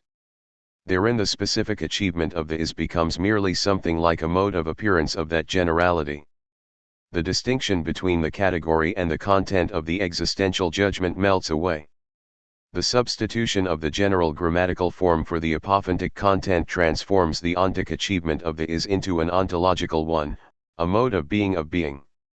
If one neglects however what is postulated in the sense of is, the mediated and mediating achievement in the particular, then there would remain no other sort of substrate left to that is, except the abstract form of mediation at large. This pure becoming, in Hegel's words, is so little a newer principle as any other, unless one wishes to drive out Parmenides with Heraclitus. The word being has an overtone, which only the arbitrary definition could fail to hear. It lends the Heideggerian philosophy its chromata Klangfarbe, tone color. Every existent is more than what it is, being, in contrast to the existent, is a reminder of this. Because nothing is existent, which does not, by being determined and itself determining, require an other, which it is not itself, for by itself alone there would be nothing to determine, it points beyond itself. Mediation is simply another word for this. Heidegger however seeks to reign in that which points beyond itself and reduces what it points towards to rubble. For him imbrication becomes its absolute opposite, the protosia Greek, primary substance. In the word being, the epitome of that which is, the copula is concretized. One could so little speak of the is without being as vice versa. The word points to the objective moment, which conditions the synthesis in every predicative judgment, in which it nevertheless first crystallized. But being is so little independent in regards to the is as that matter at hand is in the judgment. Language, which Heidegger correctly takes for more than mere signification, testifies by virtue of the dependence of its forms against what he squeezes out of it. If grammar links the is with the substrate category of being as its asset, that something is, then it reciprocally uses being solely in relation to all of what is, not in itself. To be sure, the appearance shine of what is ontologically pure is reinforced by the fact that every analysis of judgments leads towards two moments, neither of which is to be reduced to the other, no more so than, metallogically, subject and object, for the thought fascinated by the chimera of an absolute first will eventually be inclined to claim even that irreducibility itself as that which is ultimate. In Heidegger's concept of being there are echoes of the reduction to irreducibility. But it is a formalization, which does not mesh with what is being formalized. It says, taken on its own behalf, nothing more than the negative, that the moments of judgment, whenever judged, do not pass over into each other on one side or the other, that they are not identical.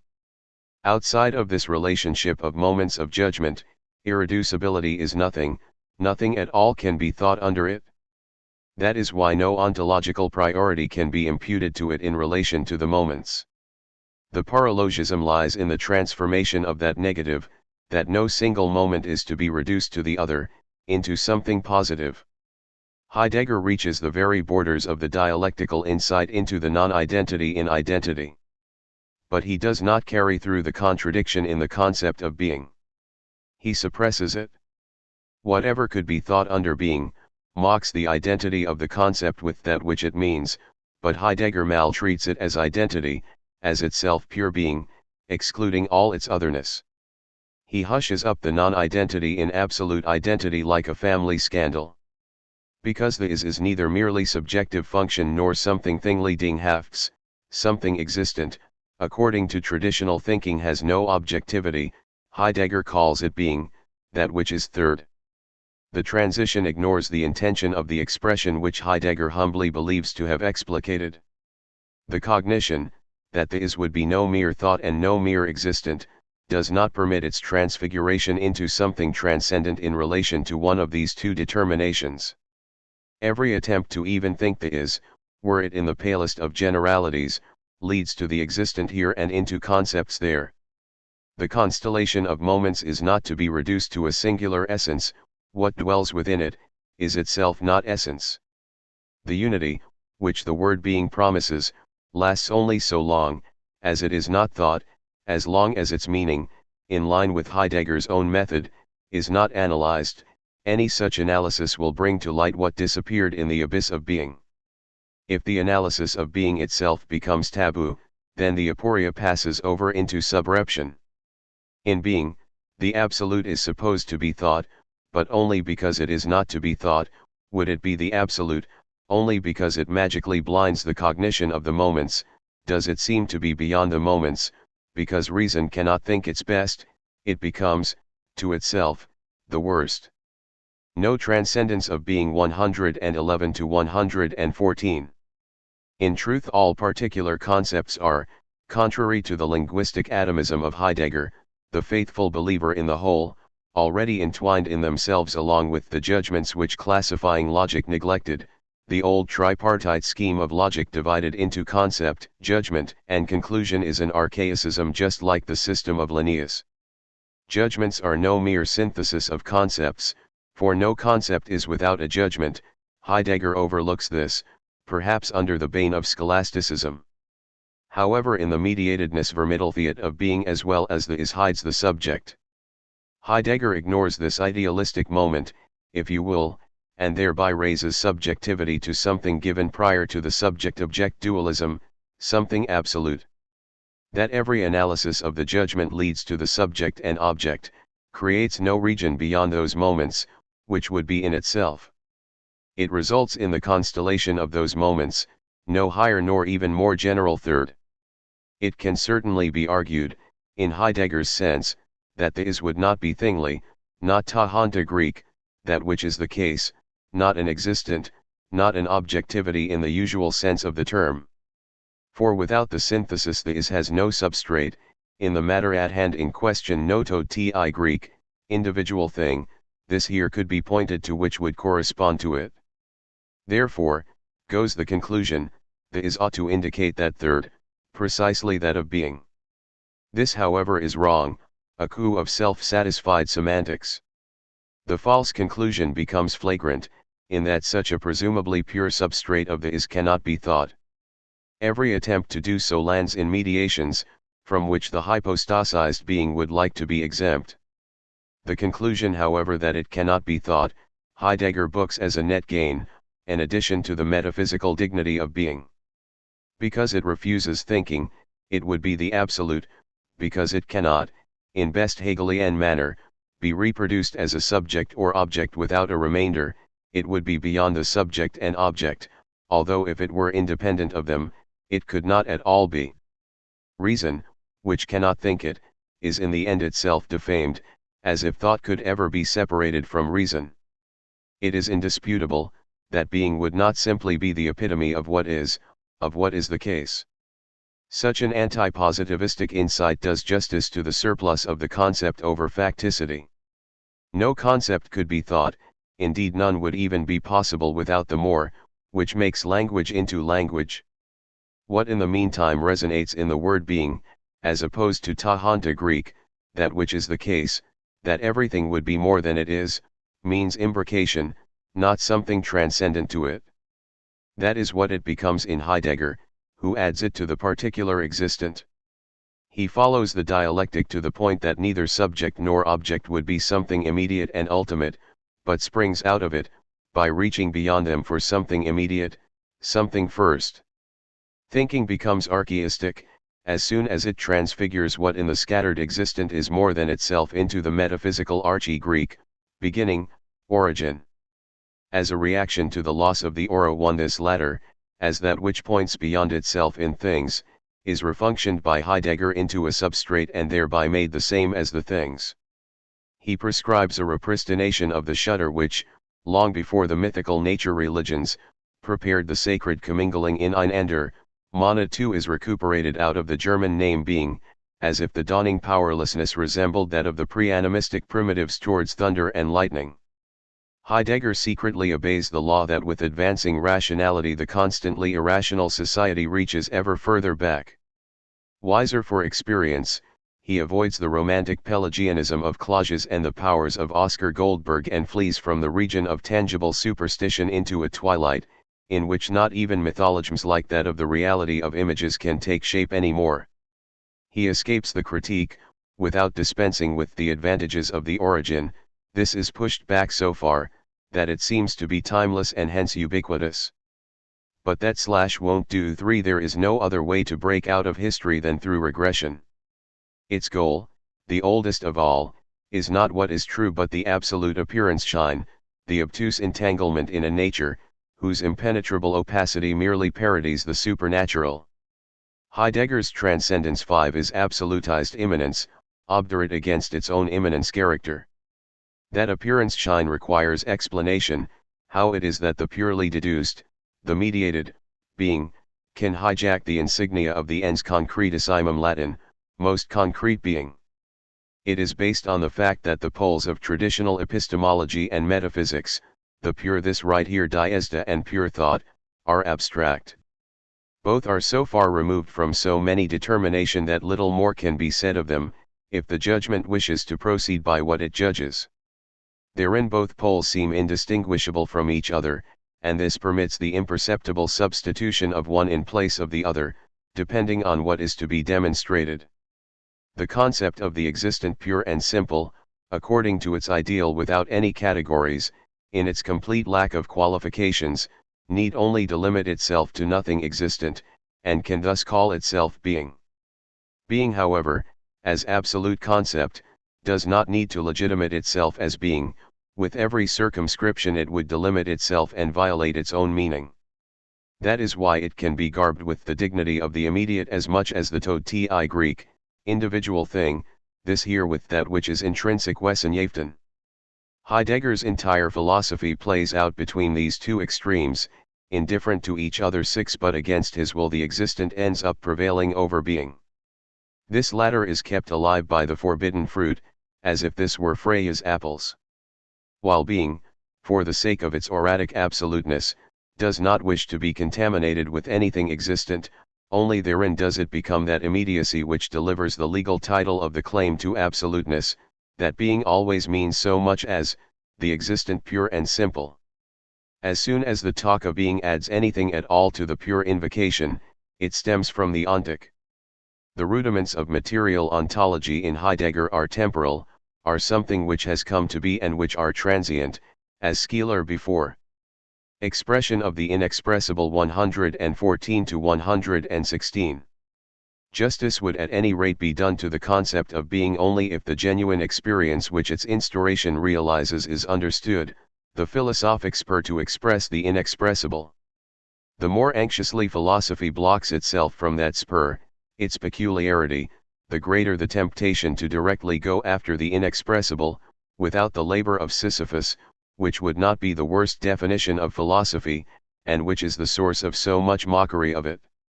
Philosophy itself, as a form of the spirit, contains a moment with a deep affinity to that which is suspended, as in Heidegger's assumption of what is be meditated over, which also prevents the meditation. For philosophy is far more specifically a form, than the history of its concept would have one presume, in which it seldom incorporates in reflection, aside from a layer of Hegel, its qualitative difference from science, the doctrine of science, and logic, with which it is nonetheless intertwined. Philosophy consists neither of vérités de raison franche, truths of reason, nor of vérités de fait franche, truths in fact. Nothing which it says bows to the tangible criteria of a case of being. Its theses on what is conceptual are so little the logical matter at hand than those on what is factical are empirical research. It is fragile also because of its distance. It cannot be nailed down. Its history is one of permanent failure, to the extent that it abandoned itself over and over, terrorized by science, to what is tangible. It earned its positivistic critique by the appeal to scientificity, which science reproaches it for. That critique errs, in that it confronts philosophy with a criterion, which is not its own, wherever it may have followed its own idea. It does not however renounce the truth, but illuminates the scientific one as limited. What is suspended in it is determined by this, that in its distance from the verifying cognition it is not non-committal unverbindlich, but leads its own life of stringency. It seeks this in what it is not itself, what opposes it, and in the reflection on what positive cognition views with bad naivete as committal verbindlich. Philosophy is neither scientific procedure nor the thought poetry to which positivism, with a ludicrous oxymoron, would like to degrade it, but is a form just as mediated by what it is divergent from as by what it sublates. What is suspended is nothing other than the expression of the inexpressible in itself. Therein it is truly the sibling of music. That which is suspended is scarcely capable of being put into words. This may have caused the philosophers, with the partial exception of Nietzsche, to gloss over it. It is more the prerequisite for the comprehension of philosophic texts than its definitive characteristic. It originated historically and may yet fall silent, just as music threatens to do. Heidegger innervat this and literally transformed what is specific to philosophy, perhaps because it is on the point of going extinct, into a niche, an objectivity of quasi-superior social rank, the philosophy which recognizes that it neither judges over facticity nor over judgments the way other things are judged, and which is not even entirely certain of its object, would like to have its positive content, as it were, beyond the factum, concept, and judgment alike.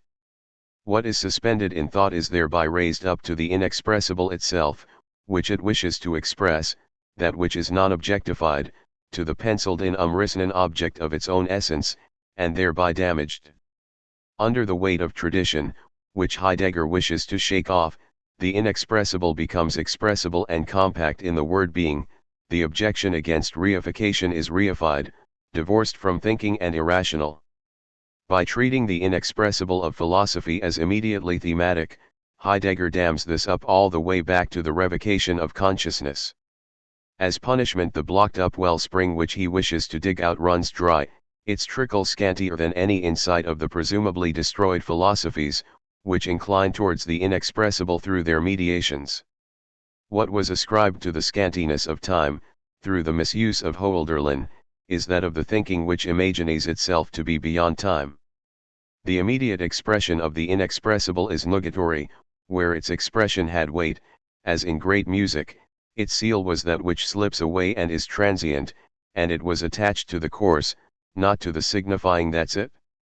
The thought, which wishes to think the inexpressible through the sacrifice of thought, falsifies it into that which it would like least to be, the gratuitous absurdity undying of an utterly abstract object. The Child's Question 116 to 118.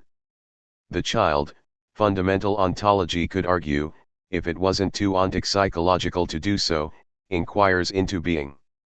The reflection drives this out of it, and the reflection of the reflection would like, as ever in idealism, to render compensation for this. But the doubled reflection hardly asks immediately, as the child does. Philosophy paints the latter's conduct with the anthropomorphism, as it were, of the adult, as that of the childhood of the entire species, as pretemporal supertemporal. What it labors under is its relationship to the words, which it appropriates with an effort scarcely imaginable any more at a later age, rather than the world, which in its earliest phases is somewhat familiar to it as one of action objects. It wishes to assure itself of the meaning of words, and the occupation with them, probably something psychoanalytically explicable. Its kobold-like, nagging stubbornness, leads it to the relationship of the word and the thing. It may pester its mother with the embarrassing problem of why the bench is called a bench. Its naivete is unnaive. As language, culture migrates into the earliest impulses of its consciousness, a mortgage on all talk of originality. The meaning of the words and their truth content, their position towards objectivity are not yet sharply defined from each other. To know what the word bench means, and what a bench really is, which does include the existential judgment, is one and the same to that consciousness or not at all differentiated, and which by the way in countless cases can be distinguished only with difficulty. Oriented to the storehouse of words it has acquired, childhood immediacy is to this extent mediated in itself, the preformed boring into the y, into the first. Speech is experienced as phys a Greek, by nature, taken for granted in English, not as these a Greek, thesis, in the beginning is fetishism, and the hunt for the beginning always remains yoked to this. To be sure that fetishism is hardly to be seen through, because everything thought is at any rate also linguistic, unreflective nominalism as false as the realism which endows fallible language with the attributes of a revealed one. It is in Heidegger's favor that there is no non-linguistic in itself, that therefore language is in the truth, this latter is not in language, as something merely signified by such. But the constitutive share of language in the truth does not establish any identity of both. The power of language proves itself by the expression and things stepping out of each other in the reflection point, for language becomes an office of truth only in the consciousness of the non-identity of the expression with what is meant. Heidegger denies that reflection, he halts after the first step of linguistic philosophical dialectics. His thinking is also repristination in this, that it would like to re-establish the power of the name by a ritual of naming. This power, however, is not of the sort present in contemporary secularized languages, which would permit the subject to do so. Through secularization the subjects have withdrawn the name from them, and their intransigence necessitates the objectivity of language, not the philosophical trust in God. It is more than a sign only through its signifying power, there where it most exactly and densely holds what is meant. It is, only insofar as it becomes, in the continuous confrontation of expression and thing. Karl Kraus proceeded similarly, though he himself may have been inclined to an ontological view of language. Heidegger's procedure, however, is, in Skolom's phrase, Teutonic Kabbalistics. He treats the historical languages, as if they were those of being, as romantically as anyone who is violently anti-romantic. His manner of destruction falls silent before the unnoticed philological cultural formation Bildung, education, which he at the same time suspends. Such consciousness affirms, what surrounds it, or at least makes its peace with it. Genuine philosophical radicalism, wherever it historically emerged, is the product of doubt. The radical question which destroys nothing but this last, is itself illusory scheinhaft. Question of Being 118 to 121. Underlying Heidegger's emphatic expression of the word being is his old category of authenticity, which indeed was hardly mentioned later on. The transcendence of being as opposed to the concept and the existent wishes to dissolve the desiderata of authenticity, as that which would not be appearance-shine, neither institutionally organized nor inapplicable. It is protested, with good reason, that the historical development of philosophy flattened out the distinction between essence and appearance-shine, the inherent impulse of philosophy as the Thaumachian Greek, wonder, marvel, as dissatisfaction with the facade. Unreflective enlightenment negated the metaphysical thesis of essence as the true world behind appearances with the no less abstract counter-thesis, that the essence would be, as the epitome of metaphysics, the appearance-shine, as if the appearance-shine were for that reason the essence. By virtue of the division of the world, the law of division, what is authentic, is hidden. The positivism which adjusts to this, by cancelling out what is not hidden, what is a datum as mythos and subjective projection, thereby reinforces illusory Scheinhaftigkeit as once did the doctrines, which consoled the suffering in the mundus sensibilis Latin, sensible world with the assertion of the noumenal. Heidegger felt something of this mechanism. But what is authentic, which he misses, recoils instantly into positivity, authenticity as a conduct of consciousness which, by emigrating from the profane, powerlessly imitates the theological habitus of the ancient doctrine of essences. The hidden essence is rendered proof against the suspicion that it would be the bad state of affairs.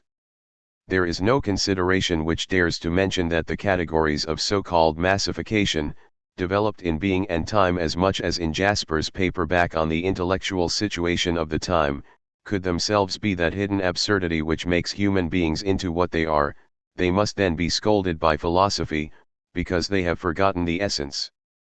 The resistance against reified consciousness, which still resonates in the pathos of authenticity, is broken. The remainder of the critique is unleashed against the appearance, namely the subjects. The essence remains undisturbed, whose guilt is laid to those who are merely represented and which reproduces itself. While fundamental ontology would not be distracted from the Thaumachian Greek, wonder, marvel, it blocks the answer, as to what really is authentic, through the form of the question. It is not for nothing that this is shuffled off onto the Degoutenten French, disgusting terminus, the question of being. It is mendacious, because the corporeal interest of every individual, the naked one of Hamlet's monologue, as to whether the individual is absolutely annihilated with death or whether he has the hope of the Christian non confundar Latin, non confundar in aeternum, I shall not perish in eternity, is appealed to, but what Hamlet means by to be or not to be is replaced by the pure essence, which swallows up existence. In that the existential ontologies, in phenomenological custom, make something thematic, with a full palette of descriptions and distinctions, they satisfy the interest and distract from it. The question of being, says Heidegger, aims thus at an a priori condition of possibility not only of the sciences, which research through the existent as such and such an existent and therein always ever move in an understanding of being, but also for the condition of possibility of the ontologies which lie before the ontic sciences and ground them. All ontology, no matter how rich and firmly compacted a system of categories it may dispose over, remains fundamentally blind and an inversion of its innermost intent, if it has not sufficiently explicated the meaning of being and comprehended this explanation as its fundamental task.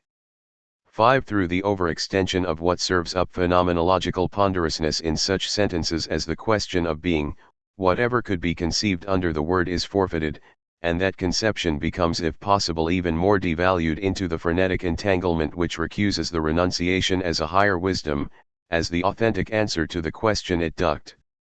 In order to be all too authentic, the so-called question of being shrinks what it styles as the sole native-born meaning of being down to a dimensionless point. It transforms itself into the ban against going beyond itself, an ultimate going beyond that tautology, which in Heidegger manifests itself as the fact that the self-revealing being says nothing other than being, over and over again. 6. Heidegger would even pass off the tautological essence of being if possible as something superior's Latin, superior to the determinations of logic. But it is to be developed out of aporeitics. As Husserl before him, Heidegger unthinkingly bows to desiderata of thinking placed next to each other, which, in the history of the metaphysics which he put out of circulation in all too sovereign a fashion, proved to be incompatible, to the pure, that which is free of all empirical admixture and hence absolutely valid, and to the immediate, the purely given, irrefutable because it lacks the conceptual supplement. Thus Husserl combined the program of a pure, namely eidetic, phenomenology with that of the self-given fact of the apparent object. The title Pure Phenomenology already assembles contradictory norms. That it wished to be no epistemology, but a position arranged entirely the way it pleased, relieved it of thinking through the relationship of its categories. In this regard Heidegger differs from his teacher only insofar as he relocates the contradictory program away from its Husserlian staging grounds, the consciousness, and into the transcendence of consciousness, a conception which by the way was already anticipated by the preponderance of the noema in Husserl's middle period. However, the incompatibility of the pure and that which was graphically concrete ontologies compelled the substrate of its unity to be chosen so indeterminately, that it no longer contained any moment in which either of the two demands could belie the other. That is why the Heideggerian being may be neither existing nor a concept. It must pay for the unimpeachability thereby achieved with its nihility, with an unattainability by every thought and every intuition, which leaves nothing left in hand except for the self-sameness of the mere name. 7. Even the endless repetitions which abound in Heidegger's publications are to be ascribed less to his honesty than to aporeitics. Only through the determination can a phenomenon reach beyond itself. What remains completely indeterminate, is said over and over again as a substitute for this, like gestures, which have no affect on their objects of action, but are repeated over and over again as a senseless ritual. The philosophy of being shares this ritual of repetition with mythos, which it would happily be. Volte Franche, Sutton about face 121 to 123. The dialectic of being and the existent, that no being can be thought without the existent and no existent without mediation, is suppressed by Heidegger. The moments, which are not, without one being mediated by the other, are to him immediately the one, and this one is positive being. But the sum does not check. The debtor relationship of the categories is put on trial. Driven out by the pitchfork, the existent returns. The being which is purified from the existent is an ur-phenomenon only for so long as it nevertheless has the existent in itself, which it excludes. Heidegger deals with this with a master stroke. It is the matrix of his thought in its entirety. His philosophy lays hands on the well-nigh indissoluble moment of the existent with the terminus ontological difference. What in any case is to be understood under such a being, which is presumably completely independent of the sphere of the ontic, must remain unsettled. Its determination would draw it into the dialectic of subject and object, from which it is supposed to be exempted. In this indeterminacy, in what is probably the most central place of Heideggerian ontology, lies the reason that the extremes of being and the existent must also remain necessarily indeterminate towards each other, so that it cannot even be said, wherein their difference lies. The talk of the ontological difference reduces itself to the tautology, that being would not be the existent, because it is being. Heidegger consequently makes the mistake which he reproaches Western metaphysics for, namely that what being would mean as distinct from the existent, would remain unsaid. 7. Under the breath of philosophy the existent becomes an ontological factual state a Tatbestand, the dimmed and hypostasized expression of the fact that being can so little be thought without the existent as, in keeping with Heidegger's founding thesis, the existent without being.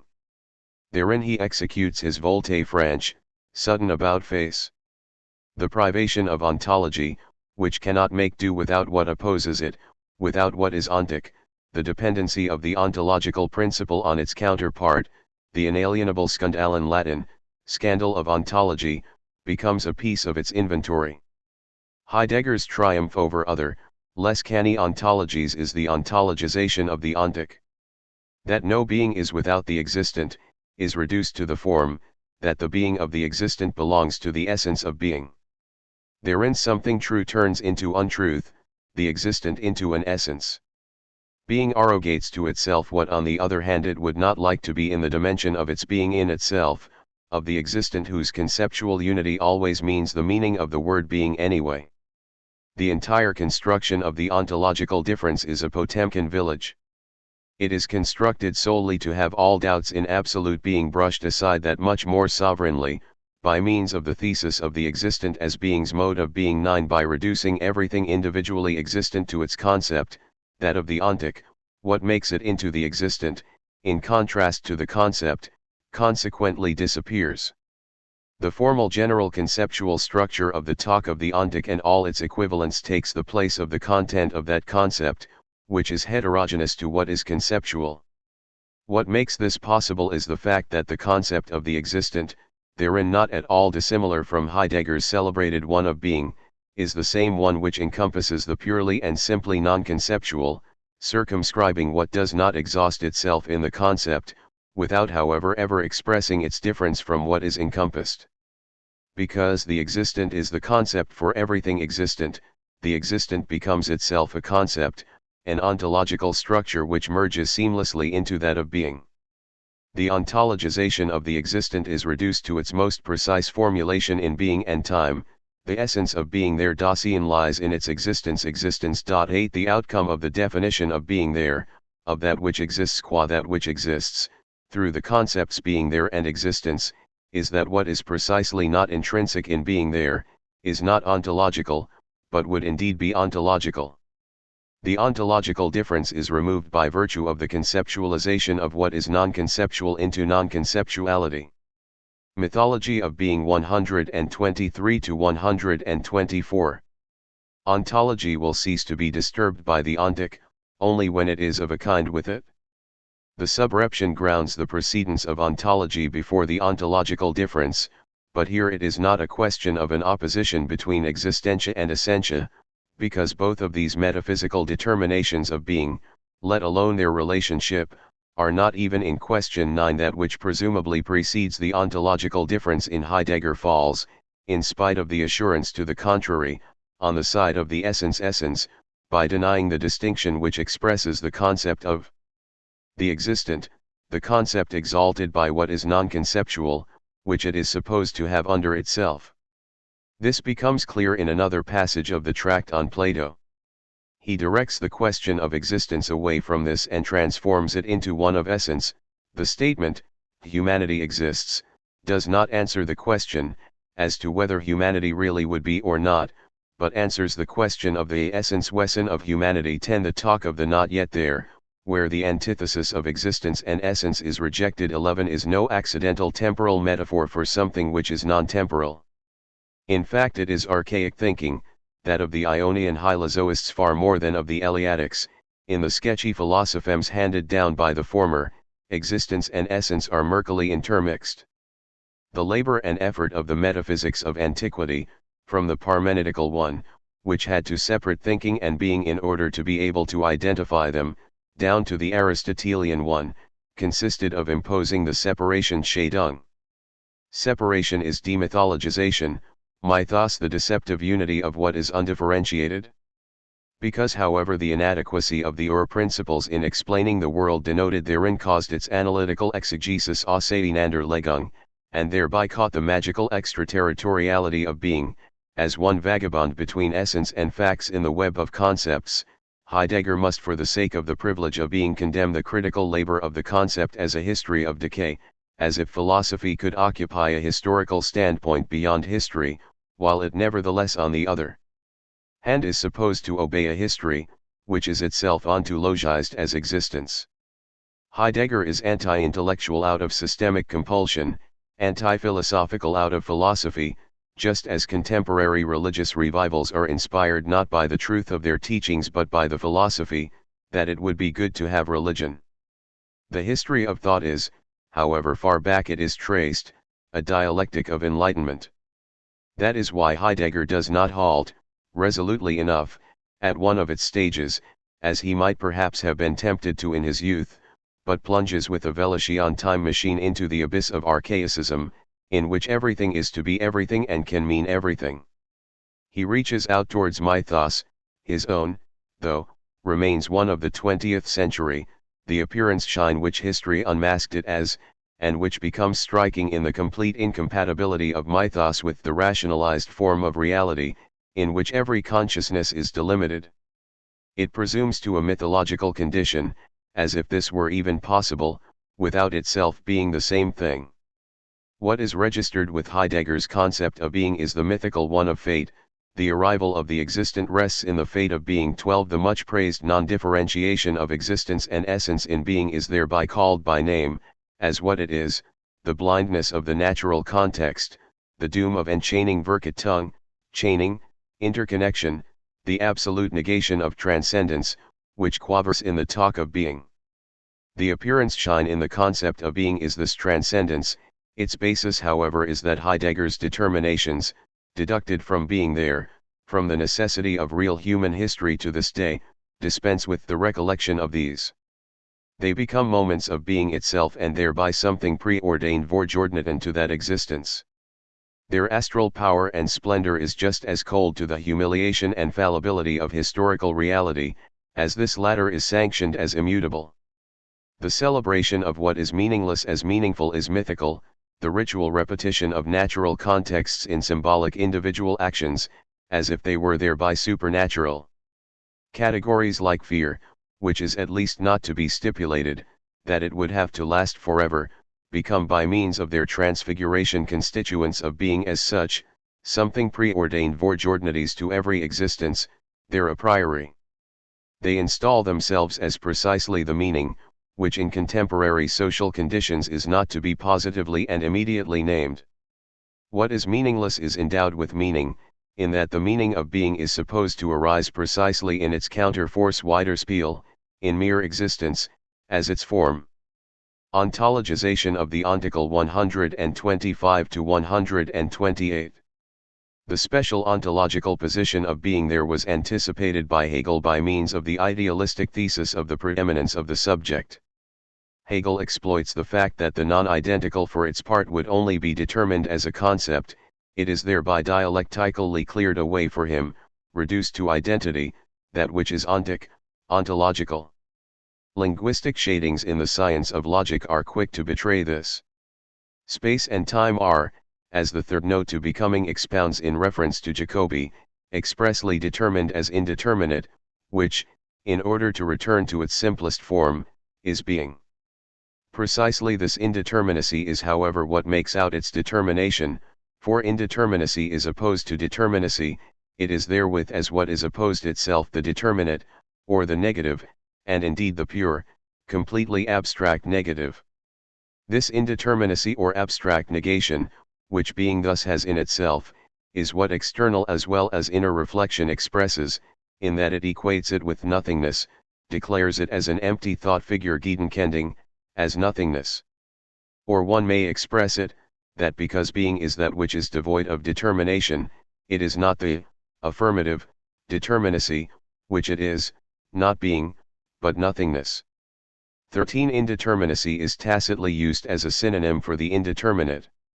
That which it is a concept of disappears in its concept, it becomes equated to the indeterminate as its determination, and this permits the identification of the indeterminate with nothing.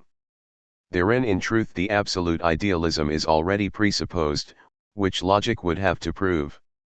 Something similar is true of Hegel's refusal to begin with the something instead of with being. Trivial, that the non-identical is no immediacy, that it is mediated. But Hegel fails to do justice to his own insight at central points. It says, the non-identical would indeed be identical, as itself something mediated, but nevertheless non-identical, the other in regard to all its identifications. He does not carry out the dialectic of the non-identical, while he however has the intention elsewhere of defending the pre-critical term of speech against that of reflection philosophy. His own concept of the non-identical, to him the vehicle for turning it into the identical, into self-sameness, has its inalienable content in its opposite, that is why he hurriedly brushes this away. What he expressly established in the text on difference, in order to immediately integrate it into his own philosophy, turns into the weightiest objection against this. Hegel's absolute system, which relies on the perennial resistance of the non-identical, negates itself, against its own self-understanding. Truly no identity is without the non-identical, while this former, as something total, ascribes to itself ontological preeminence in his work. The elevation of the mediatedness vermittelfiat of the non-identical into its absolute conceptual being assists it therein. Instead of theory bringing the indissoluble to what is its own in concepts, it swallows it by subsumption under its general concept, that of indissolubility. The necessary condition of being related verweisensein of identity to the non-identical, as Hegel nearly achieved it, is the objection against all identity philosophy. The Aristotelian category of steresis becomes its trump card and its doom. What necessarily diverges from the abstract concept, that it is not capable of being the non-conceptual itself, he accounts for as a merit, as something higher, as spirit, in contrast to what it is forcibly abstracted from. What is lesser is supposed to be truer, as later on in the self-justifying Heideggerian ideology of the magnificence of simplicity. The apology for scantiness is however not merely one for a thinking which has once more shrunk to a point, but has its precise ideological function. The affectation of noble simplicity, which warms to the dignity of poverty and of the frugal life, suits the continuing absurdity of real scarcity in a society, whose state of production no longer permits the appeal that there are simply not enough goods to go around. By flirting with the Rhenish home companion, philosophy, barred by its own concept from una vitae, helps it around this. In its history of being, scarcity gleams as that which is higher, pure and simple, or at the very least ad calendas Graecus Latin, the first of the month, by the Greek calendar. Already in Hegel, what resulted through abstraction counted as the more substantial. He treats the material according to the same topos, even in the transition to existence. Point 14 Because its concept would be indeterminate, lacking as concept precisely what is meant by it, all light is shed on its form. Hegel fits this into Western metaphysics, at its outermost limits. Engels saw this, but drew the reversed, equally undialectical conclusion, that the material would be the first being. Point 15 The concept of first being itself deserves dialectical critique. Heidegger repeats the Hegelian sleight of hand maneuver. Only the latter practiced it openly, while Heidegger, who wishes to be no idealist, nebulously conceals the ontologization of the ontic. The mainspring, however, which garbs what is less in the concept as its more, is in each case the old Platonic denial, that the nonsensible would be the higher. Logic sublimates that ascetic ideal to the extreme and at the same time fetishizes it, devoid of the tension with the sensible, in which the ascetic ideal has its truth against the deception of its franchised concessioneerder, licensed fulfillment. The concept, which becomes pure by elbowing aside its content, secretly functions as the model of an arrangement of life wherein, in spite of all progress of the apparatus, to which the concept corresponds, at no price may poverty be eliminated. If ontology were at all somehow possible, then ironically, as the epitome of negativity, what remains equivalent to itself, pure identity, is what is bad, mythical doom is timeless. Philosophy was, as its secularization, its slave, in that it reinterpreted the immutable as the good with gigantic euphemisms, all the way to the theodicies of Leibniz and Hegel. If one wished to draw up an ontology and thereby follow the basic matter at hand, whose repetition makes it into an invariant, then it would be horror. An ontology of culture would above all have to take up, where culture at large failed. Philosophically legitimate ontology would have its place more in the construction of the culture industry than in that of being, good, only that which has escaped ontology. Function of the concept of the existent 128 to 130. The ontologization of the ontic is the primarily aim of the doctrine of existence. Since this last, after the age-old argument, cannot be deduced out of the essence, it is supposed to be itself essential. Existence is raised up higher than Kierkegaard's model, but thereby blunted in contrast to the latter. Even the biblical sentence, that by their fruits ye shall know them, resounds in the temple of existence like its profanation and must fall silent. Existence no longer stands antithetical to the concept of being's mode of being, what is painful in it is removed. It receives the dignity of the Platonic idea, but also the bulletproof nature of what cannot be thought differently, because it is not something thought but would simply be there. Therein Heidegger and Jaspers concur. The latter guilelessly confesses the neutralization of existence against Kierkegaard, I felt in his negative decisions, the opposite of everything, which I loved and wished, which I was ready and not ready to do. 16 Even Jasperlian existentialism, which did not allow itself to be infected by the pater subtilis Latin, paternal distinction in the construction of the concept of being, understood itself from the very beginning as the inquiry into being. 17 Both could, without being untrue to themselves, make the sign of the cross before what in Paris, in the sign of existence, drove all too rashly for its taste from the lecture rooms into the bistros 18 and there made itself sound far less respectable.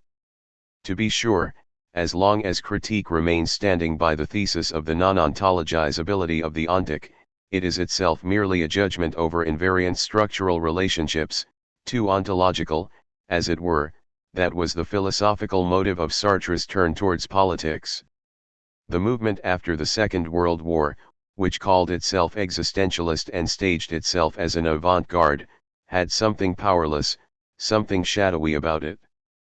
Existentialism, which the German establishment suspects of being subversive, has a likeness to the beards of its followers. They costume themselves as oppositional, the youth as cave people, who no longer play along with the swindle of culture, while they are really only donning the out-of-fashion emblems of patriarchal dignity of their grandfathers. What is true in the concept of existence is the objection against a condition of society and scientific thinking, which virtually drives out the unregimented experience, the subject as a moment of cognition. Kierkegaard's protest against philosophy was also one against the reified consciousness from which, in his words, subjectivity has gone out. Against philosophy he also perceived its interest. This repeats itself anachronistically in the existentialist schools in France. The meanwhile really disempowered and internally weakened subjectivity is isolated and, complementary to the Heideggerian hypostasis of its counterpole, that of being, hypostasized. The division of the subject proceeds no differently from that of being, unmistakable in the Sartre of being and nothingness, towards the illusion of the immediacy of what is mediated. As mediated as being is by the concept and therein by the subject, so mediated is, in the reverse case, the subject by the world in which it lives, so powerless and merely internalized too is its decision. Such powerlessness permits the victory of the thingly bad state of affairs ding gaft unweisen over the subject. The concept of existence impressed many as an approach to philosophy, because it seemed to bind together what is divergent, the reflection on the subject, which would constitute every cognition and thereby everything existent, and the concrete individuation, immediate to every individual subject, to its experience. The divergence of both irritated the subjective approach as a whole. The constitutive subject calls down the reproach that it would be merely deduced from the empirical and hence of no use in grounding it and any other empirical existence Dasein, to that which is individuated individuum, that it would be an accidental piece of the world and would lack the essential necessity, which it requires in order to encompass the existent and if possible to produce it. Existence or, in demagogic jargon, humanity mensch, appears to be as general, the essence common to all human beings, as specific, insofar as this generality can neither be imagined nor even thought through otherwise than in its particularization, the determinate individuality. Before all cognitive critique, however, in the simplest reflection on the concept of humanity in intent ioni recta Latin, in its correct intention, this eureka loses its status as evidence. What humanity is not to be presumed. It is nowadays mere function, unfree, regressing behind everything with which it is stamped as invariant, be it even the defenseless neediness on which many anthropologists swear. It carries along the disfigurements which it experienced over millennia as a social legacy. If the essence of humanity were deciphered from its contemporary constitution, then this would sabotage its possibility. A so-called historical anthropology would scarcely suffice any longer. It would indeed have an insight into the nature of coming to be and conditionality, but would shuffle this off onto the subjects, under the abstraction of the dehumanization, which made them into what they are, and which continues to be tolerated in the name of a qualitas humana Latin, human quality. The more concretely anthropology appears, the more deceptive it becomes, indifferent towards that in human beings which is by no means grounded within them as the subject but rather in the process of desubjectivization, which since time immemorial ran parallel with the historical formation of the subject. The thesis of Arrivierder French, newfangled anthropology, that humanity would be open, seldom does it lack the invidious side glance at animals, is empty, they pass off their own indeterminacy, their fallissement French, archaic term for bankruptcy as something determinate and positive. Existence is a moment, not the whole, against which it was thought up and from which, once severed, it seized the unredeemable pretension of the whole as soon as it stylized itself as philosophy. That it cannot be said, what humanity really is no especially sublime anthropology but a veto against every sort. Existence ontological in itself 130 to 131. While Kierkegaard nominalistically plays off existence against essence, as the weapon of theology against metaphysics, existence, the immediate individual, is to him considered endowed with meaningfulness, quite in keeping with the dogma that the person is made in the image of God. He polemicizes against ontology, but the existent, as the existence of that individual, sucks its attributes dry. The initial reflections of sickness unto death do not characterize existence all that much differently from its exaltation in being and time. The Kierkegaardian transparency of the subject, consciousness, is the legal title for its ontologization, being itself, to which the existent conducts itself as such and always somehow conducts itself, we call existence 19, or literally, existence Dasein is on the grounds of its existential determination ontological in itself 20. The concept of subjectivity iridescently shimmers no less than that of being, and thus is to be attuned to the latter any which way. Its ambiguity permits the existent to be equated to being's mode of being, and thus analyzes the ontological difference away. Existence Dasein is then called ontic, by virtue of its spatio-temporal individuation, ontological as the logos. What is dubious in Heidegger's inference from the existent into being is that at the same time, which his talk of the multiple preeminence of being there Dasein before all other existence implies. The fact that the subject is determined by consciousness does not mean that what consciousness cannot be detached from is totally consciousness, transparent, ontological. No something, only propositions could be at all ontological. That which is individuated, which has consciousness, and whose consciousness would not be without it, remains spatio-temporal, facticity, existent, not being. The subject lies hidden in being, for it is a concept, not immediately given. The particular human consciousness however lies hidden in the subject, and thereby that which is ontic. That this existent can think, does not suffice to strip it of its determination as an existent, as if it were immediate intrinsic. It is precisely in itself not ontological, for this selfness postulates that which is ontic, which the doctrine of ontological preeminence eliminates. Nominalistic aspect 131 to 132. To be critiqued is not merely the fact that the ontological concept of existence extirpates the non-conceptual, by exalting it to its concept, but also the positional value which the non-conceptual moment thereby conquers. Nominalism, one of the roots of existential philosophy of the Protestant Kierkegaard, endows Heideggerian ontology with the attractive power of what is not speculative. Just as that which exists is falsely conceptualized in the concept of existence, so too is that which exists ascribed a complementary preeminence before the concept, from which the ontological concept of existence once more profits. If what is individuated is socially mediated appearance shine, so too are its epistemological forms of reflection. Why the individual consciousness of every speaking person, which already presupposes a linguistic generality in the particle my, which it denies through the primacy of its particularity, is supposed to be prior to anything else, is unfathomable. The sheer contingency, which impels it to commence with the consciousness, in which it just happened to grow up, turns into a grounds of necessity for it. As Hegel saw early on, the limitation of the my implies a priori the relation to that other, which was supposed to be excluded. Society is prior to the subject. That it mistakes itself as an existent prior to society is its necessary deception and says something merely negative about society. In the my the property relationship is linguistically perpetuated, has all but become a logical form. Without the moment of the general, which the my points to by distinguishing itself from it, the pure ti Greek, individual thing, this here is as abstract as the generality which the isolated ti scolds as empty and nugatory. The philosophical personalism of Kierkegaard, and perhaps also its Buberian offshoot, senses the latent chance of metaphysics in nominalism. However, consistent enlightenment recoils into mythology at the place where it absolutizes nominalism, instead of dialectically penetrating its thesis, there, where it breaks off the reflection in the belief of something ultimately given.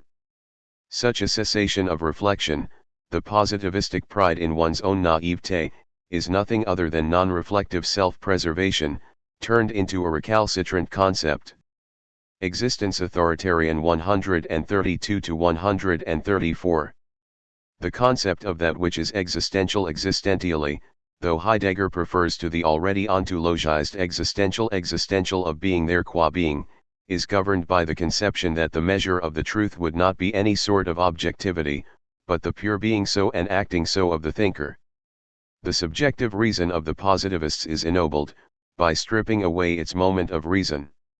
Jaspers unceremoniously joined Kierkegaard in this respect, though Heidegger's objectivism hardly subscribes to the proposition that subjectivity would be the truth.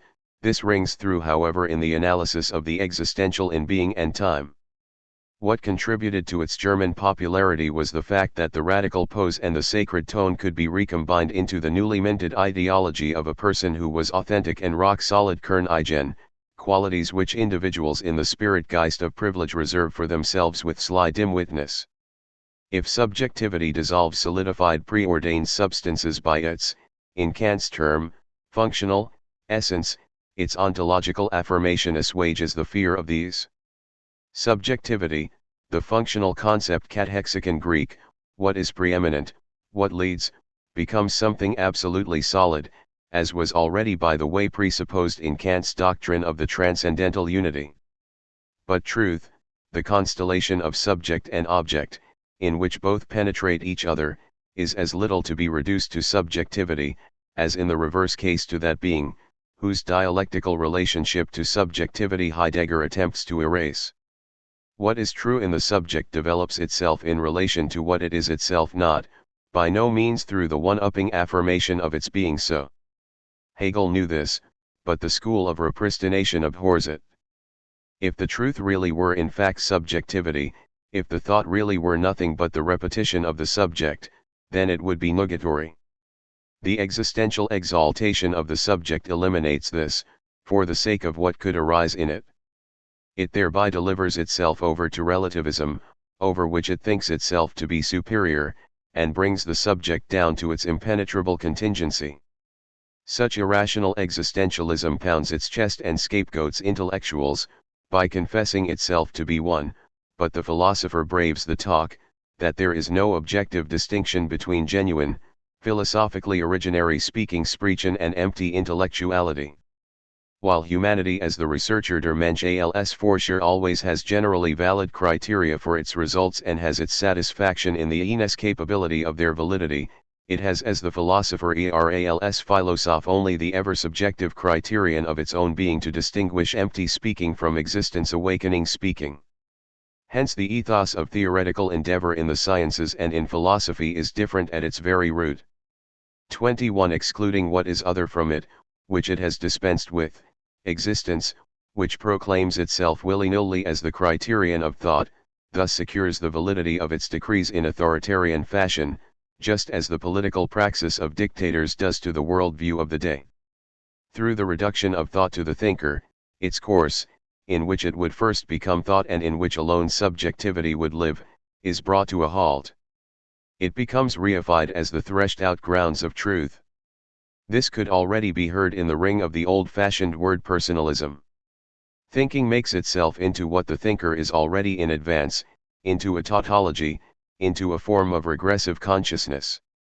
The utopian potential of thought would be, rather, that thought, mediated through the reason incorporated in individual subjects, would break through the narrowness of the thinker.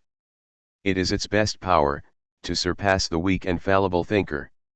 It is hamstrung, since Kierkegaard to obscurantistic ends, by the existential concept of truth, propagating provincialism as the power to truth.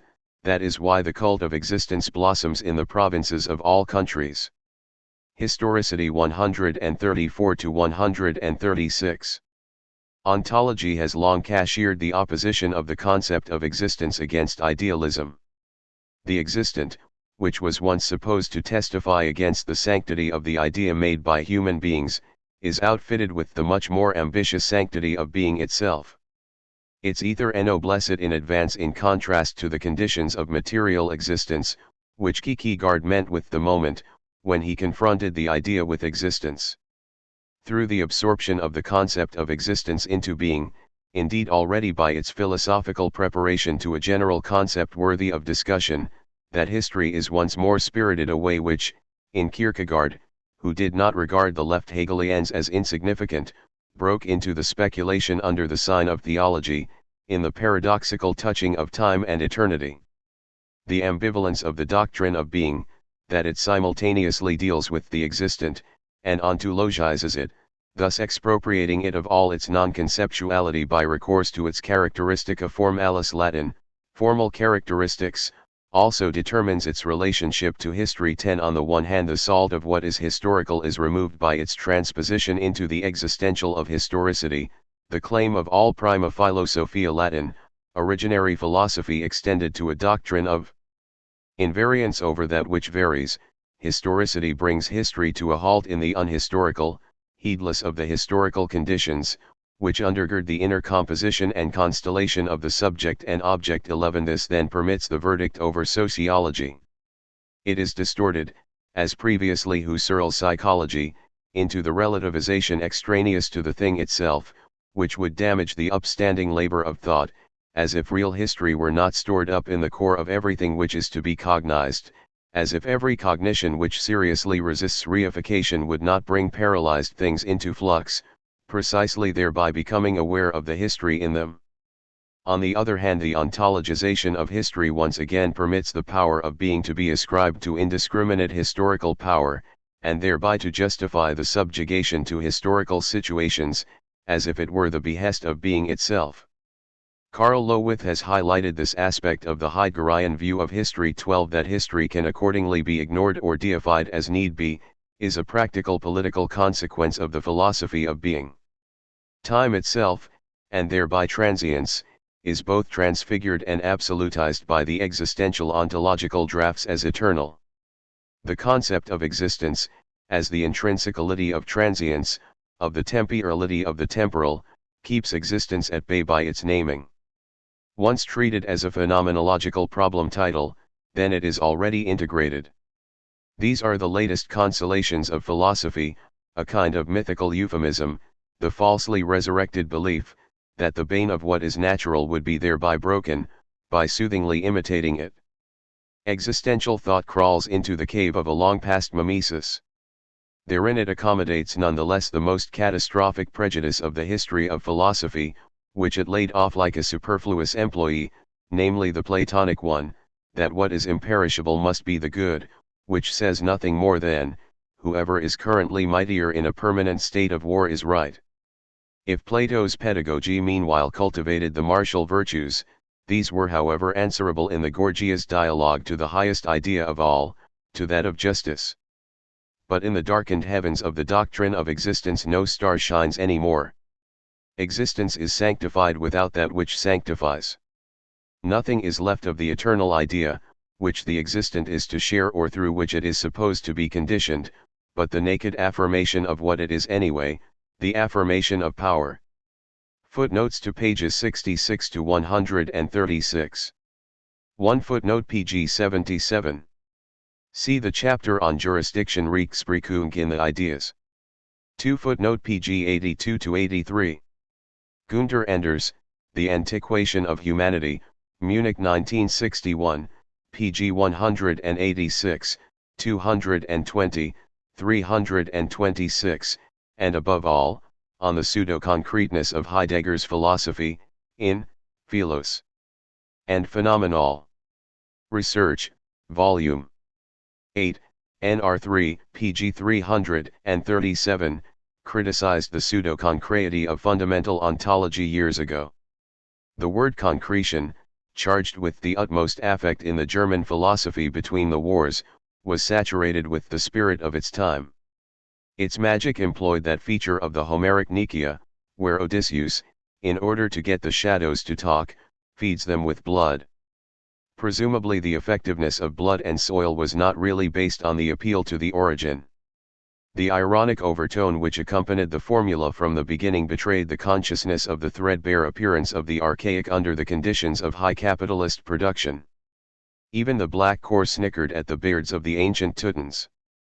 The temptation of the appearance shine of the concrete was, rather, something not exchangeable, not fungible. That phantasm arose in the middle of a world driving itself towards monotony, a phantasm, because it did not touch the ground of the exchange relationship, otherwise those who longed for it would have felt quite threatened by what they called leveling out, the principle, unknown to them, of capitalism, which they accused their opponents of. The obsession with the concept of the concrete bound itself up with the incapacity to achieve it in thought. The conjuring word replaced the thing. To be sure, Heidegger's philosophy still employed the pseudos of that kind of concretion, because tod ti Greek, individual thing, this here and ousia Greek, substance would be indistinguishable, he equates, as was already projected in Aristoteles, one with the other, according to the need and thema probandum Latin, theme to be proven. The merely existent becomes something nugatory, rid of the defect of being the existent, raised to being, its own pure concept. Being by contrast, by excluding every delimiting content, no longer needs to appear as a concept, but counts immediately as the THIRD Greek, individual thing, this here, concrete. Both moments, once absolutely isolated, have no differentia specifica Latin, specific difference in relation to one another and become exchangeable. This quid pro quo is a central feature of Heidegger's philosophy. 3 pg 85. He expounds, in the phenomenological fundamental considerations of the ideas, his method as a structure of operations, without deducing it. The caprice thereby conceded, which he wished to remove only in his late phase, is unavoidable. If the procedure was to be deduced, it would reveal itself as being that from above, that it at no price wished to be. It would violate that quasi-positivistic to the things themselves. These latter meanwhile by no means necessitate the phenomenological reductions, which for that reason assume the form of something posited any which way. In spite of all the preserved jurisdiction Rechtsprechung of reason they lead to irrationalism. 4 pg 109 to 110. The subject-object relation in the judgment, as something purely logical, and the relationship of subject and object, as something epistemological material, are first of all to be strictly distinguished. The terminus subject means something almost contradictory in the former and latter. In the theory of judgment it is the basic assumption on which something is predicated, in contrast to the act of judgment and that which is judged in the synthesis of the judgment, in a certain sense the objectivity by which thinking is confirmed. Epistemologically however the subject means the thought function, many times over also that existent which thinks and which is to be excluded from the concept of the I only at the price that it ceases to mean what it means. But this distinction involves in spite of everything a close kinship of what is distinguished. The constellation of a matter at hand found in the judgment, in the language of phenomenology, that which is judged as such, and the synthesis, which is based on that matter at hand, just as much as it produces it, is a reminder of the material one of the subject and object.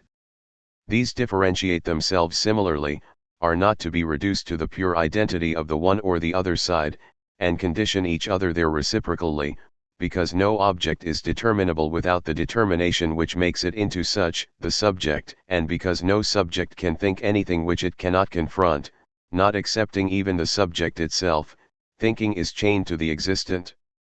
The parallel between logic and epistemology is more than a mere analogy. The pure logical relationship between matter at hand and synthesis, which would know space-time facticity irregardless of existence, is in truth an abstraction of the subject-object relation. This is what the viewpoint of pure thinking focuses on, neglecting all particular ontic matters at hand, without this abstraction having any power however over the something which occupies the empty place of substantiality, and which indeed means something substantial, no matter how generally this is named, only becoming what it itself means through what is substantial.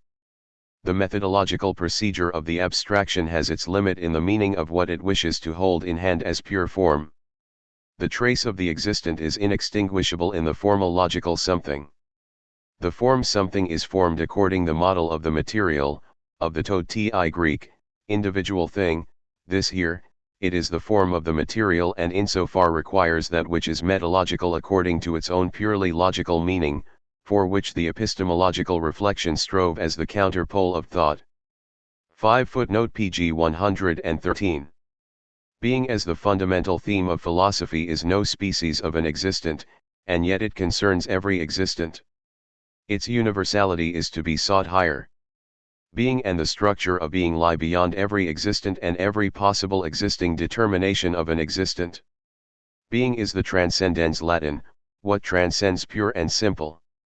The transcendence of being as being their dociens is a distinctively superior one, insofar as the possibility and necessity of the most radical individuation lies in it. Every disclosure of being as transcendens Latin, Transcendental is transcendental cognition. Phenomenological truth, the disclosedness of being, is veritas transcendentalis Latin, transcendental truth. Heidegger, Being, and Time, 6. ed. Tübingen 1949, pg 38. 6 footnote pg 114. That in spite of its contact with Hegel it teeters around the dialectic, lends it the appeal of achieved transcendence. Bulletproof against the dialectical reflection, though incessantly touching on it, it runs its household according to traditional logic and charges itself, after the model of the predicative judgment, with upholding the character of solidity and unconditionality of that which would be merely a moment to dialectical logic. For example, according to an initial formulation, see Heidegger, Being, and Time, OPCIT pg 13, being there Dasein is supposed to be that which is ontic, that which is existing, which has the, secretly paradoxical, advantage of being ontological. Being there is a German and ashamed variant of subject. It did not escape Heidegger, that it is as much the principle of mediation as unmediated, that as the constituens Latin, what constitutes it presupposes the constitutum Latin, what is constituted, facticity. The matter at hand is dialectical, Heidegger translates it at any cost into the logic of non-contradictoriness. Out of the mutually contradictory moments of the subject, two attributes are made, which he attaches to it as though to a substance. This however is of assistance to the ontological dignity. The undeveloped contradiction becomes the surety of something higher in itself, because it does not follow the conditions of discursive logic, in whose language it is translated. By means of this projection the substance called being is supposed to be something positive, as far beyond the concept as beyond the fact. Such positivity could not withstand its dialectical reflection. These sorts of schemata are the topoi Greek, place, position of fundamental ontology in its entirety. It derives transcendence beyond thinking as much as beyond facts from the fact that dialectical structures are expressed and hypostasized undialectically, as if they were simply to be named. 7 footnote pg 121. The excess of objectivity, which it, being, is ascribed, allows this to appear in its complete emptiness, as empty opinion of everything pure and simply. Only by means of a quid pro quo, specifically, that modern ontology submerges the meaning, which comes towards being as what is meant, under it, does being mean anything without the opinion-forming subject. Arbitrary subdivision, therefore subjectivity, thereby proves to be its principale vital French, vital principle. Ontology is not capable of conceptualizing being other than from the existent, but it suppresses exactly this conditionality. Karl-Heinz Haag, Critique of Modern Ontology, Stuttgart, pg 69. 8 footnote to page 122. Heidegger's doctrine of the privileging of being there over the ontic, which would be simultaneously ontological, of the presence of being, hypostasizes being from the start. Only if being, as he wishes it, became independent as something which precedes being there, does being there receive that transparency of being which this is nevertheless supposed to uncover. To this extent too the presumed overcoming of subjectivism is surreptitious. Despite Heidegger's reductive plan, the doctrine of the transcendence of being served to once more smuggle precisely the ontological primacy of subjectivity into the existent, which the language of fundamental ontology abjures. Heidegger was being consistent when he later changed the course of the analysis of being there in the sense of the undiminished primacy of being, which cannot be grounded in the existent, because according to him being simply is not. Thereby everything fell by the wayside, to be sure, which made him effective, but that effect had already passed into the authority of the later works. 9 footnote to page 123. Unless it otherwise belonged to the truth of being, that being never essences west, Heideggerian neologism based on archaic verb wesen, literally to essence without the existent, that an existent is never without being. Heidegger, What is Metaphysics, 5. ed. Frankfurt am Main 1949, pg 41. Heidegger's original text was written in 1943, Text is also available in the Nachwort was ist Metaphysik, in Wegmarken, Gesamtausgaben, Band 9, Frankfurt am Main, copyright 1976, pg 306. 10 footnote to page 134. Only the existent, which is intrinsically future-oriented in its being, so that it can be free for its death, shattering on this by letting itself be thrown back onto its facticle there, that is to say only the existent, which as something future-oriented has been equi-originary, can, by handing down to itself the inherited possibility, overtake its own Thronenestschworfenheit and be momentarily of its time. Only authentic temporality, which is at the same time finite, makes something like fate, that is to say authentic historicity possible. Heidegger, Being, and Time, Ibid pg 385. 11 footnote to page 135. Fundamental ontology convicts itself of a historical and social moment in its linguistic form, which is not for its part to be reduced in turn to the pure essential Latin essence of historicity. The linguistic critical findings of jargon of authenticity are for that reason those against philosophical content. The sheer randomness which Heidegger smuggles into the concept of the draft, the immediate legacy of phenomenology since its transition to a material discipline, becomes flagrant in the results, the specific determinations of being there and existence in Heidegger, which he credits to the condition humaine French, human condition, and considers the key of a true doctrine of being, are not as stringent as he posits, but deformed by what is contingently private. The false tone drowns this out, and by doing so thereby confesses it.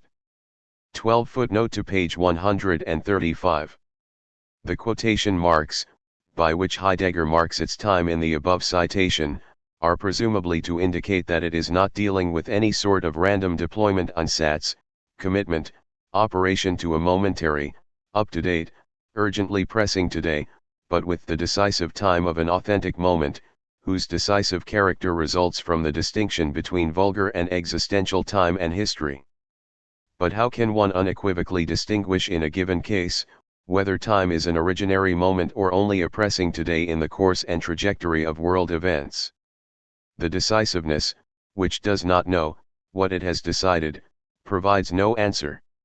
It has already happened more than once, that those who are resolute have committed themselves to something, which was claimed to be fateful and decisive, and yet was merely vulgar and not worth the sacrifice. How can one draw, while inside a thoroughly historical thinking, the borders between authentic history and that which happens vulgarly, and be able to unequivocally distinguish between the self-chosen destiny and the non-chosen vicissitudes, which befall human beings or lure verfier them into a momentary choice and decision? And has not vulgar history clearly enough revenged itself for Heidegger's contempt for today's merely extant existence vorhanden, when it lured him in a vulgarly decisive moment to take on the leadership of the Freiburg University under Hitler and to transport the most authentic, decisive being there into a German being there, in order to practice the ontological theory of existential historicity on the ontic ground of truly historical, that is to say political events? Karl Lowith, Heidegger, Thinker in Needy Times, Frankfurt am Main 1953, pg 49. Part 2. Negative Dialectics, Concept and Categories. Indissolubility of the something 139 to 140. No being sen without existence scenes. The something as the necessary substrate of the concept in thinking, also that of being, is the utmost abstraction, not to be abolished by any further thought process, of what is substantive, which is not identical with thought. Without the something, formal logic cannot be thought. It is not to be purified of its metalogical rudiment one that substantive which the form of what is at large Überhaupt in thought would like to shake off. The supposition of its absolute form, is illusionary. Constitutive to what is substantive Sachhaltiges for the form is above all the substantial experience of what is substantive. Correlatively, the pure concept, the function of thought, is not to be radically separated at the subjective counterpole from the existent I. The proto-pseudo-Greek, proto-falsity of idealism since Fichte was that the movement of the abstraction would permit the discarding of what is abstracted from. It is eliminated from thought, exiled from the latter's home domain, not annihilated in itself. The belief in this is magical. Thinking without what is thought would countermand its own concept, and that which is thought indicates in advance the existence, which were supposed to be posited in the first place by absolute thinking, a simple host eron prot eron Greek, what is after is what is before. This would remain offensive to the logic of non-contradictoriness. Solely dialectics can comprehend it in the self-critique of the concept. It is objectively caused by epistemology, by the content of what is discussed in the critique of reason, and for that reason survives the downfall of idealism, which culminated in it. The thought leads to the moment of idealism, which is contrary to this. It does not permit itself to be dissolved back into the thought. The Kantian conception still permitted dichotomies such as that between form and content, subject and object, without being put off by the mutual mediatedness vermittelheit of the opposing pairs. It did not notice its dialectical essence, the contradiction implied in its meaning. It was Heidegger's teacher Husserl who so sharpened the idea of a priority that, against his will as much as Heidegger's, the dialectic of the Ida Greek, form, kind was to be derived from its own claim. 1 If dialectics has however become inescapable, then it cannot remain glued to its principle like ontology and transcendental philosophy, as a pivotal structure, however modifiable. The critique of ontology does not aim at any other ontology, nor even at one which is non-ontological. Otherwise it would merely posit an other as what is simply and purely first, this time not the absolute identity, being, the concept, but the non-identical, the existent, facticity. Therein it would hypostasize the concept of the non-conceptual and treat it counter to what it means. Foundational philosophy, protophilosophia Greek, originary philosophy necessarily carries the primacy of the concept with itself.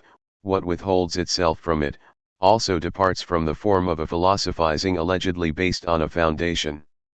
Philosophy could remain pacified by the thought of the transcendental apperception, or even by being, so long as those concepts were identical with the thought that it thinks. If such identity is dismissed in principle, then it drags down the tranquility of the concept as something ultimate in its fall. Because the fundamental character of every general concept dissolves before the determinate existent, philosophy may no longer hope for totality. Necessity of the substantive 140 to 142. In the Critique of Pure Reason, sensation occupied the place of the indissolubly ontic as the something. However, sensation has no sort of preeminence of cognitive dignity before any other real existent. Its might, accidental to its transcendental analysis and tied to ontic conditions, is mistaken for a legal claim by the experience which is entangled in its reflection hierarchy, nearest to itself, as if what any particular human consciousness presumed as the ultimate were really an ultimate in itself, as if every other particular human and limited consciousness could not claim the same privilege for its sensations. If the form, however, the transcendental subject, is supposed to strictly require sensation in order to function and thus to judge accurately, then it would be quasi-ontologically attached not only to the pure apperception but just as much to its counterpole, to its matter. This ought to shatter the entire doctrine of the subjective constitution, to which, following Kant, matter cannot be traced back. The idea of something immutable, identical to itself, would also thereby collapse. It is derived from the domination of the concept, which wished to be constant towards its content, precisely its matter, and for that reason is blind to such sensations, the Kantian matter, without which the forms could not even be imagined, which are therefore the conditions of the possibility of cognition in their own right, have the character of that which is transient. The non-conceptual, inalienable from the concept, disavows its being in itself and transforms it. The concept of the non-conceptual cannot pause by itself. In epistemology, this necessitates the substantiality Sachhaltigkeit of philosophy. Whenever it was master of itself, it dealt with the historically existent as its object, not first in Schelling and Hegel, but contre cœur franche, against its own will already in Plato, who baptized the existent as the non-existent and yet wrote a doctrine of the state, in which eternal ideas are closely tied to empirical determinations such as the exchange of equivalents and the division of labor. Today it has become customary to make the academic distinction between a regular, proper philosophy, which would deal with the highest concepts, even if they deny their conceptuality, and a merely genetic, extra-philosophical relation to society, whose notorious prototypes would be the sociology of knowledge and the critique of ideology. The distinction is as unfounded as the need for regular philosophy is for its part suspect. It is not merely that by belatedly trumpeting its purity, it turns away from everything in which it once had its substance. Rather, the philosophical analysis strikes imminently, in what is innermost to the presumably pure concepts and their truth content, into that which is ontic, before which the claim of purity shudders and, with arrogant mien, cedes to the particular sciences. The smallest ontic residuum in the concepts, which regular philosophy stirs in vain, compels it to reflectively include what is existent there seen in itself, instead of making do with its mere concept and believing itself to be safe there from what it means. Philosophical thinking has for its content neither the remainder after the cancellation of space and time, nor general findings about what is spatio-temporal. It crystallizes in the particular, in what is determined in space and time. The concept of the existent pure and simple is merely the shadow of the false one of being. Peephole Metaphysics 142-144. Wherever an absolute first is taught, there is always talk of something inferior, something absolutely heterogeneous to it, as its logical correlate. Prima Philosophia Latin, originary philosophy and dualism go together. In order to escape this, fundamental ontology must try to keep its first at a distance from determination. What was first for Kant, the synthetic unity of the apperception, suffered the same fate. To him every determination of the object is an investment of subjectivity in non-qualitative multiplicity, irregardless of the fact that the determining acts, which count for him as spontaneous achievements of transcendental logic, also model themselves sich and builden on a moment which they themselves are not, irregardless of the fact that what is to be synthesized does so only by requiring and permitting this last out of itself. The act of determination is not something purely subjective, and that is why the triumph of the sovereign subject, which dictates laws to nature, is hollow. Because however in truth subject and object do not firmly oppose one another, as in the Kantian outline, but penetrate each other reciprocally, the degradation of the thing to something chaotically abstract by Kant also affects the power which is supposed to form it. The bane which the subject exerts becomes just as much one over the subject, both pursue the Hegelian fury of disappearance. In the categorical achievement it expended and impoverished itself, in order to be able to determine, to articulate what opposes it, so that it would become the Kantian object. It must dilute itself to the mere generality for the sake of the objective validity of that determination, amputate it from itself no less than from the object of cognition, so that this would be reduced to its concept according to program. The objectivating subject shrinks down into a point of abstract reason, finally into the logical non-contradictoriness, which for its part has no meaning independent of the determinate object. The absolute first necessarily remains as indeterminate as its opposite. No investigation of what is concretely precedent reveals the unity of what is abstractly antithetical.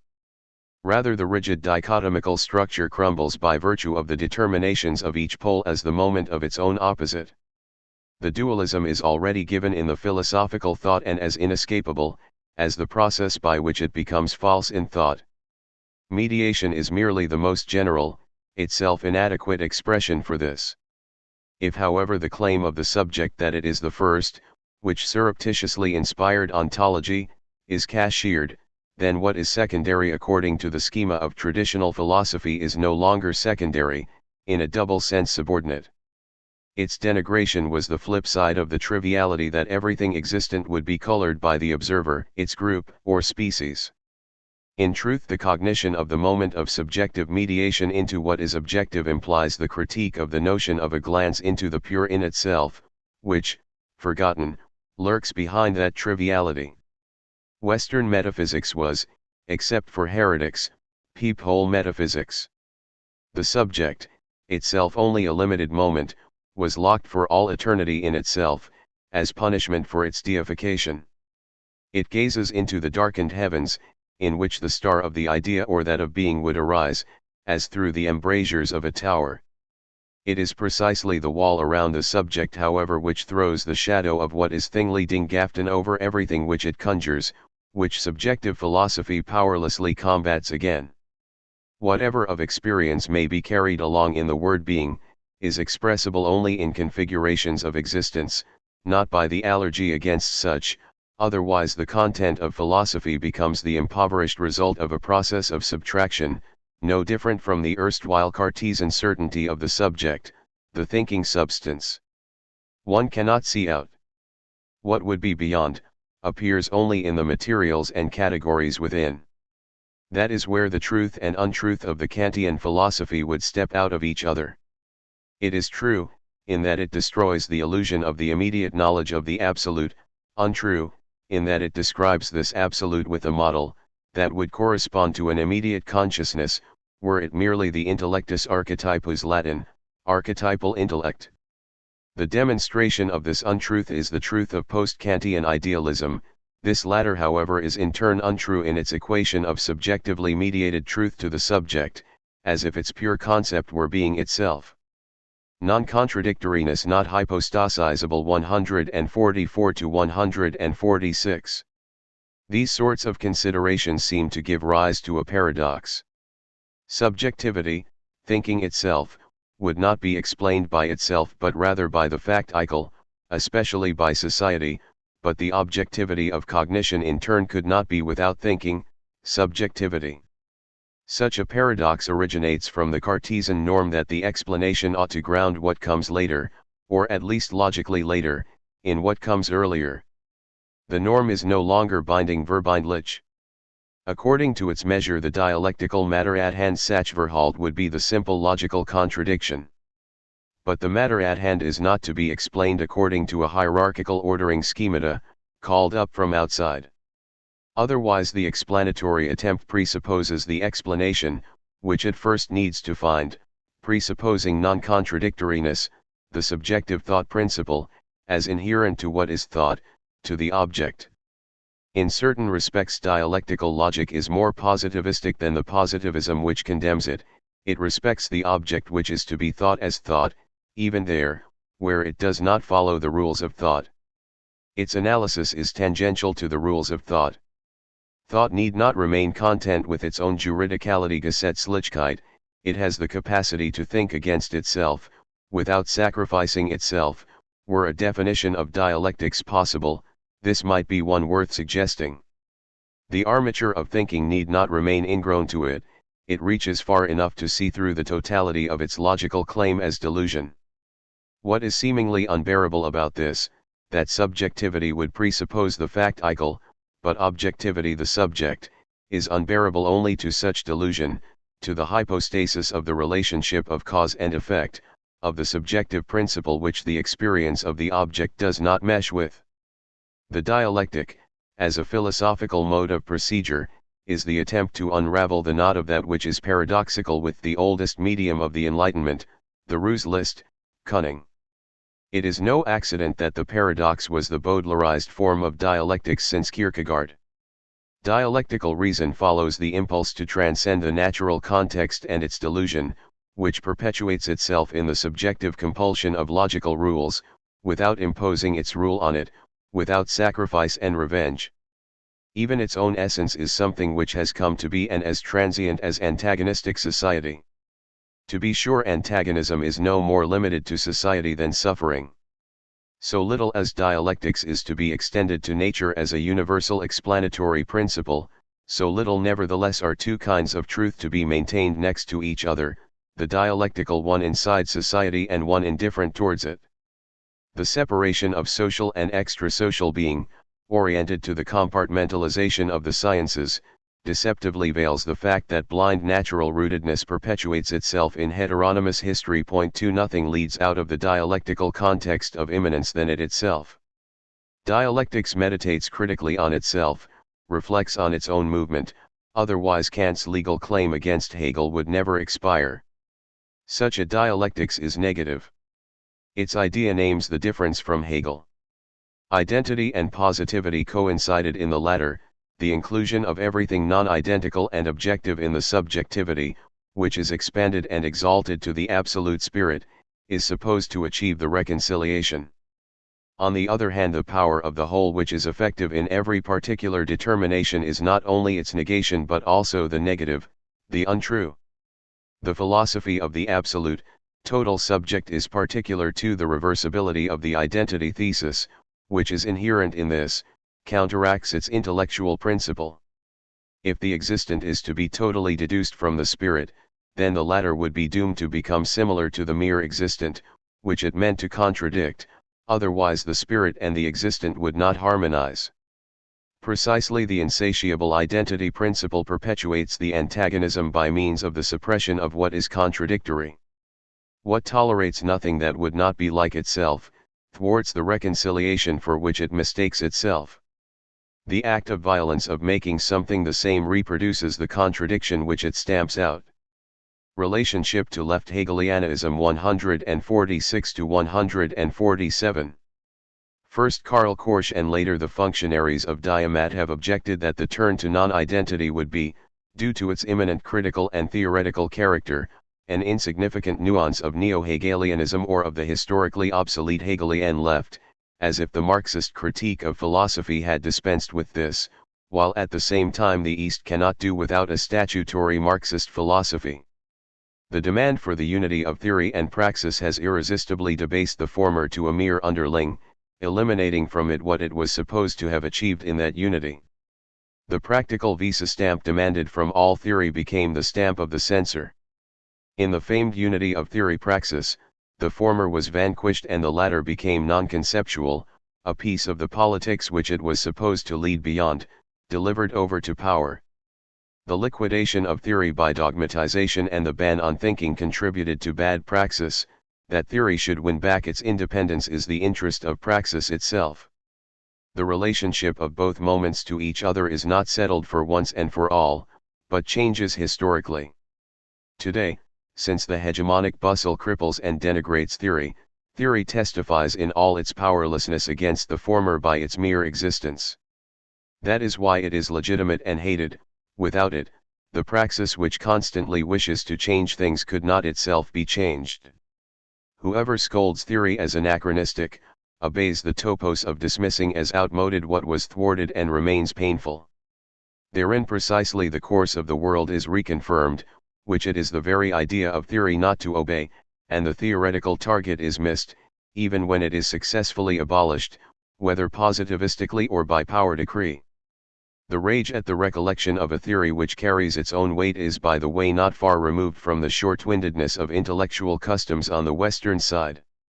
The fear of epigonally and of the academic odor that clings to every reprise of motives codified in the philosophy of history has long led the various schools to advertise themselves as something which has never yet existed.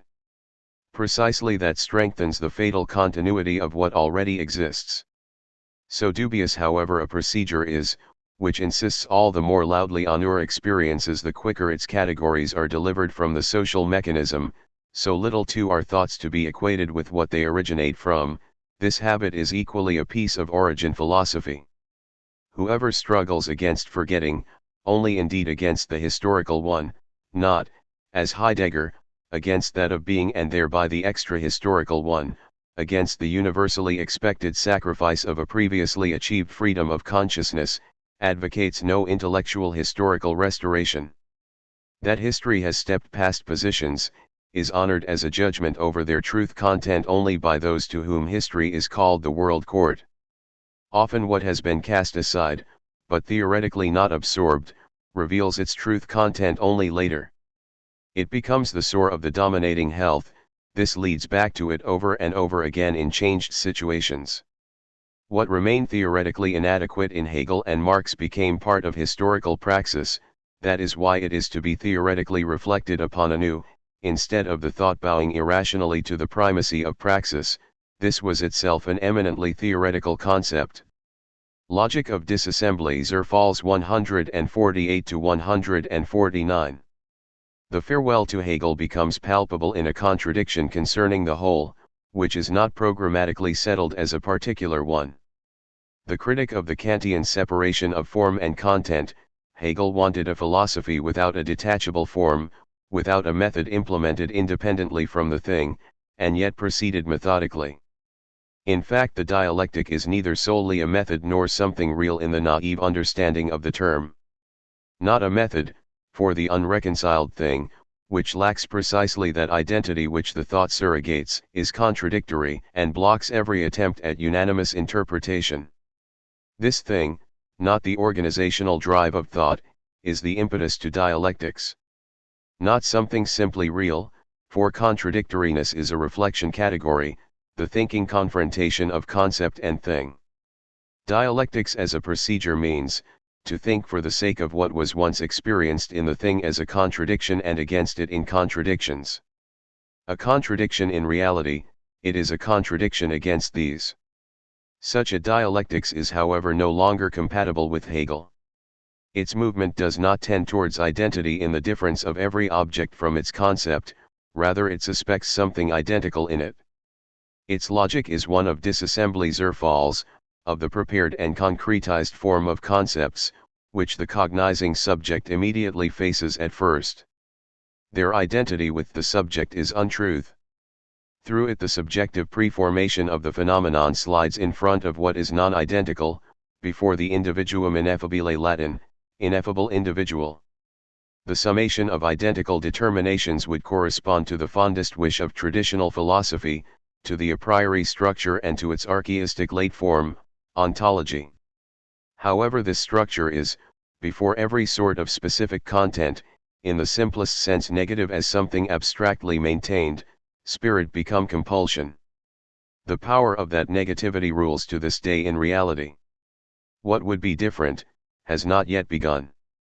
This affects all specific determinations. Each one which appears non-contradictory proves to be as contradictory as the ontological models of being and existence. Nothing positive is to be obtained from philosophy which would be identical with its construction. In the process of demythologization, positivity must be negated all the way into the instrumental reason, which demythologization supplies. The idea of reconciliation rejects its positive positing in the concept. Nevertheless, the critique of idealism does not discard what the construction of the concept towards the insight once garnered, and what the guidance of the concepts once won in terms of energy from the method. Only that which is inscribed in the idealistic magic circle goes beyond its figure, by calling it by name in the completion of its own deductive process, demonstrating what is separated from it, what is untrue in it, in the developed summation of the totality. Pure identity is what is set up gesetzt, posited by the subject, and to this extent is brought from outside. To imminently criticize it means therefore, paradoxically enough, to criticize it from outside as well. The subject must render compensation to the non-identical, for what it perpetrated on it. Precisely this sets it free from the appearance shine of its absolute being for itself. This latter for its part is the product of the identifying thought, which, the more it devalues a thing to the mere example of its kind or species, the more it imagines that it has it as such, without subjective addition. On the Dialectics of Identity 149 to 151. By immersing itself in what initially opposes it, the concept, and becoming aware of its imminently antinomical character, thought abandons itself to the idea of something which would be beyond the contradiction. The opposition in thinking to what is heterogeneous to it is reproduced in thought itself as its immanent contradiction. Reciprocal critique of the general and the particular, the identifying acts which judge whether the concept does justice to what it is dealing with, and whether the particular also fulfills its own concept, are the medium of the thinking of the non-identity of the particular and concept, and not of thinking alone. If humanity is to rid itself of the compulsion, which really is imposed on it in the form of identification, it must at the same time achieve identity with its concept. All relevant categories play a part in this. The exchange principle, the reduction of human labor to an abstract general concept of average labor time, is irrelated to the identification principle. It has its social model in exchange, and it would not be without the latter, through which non-identical particular essences and achievements become commensurable, identical. The spread of the principle constrains the entire world to the identical, to totality. If the principle meanwhile was abstractly negated, if it was proclaimed as an ideal that, for the greater honor of the irreducibly qualitative, things should no longer go according to like for like, this would create an excuse for regressing into age-old injustice. For the exchange of equivalents was based since time immemorial exactly on this, that something unequal was exchanged in its name, that the surplus value of labor was appropriated. If one simply annulled the measurement category of comparability, then what would step into the place of the rationality, which was indeed ideological yet also inherent as a promise in the exchange principle, is immediate expropriation, violence, nowadays, the naked privilege of monopolies and cliques. What the critique of the exchange principle as the identifying one of thought wishes, is that the ideal of free and fair exchange, until today a mere pretext, would be realized. This alone would transcend the exchange. Once critical theory has demystified this latter as something which proceeds by equivalence and yet not by equivalence, then the critique of the inequality in the equality aims towards equality, amidst all skepticism against the rancor in the bourgeois egalitarian ideal, which tolerates nothing qualitatively divergent. If no human being was deprived of their share of their living labor, then rational identity would be achieved, and society would be beyond the identifying thought. This comes close enough to Hegel. The demarcation line from him is scarcely drawn by particular distinctions, rather by the intent, whether consciousness, theoretically and in practical consequence, would like to maintain identity as the ultimate, as the absolute and reinforce it, or else become aware of it as the universal apparatus of compulsion, which it ultimately requires in order to escape from the universal compulsion, just as freedom can only really come to be through the civilizing compulsion, not as a retour à la nature French, back to nature. The totality is to be opposed by convicting it of the non-identity with itself, which it denies according to its own concept. Negative dialectics is thereby tied, at its starting point, to the highest categories of identity philosophy. To this extent it also remains false, identity logical, itself that which it is being thought against. It must correct itself in its critical course, which affects those concepts which it handles according to form, as if they were still that which is first for it. It is one thing if thinking, sealed off by the necessity of every inescapable form, adapts in principle in order to imminently repudiate the claim of traditional philosophy to the conclusive structure. It is quite another to spur on that form of conclusiveness by itself, with the intention of making itself into what is first. In idealism the highly formal principle of identity had, by means of its own formalization, the affirmation for its content. This is innocently brought to light by the terminology, the simple predicative sentences are called affirmative. The copula says, it is so, not otherwise, the factual handling of the synthesis, for which it stands, announces that it shall not be otherwise, else it would not be achieved. The will to identity labors in every synthesis, as an a priori task of thinking, immanent to it, it appears positive and desirable. Through this, the substrate of the synthesis would be reconciled with the I and for that reason good. This promptly permits the moral desiderata that the subject, by virtue of the insight into how much the thing is its very own, ought to bow to what is heterogeneous to it. Identity is the form of ideology. It is consumed as the adequacy to the thing suppressed thereby. Adequacy was always also subjugation under dominating ends, to this extent its own contradiction. After the unspeakable effort which it must have cost the human species, in order to establish the primacy of identity even against itself, it rejoices and basks in its victory, by turning this latter into a determination of the vanquished thing. What this last experienced, it must present as its in itself. Ideology owes its power of resistance against the Enlightenment to complicity with identifying thought, indeed with thinking at large. It demonstrates therein its ideological side, that it never makes good on the assertion, that the non-I would in the end be the I. The more the I grasps it, the more completely the I finds itself downgraded to an object. Identity becomes the authority of a doctrine of adjustment, wherein the object, according to which the subject would be directed, pays back to the latter what the subject inflicted on it. It is supposed to accept reason against its reason. That is why the critique of ideology is not something peripheral and intrascientific, something limited to the objective spirit and the products of the subjective one, but philosophically central, the critique of the constitutive consciousness itself. Self-reflection of thought 152 to 154. The power of consciousness reaches all the way into its own deception. It is rationally cognizable, where a detached rationality which has run away with itself becomes false, turns truly into mythology.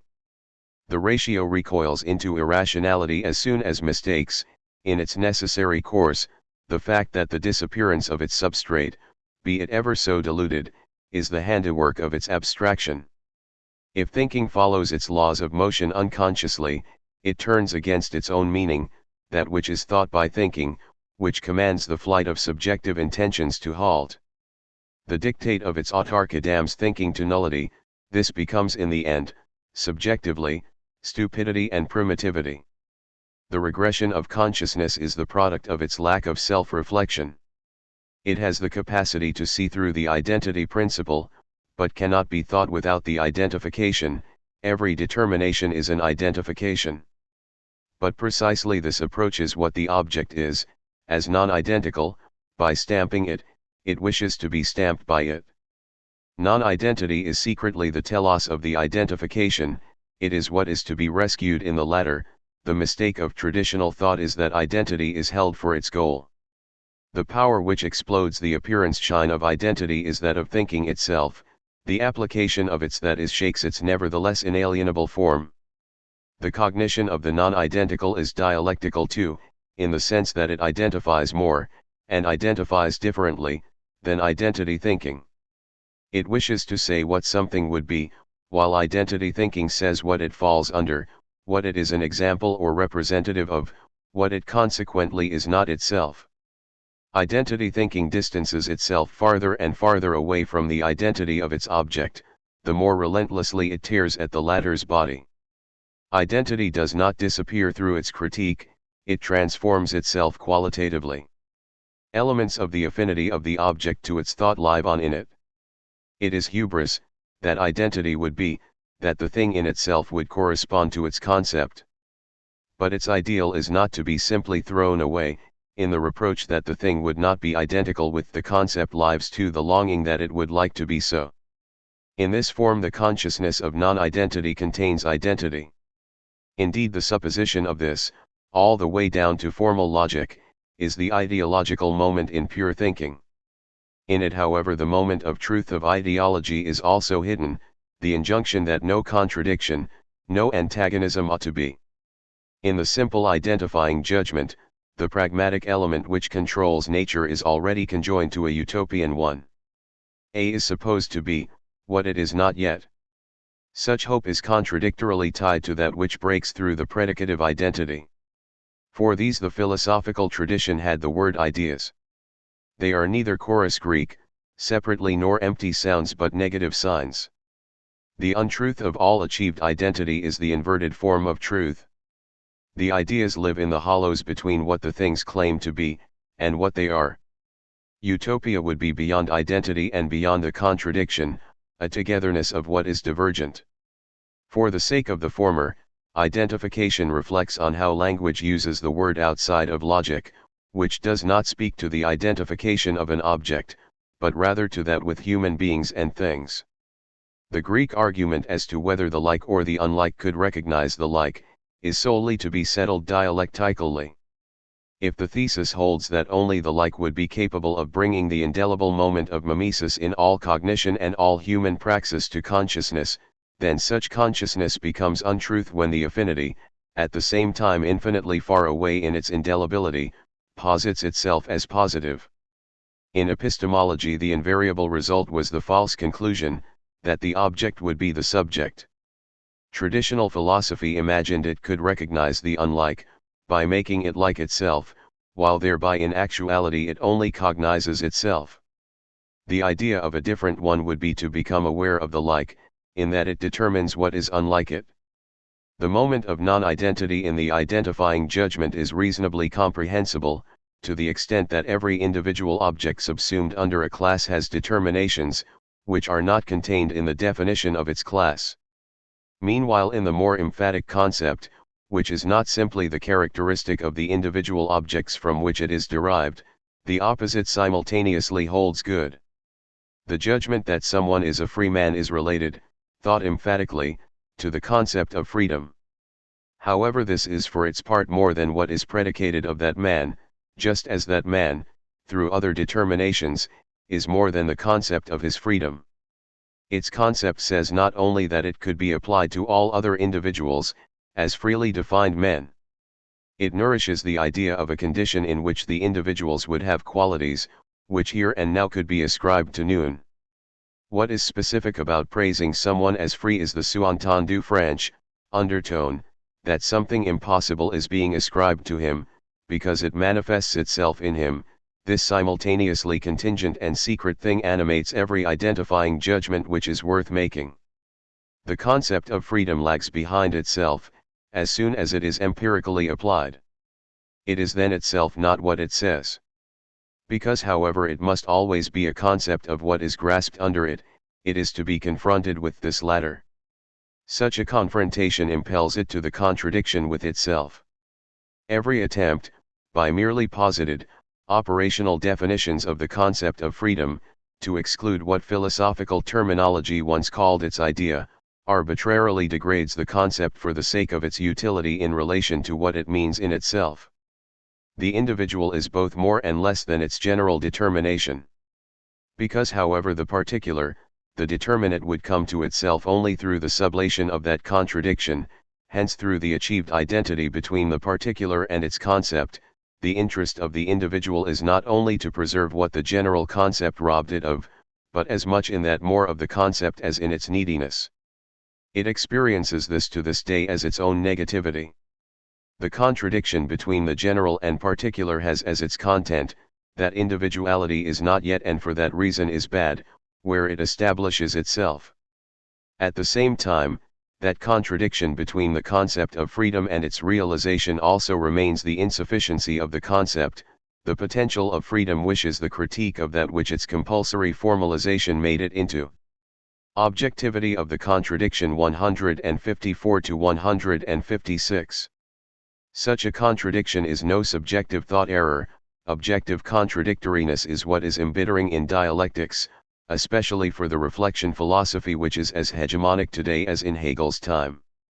It would be simply incompatible with the prevailing logic and thus to be abolished by the formal unanimity of the judgment. So long as critique holds itself abstractly to its rules, the objective contradiction would be only a pretentious way of saying that the subjective conceptual apparatus unavoidably maintains the truth of its judgment on the particular existence over which it judges, while this existent accords with the judgment only insofar as it is already preformed by the apophantic requirement in the definitions of concepts. This would be easy to incorporate into advanced reflection philosophical logic. But the objective contradictoriness designates not only whatever of the existent remains outside of the judgment, but something in what is judged itself. For the judgment always means that existent which is judged beyond that particular, which is included in the judgment, otherwise it would be, according to its own intention, superfluous. And exactly this intention is what it does not satisfy. The negative motive of identity philosophy has retained its power. Nothing particular is true, none is, as its particularity claims, it itself.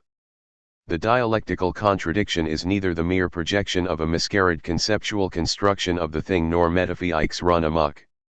Experience refuses to settle whatever would appear in what is contradictory in the unity of consciousness.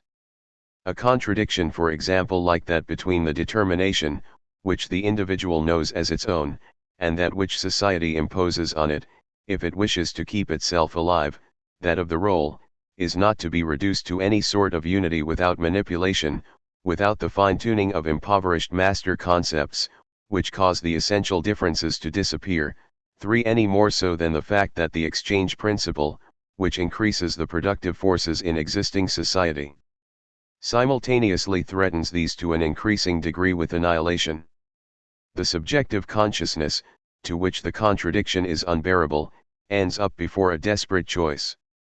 Either it must harmonistically stylize itself as contrary to the course of the world and, against its better insight, obey it heteronomously, or it must, in hard-bitten faith in its own determination, conduct itself as if there were no course of the world, and perish in it. It cannot eliminate the objective contradiction and its emanations by itself, through conceptual arrangement. It can however comprehend it, all else is idle assertion. This weighs more heavily than for Hegel, who first envisioned it. Once the vehicle of total identification, it becomes the organ of its impossibility. Dialectical cognition does not, as its opponents charge, construe contradictions from above and step through their resolution, although Hegel's logic proceeds in this manner at times. Instead, its task is to pursue the inadequacy of the thought and thing, to experience it in the thing. Dialectics need not fear the reproach, that it is obsessed with the fixed idea of the objective antagonism, while the thing would already be pacified. Nothing individual finds peace in the unpacified whole. The aporetic concepts of philosophy are marks of what is objectively unresolved, not merely in thinking. To accuse contradictions of incorrigible speculative obstinacy merely shifts the blame. Shame bids philosophy not to suppress the insight of George Simmel, that it is astonishing, how little one notices the sufferings of humanity in their history. The dialectical contradiction is not purely and simply, but has its intention, its subjective moment, in that it cannot be talked out of this. In it dialectics goes towards what is divergent. The dialectical movement remains philosophical as the self-critique of philosophy. Outset from the concept 156 to 158. Because the existent is not immediate but only through the concept, one should commence with the concept, not the mere given fact. The concept of the concept became itself problematic. No less than its irrationalistic counterpart, intuition, it has as such archaic traces, which intersect with those of the rational, relics of static thought and of a static cognitive ideal in the midst of dynamized consciousness. The immanent claim of the concept is its order-creating invariance as opposed to the change in what it analyzes. The form of the concept rejects this latter, is therein wrong. In dialectics, thought raises the objection against the archaism of its conceptuality. The concept in itself, before all content, hypostasizes its own form against the content. Thereby, however, also the identity principle, that what is solely postulated in thought practice would be a matter at hand in itself, something solid, something proper. Identifying thought concretizes by means of the logical identity of the concept. Dialectics amounts, according to its subjective side, to a thinking wherein the form of thought no longer turns its objects into immutable things which stay the same. That they would be so, is refuted by experience. How label the identity of what is solid to traditional philosophy can be learned from its guarantor, the individual human consciousness.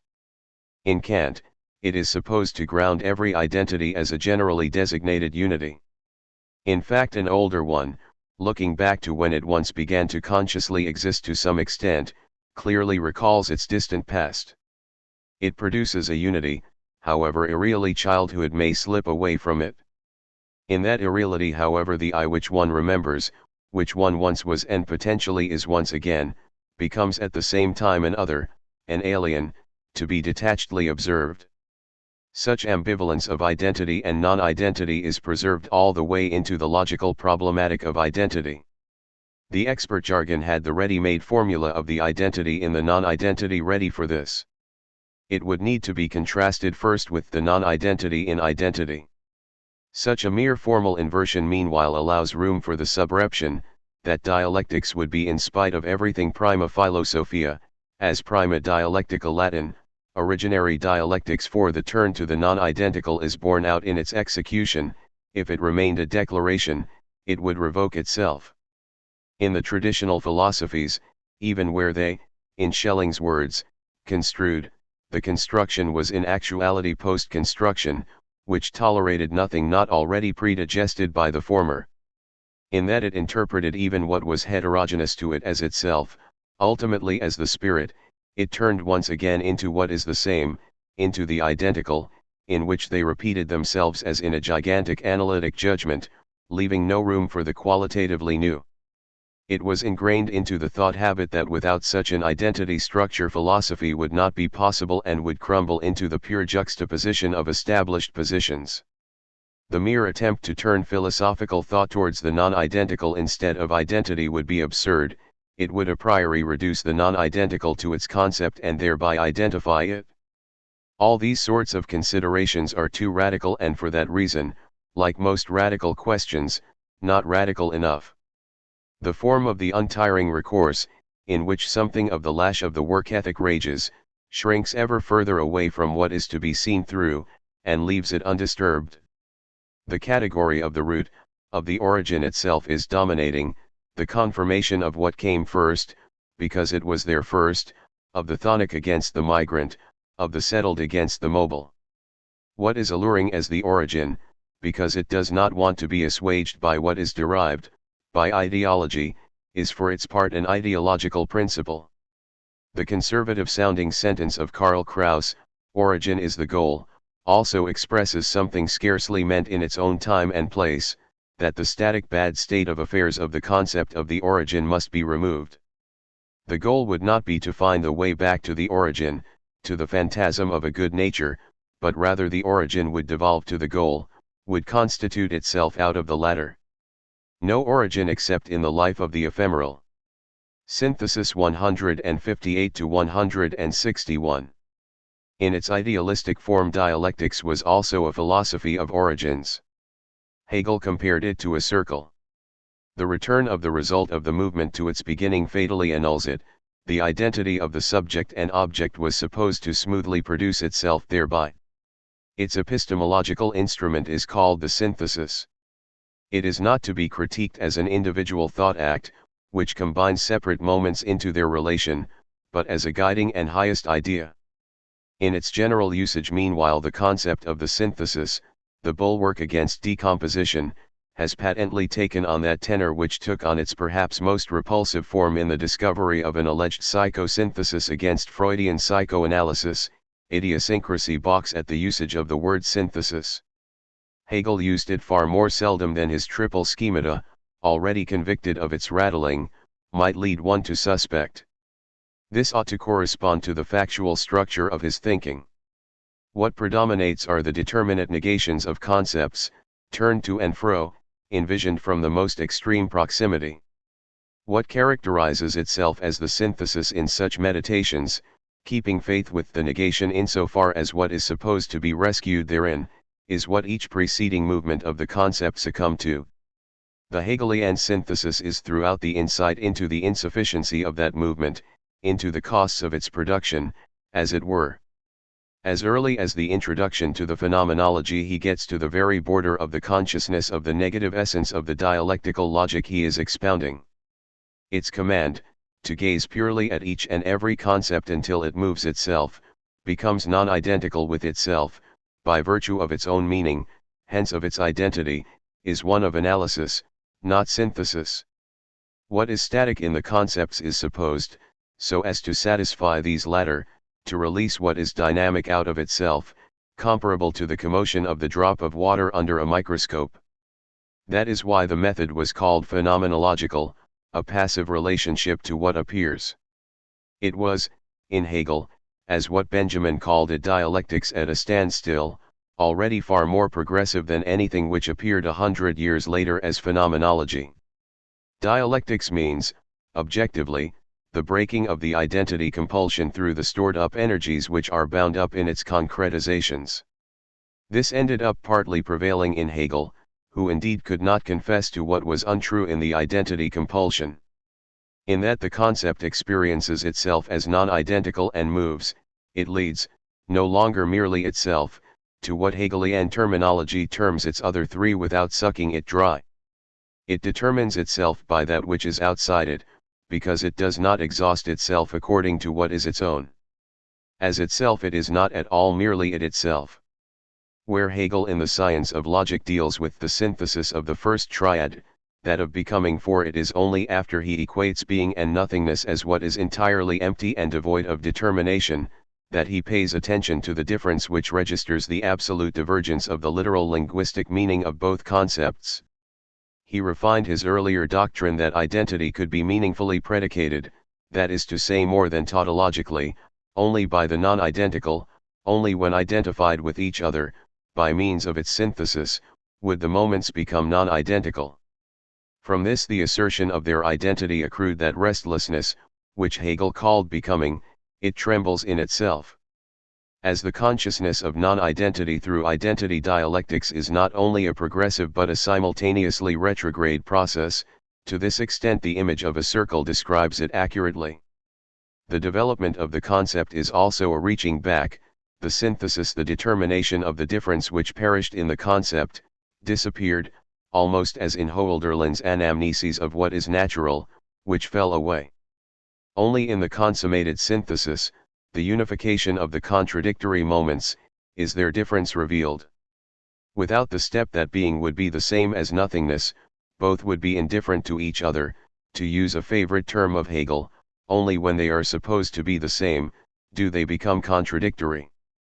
Dialectics is not ashamed of the reminiscence of the Echternach spring parade. Unquestionably Hegel had, against Kant, delimited the priority of the synthesis.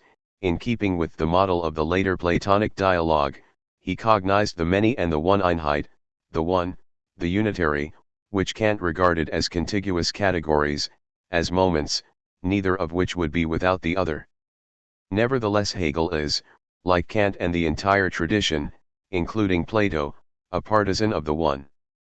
Not even its abstract negation deserves thinking.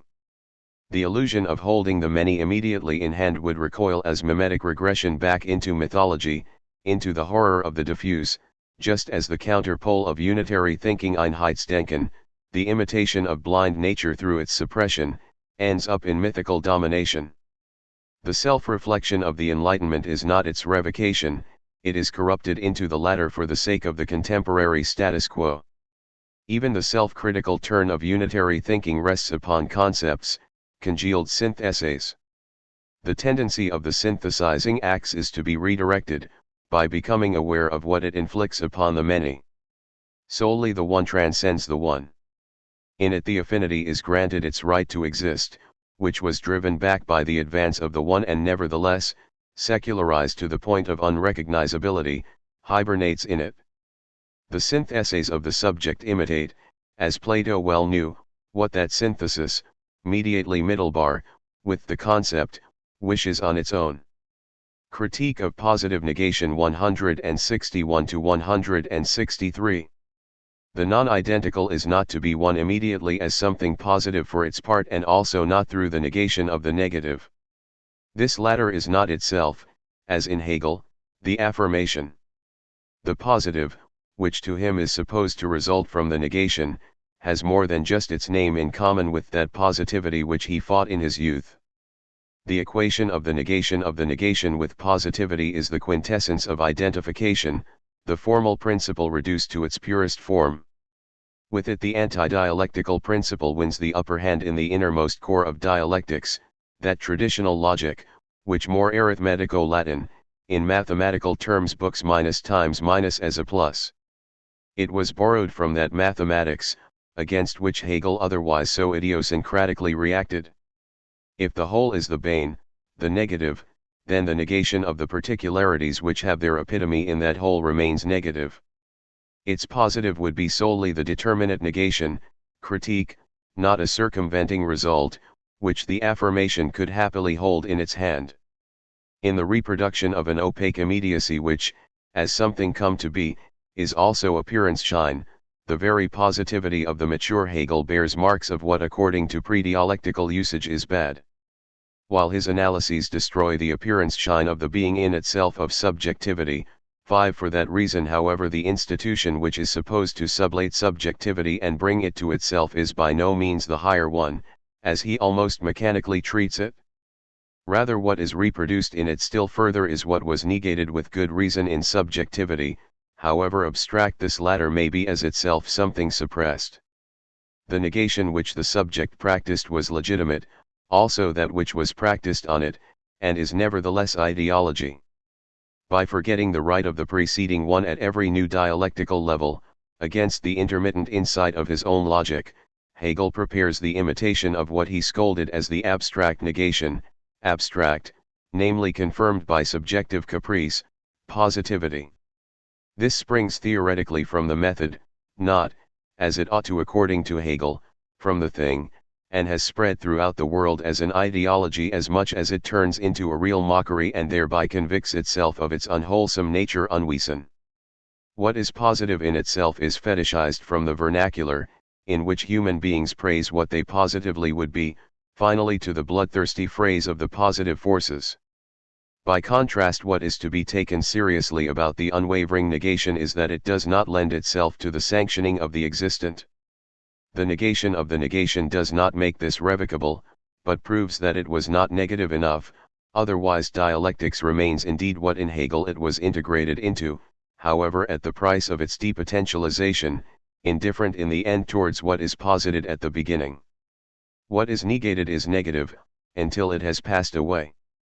This is the decisive break from Hegel.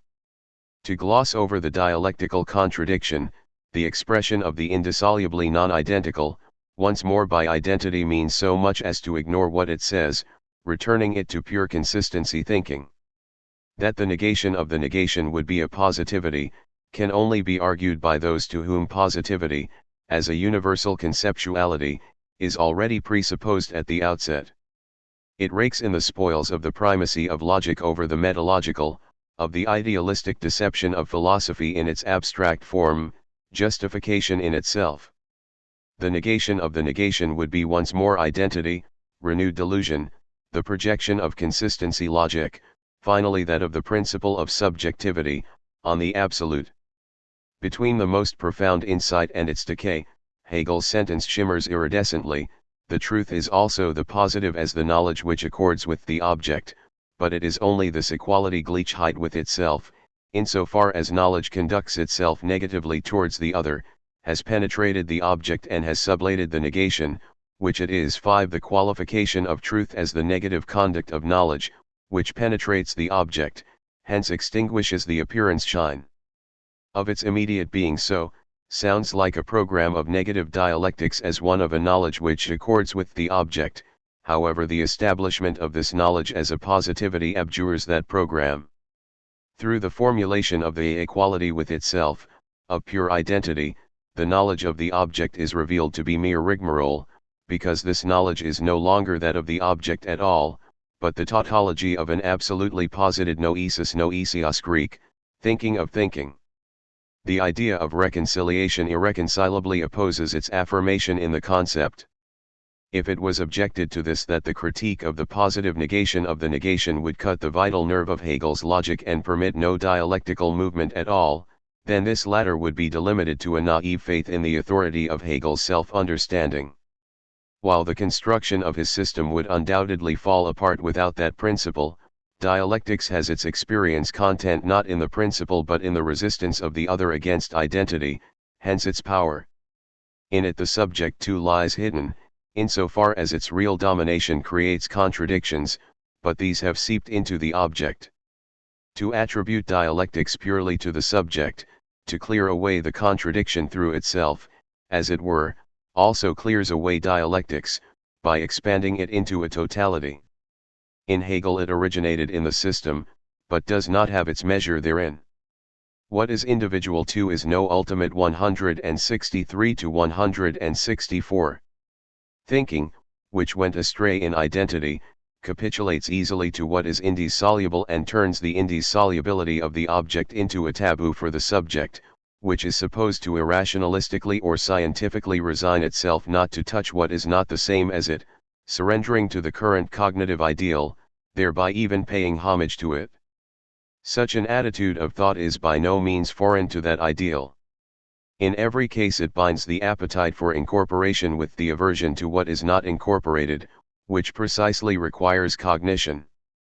The resignation of theory before the individuality labors indeed no less for what exists, to which it lends the nimbus and the authority of intellectual impenetrability and hardness, than does a voracious exuberance. As little as what individually exists coincides with its master concept, that of existence, so little is it uninterpretable, nor for its part any ultimate, against which cognition knocks its head in vain. In keeping with the most enduring result of Hegelian logic, it is not simply for itself but an other in itself and tied to others. What is more, than it is. This more is not imposed on it, but remains, as what is squeezed out of it, immanent to it. To this extent the non-identical would be the thing's own identity against its identifications. The innermost core of the object proves to be simultaneously external to this, its sealed-off character as appearance shine, the reflex of the identifying, solidifying procedure. Where the thinking insistence in relation to the individual leads is towards its essence, instead of towards the general, which it would represent. Communication with others crystallizes itself in the individual, which is mediated in its existence Dasein by them.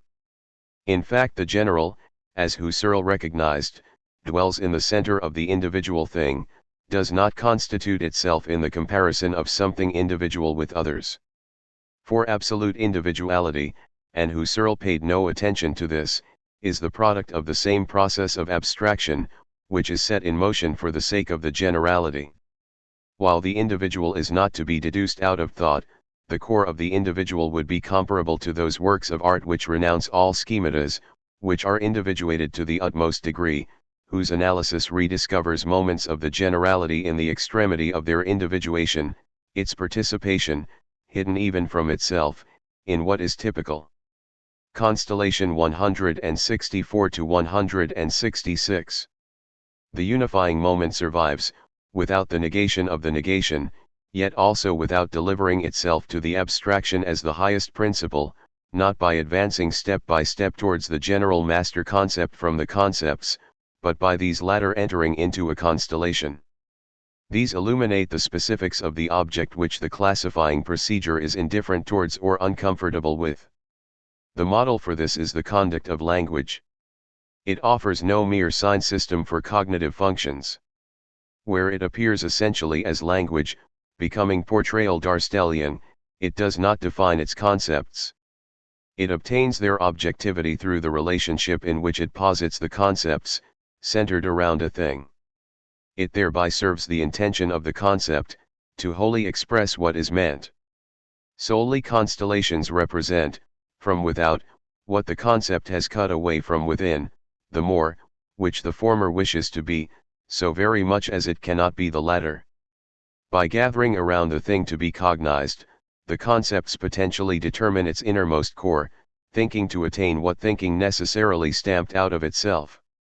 The Hegelian usage of the terminus concrete, according to which the thing itself is its context, not its pure selfness, registers this, without however, in spite of all critique of discursive logic, ignoring this.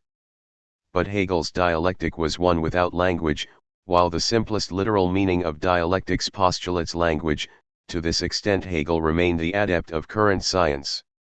He did not need language in the emphatic sense, because to him everything, even what is devoid of language and opaque, is supposed to be spirit, and the spirit, the context. This supposition is beyond salvation. That which is resolvable, which is not in any previously thought context, does indeed transcend its self-enclosed nature out of itself, as what is non-identical. It communicates with that from which the concept separated it.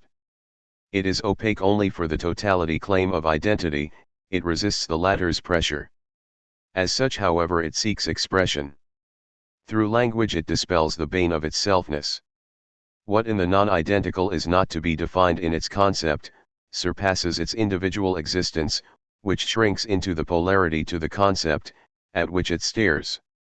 The interior of the non-identical is its relationship to that which it is not itself and which its instituted, frozen identity with itself withholds from it. It attains itself only in its disclosure Antiocerung, removal, relinquishment, realization, not in its hardening. This can still be learned from Hegel, without making concessions to the repressive moments of his doctrine of realization Antiacerung. The object opens itself to a monadological insistence, which is the consciousness of the constellation, in which it stands. The possibility of immersion in what is internal necessitates what is external. Such immanent universality of the individual, however, is objective as sediment history. This is in it and outside it, something all-encompassing, in which it has its place. To become aware of the constellation in which the thing stands, means so much as to decode the one which the latter bears within itself, as what has come to be.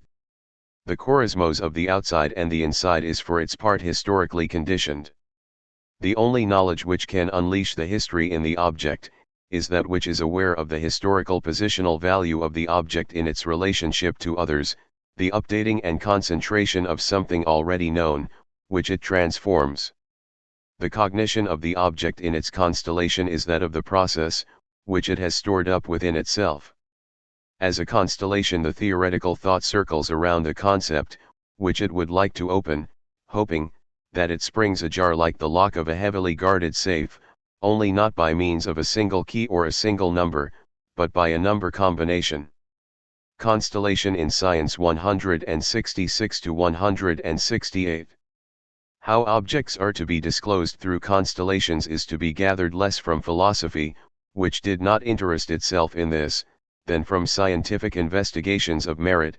In many cases the achieved scientific work was ahead of its philosophical self-understanding, that of scientificism. One need by no means start out from its own content, according to metaphysical investigations like Benjamin's Origin of the German tragedy play, which grasped the concept of truth itself as a constellation. 6 One could return to a scholar of so positivistic a bent as Max Weber. He indeed understood the ideal types, quite in keeping with subjectivistic epistemology, as an aid in approaching the object, excluding every substantiality in itself and to be reliquafied any which way.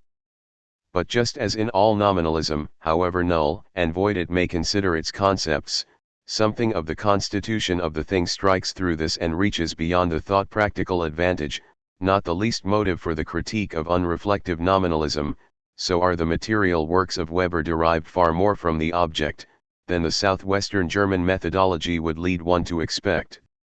In fact, the concept is adequate grounds for the thing 6, insofar as the investigation of an at any rate social object becomes false, where it limits itself to a dependency inside its domain, which grounded the object, and which ignores its determinations through the totality. Without the superordinated concept, those dependencies conceal the most effective one of all, that of society, and this cannot be adequately made up for by the individual res, which the concept has under itself.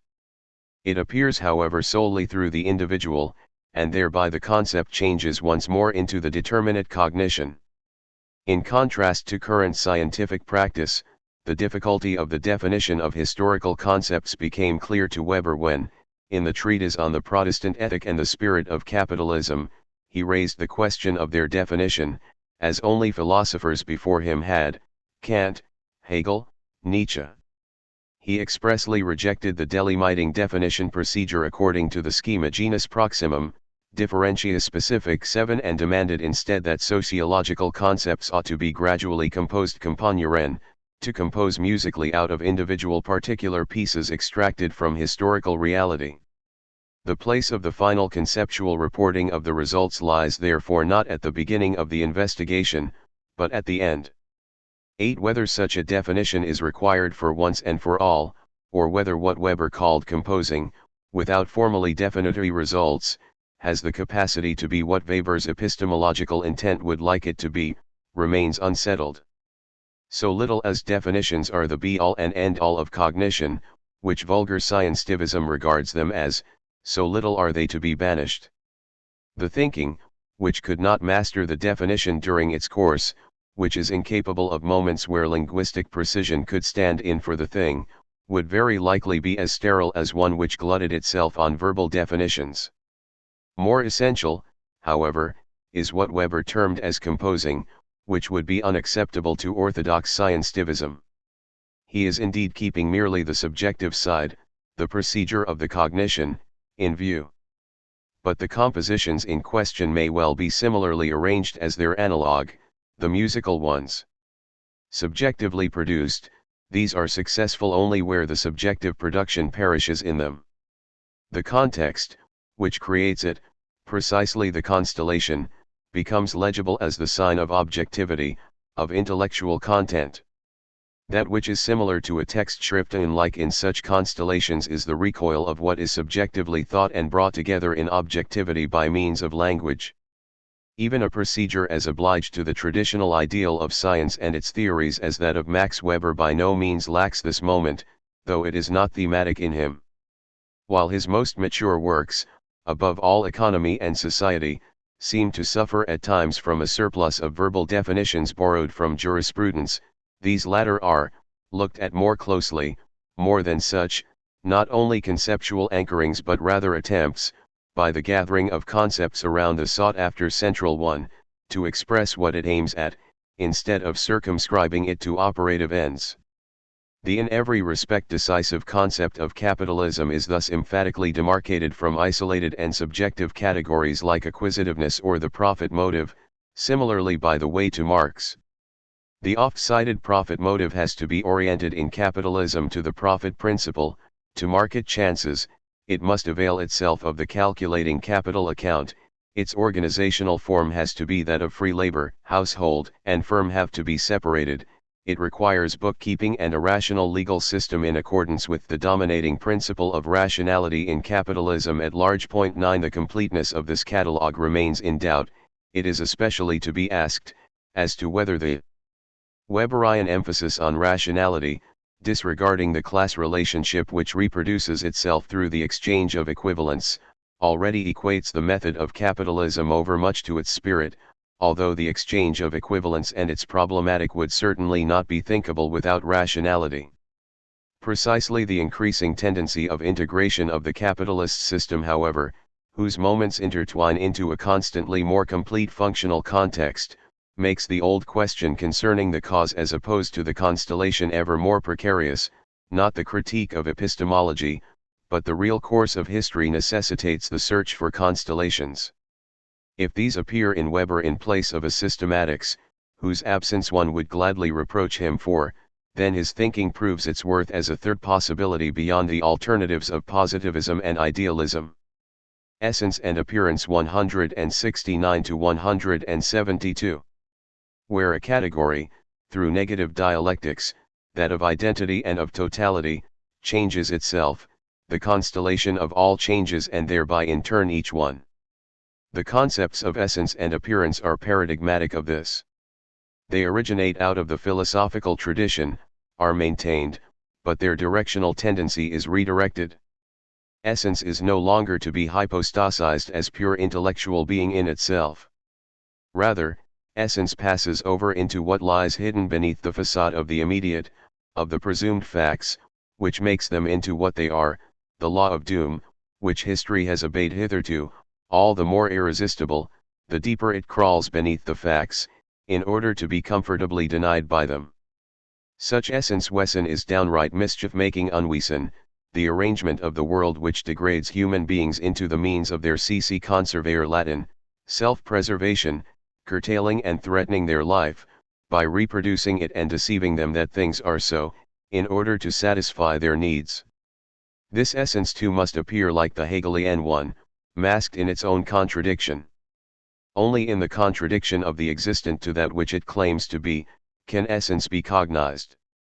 Indeed it, too, is conceptual in respect to the presumed facts, not immediate.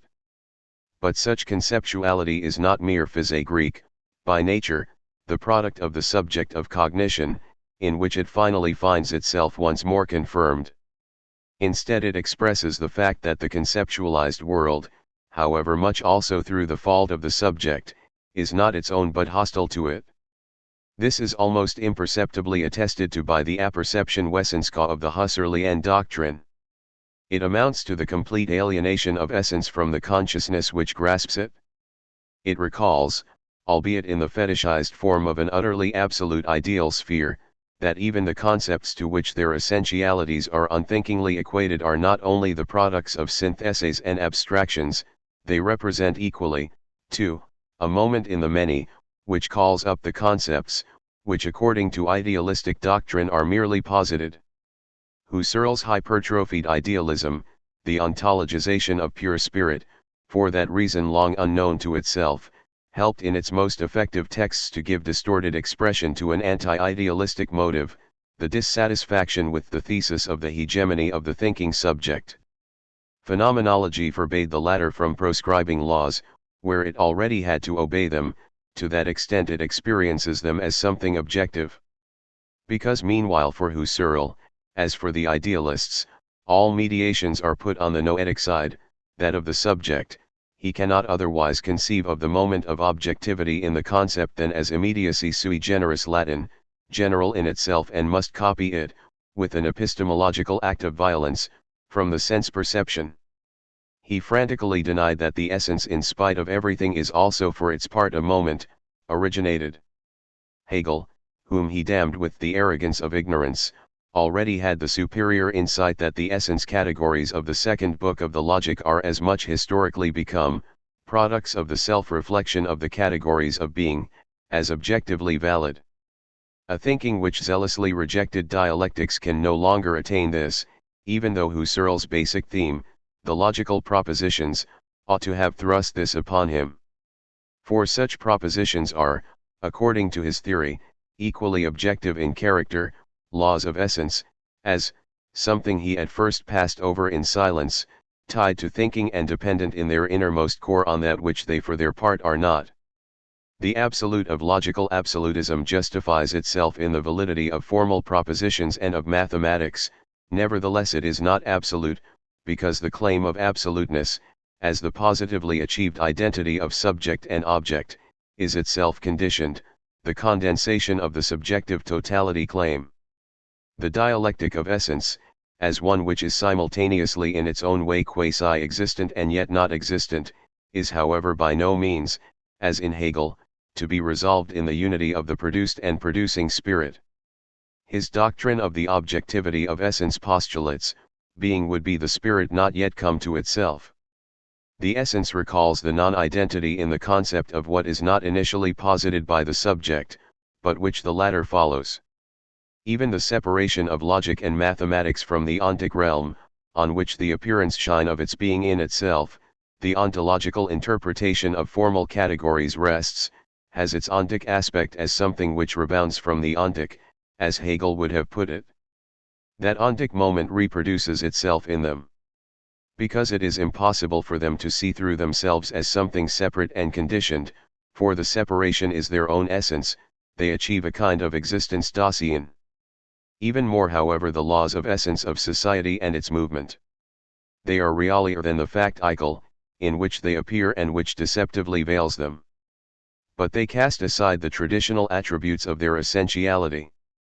They could be called the negativity, reduced to its concept, which made the world thus, as it is.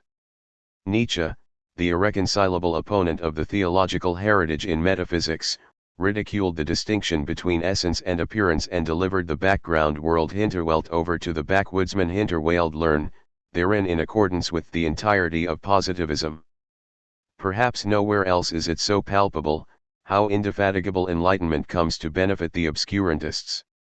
Essence is, what is itself concealed according to the law of the bad state of affairs. To dispute that an essence would exist, means taking the side of appearance shine, of total ideology, to which the existent has meanwhile become.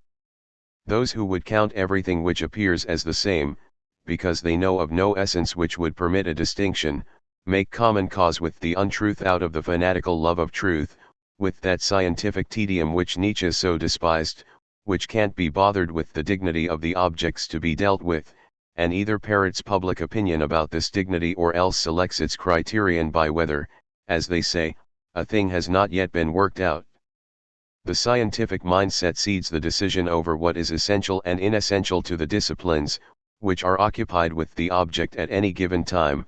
What is essential to one can be inessential to the other.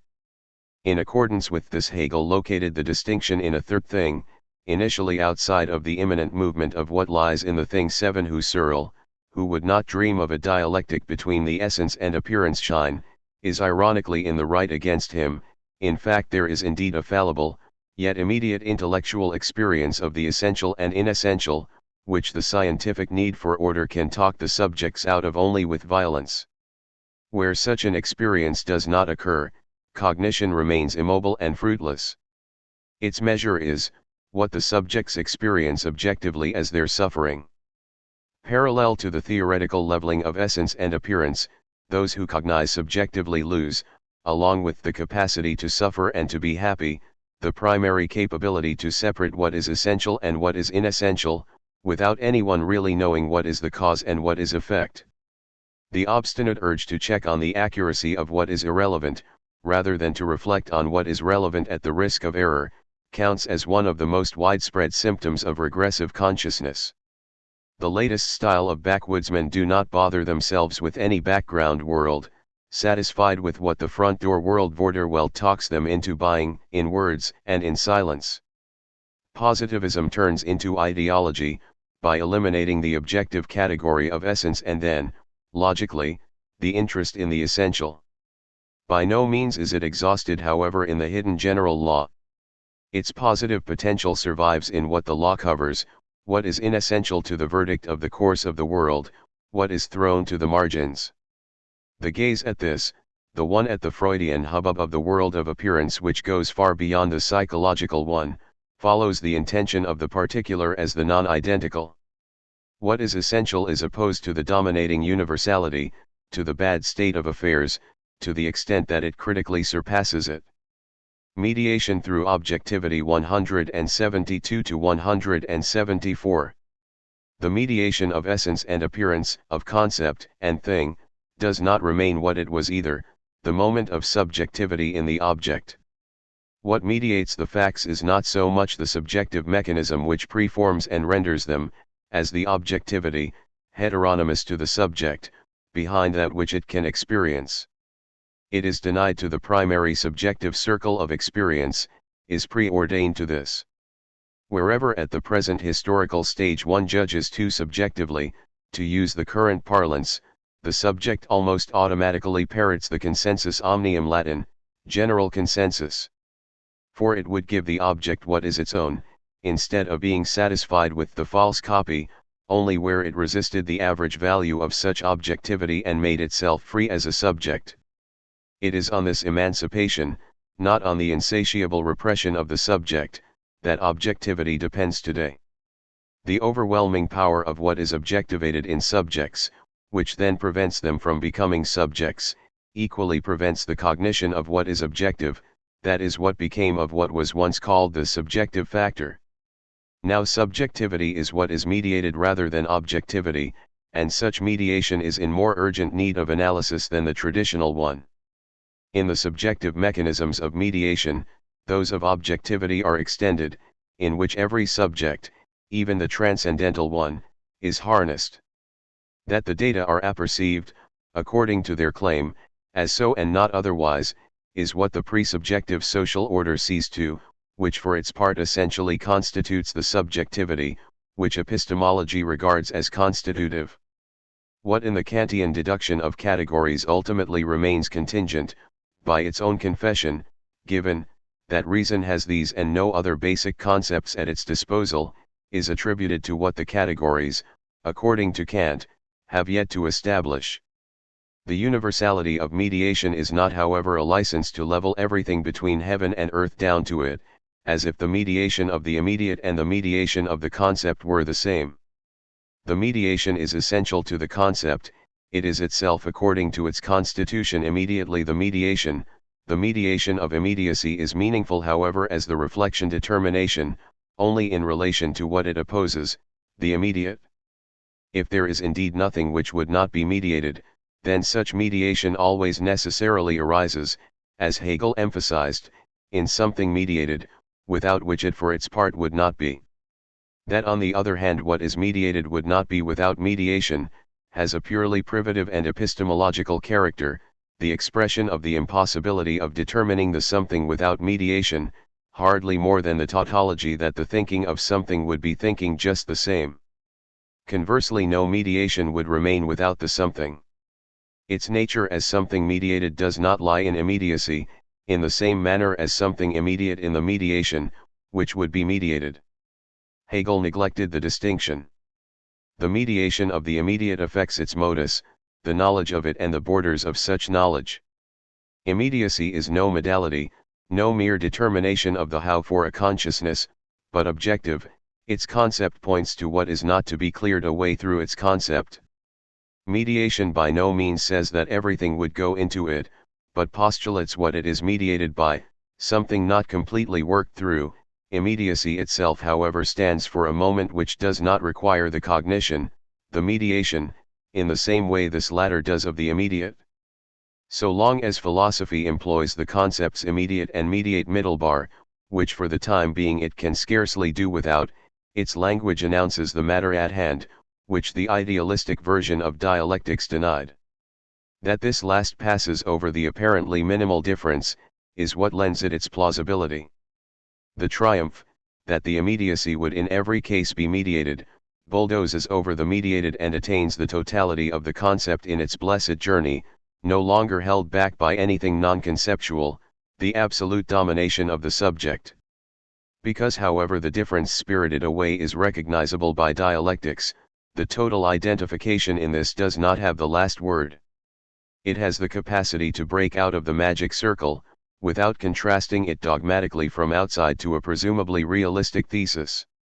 The circle of identification, which ultimately always identifies only itself, was drawn by the thinking, which tolerates nothing outside.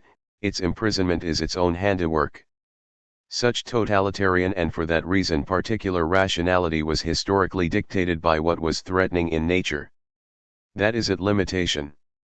Identifying thought, the making of everything different into the same, perpetuates the bondage of nature in fear. Unreflective reason is deluded to the point of madness in view of each and every one which eludes its domination.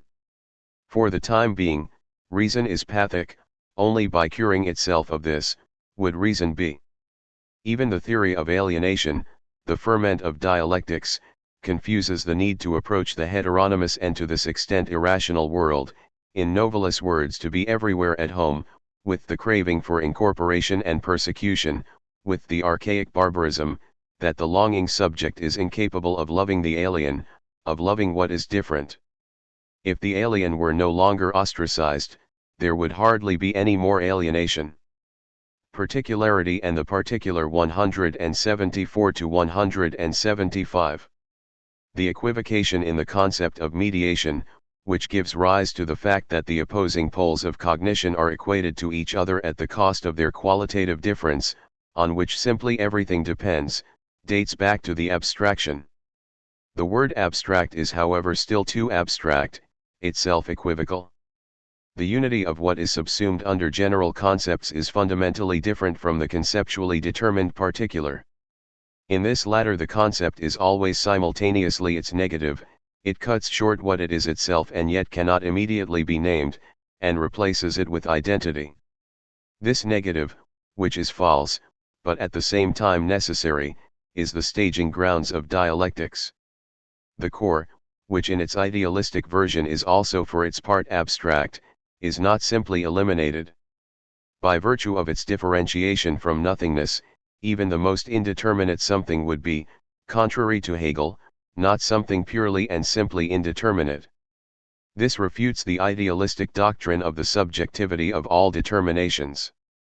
So little as the particular would be determinable without the general, by which it is identified according to current logic, so little is it identical with it. Idealism does not wish to see that a something, be it ever so devoid of qualities, may not however for that reason already be called nothing. Because Hegel shrank back from the dialectic of the particular which he conceived, it annihilated the primacy of the identical and consequently idealism, he is incessantly driven to shadow boxing. In the place of the particular he slides the general concept of particularization pure and simple, of existence, for example, in which it is no longer anything particular. This restores the manner of procedure of thinking, which Kant justifiably scolded as the amphiboly of the concepts of reflection in the earlier rationalisms. The Hegelian dialectic becomes sophistic, where it fails. What makes the particular into the dialectical impulse, its indissolubility in the master concept, it deals with as a universal matter at hand, as if the particular were itself its own master concept and thereby indissoluble. Precisely thereby the dialectic of non-identical and identity becomes illusory scheinhaft, the victory of identity over the identical. The inadequacy of the cognition, which cannot assure itself of any particular without the concept, which is by no means the particular, redounds to the advantage of the spirit as in a card trick, which raises itself over the particular and purifies it of what resisted the concept. The general concept of particularity has no power over the particular, which it abstractively means. On the subject-object dialectic 176 to 177. It is easy for the polarity of subject and object to appear for its part as an undialectical structure, in which all dialectics is supposed to take place. But both concepts are originated categories of reflection, formulations for something which is not to be unified, not anything positive, nor any primary matter at hand, but negative throughout, the expression solely of non-identity.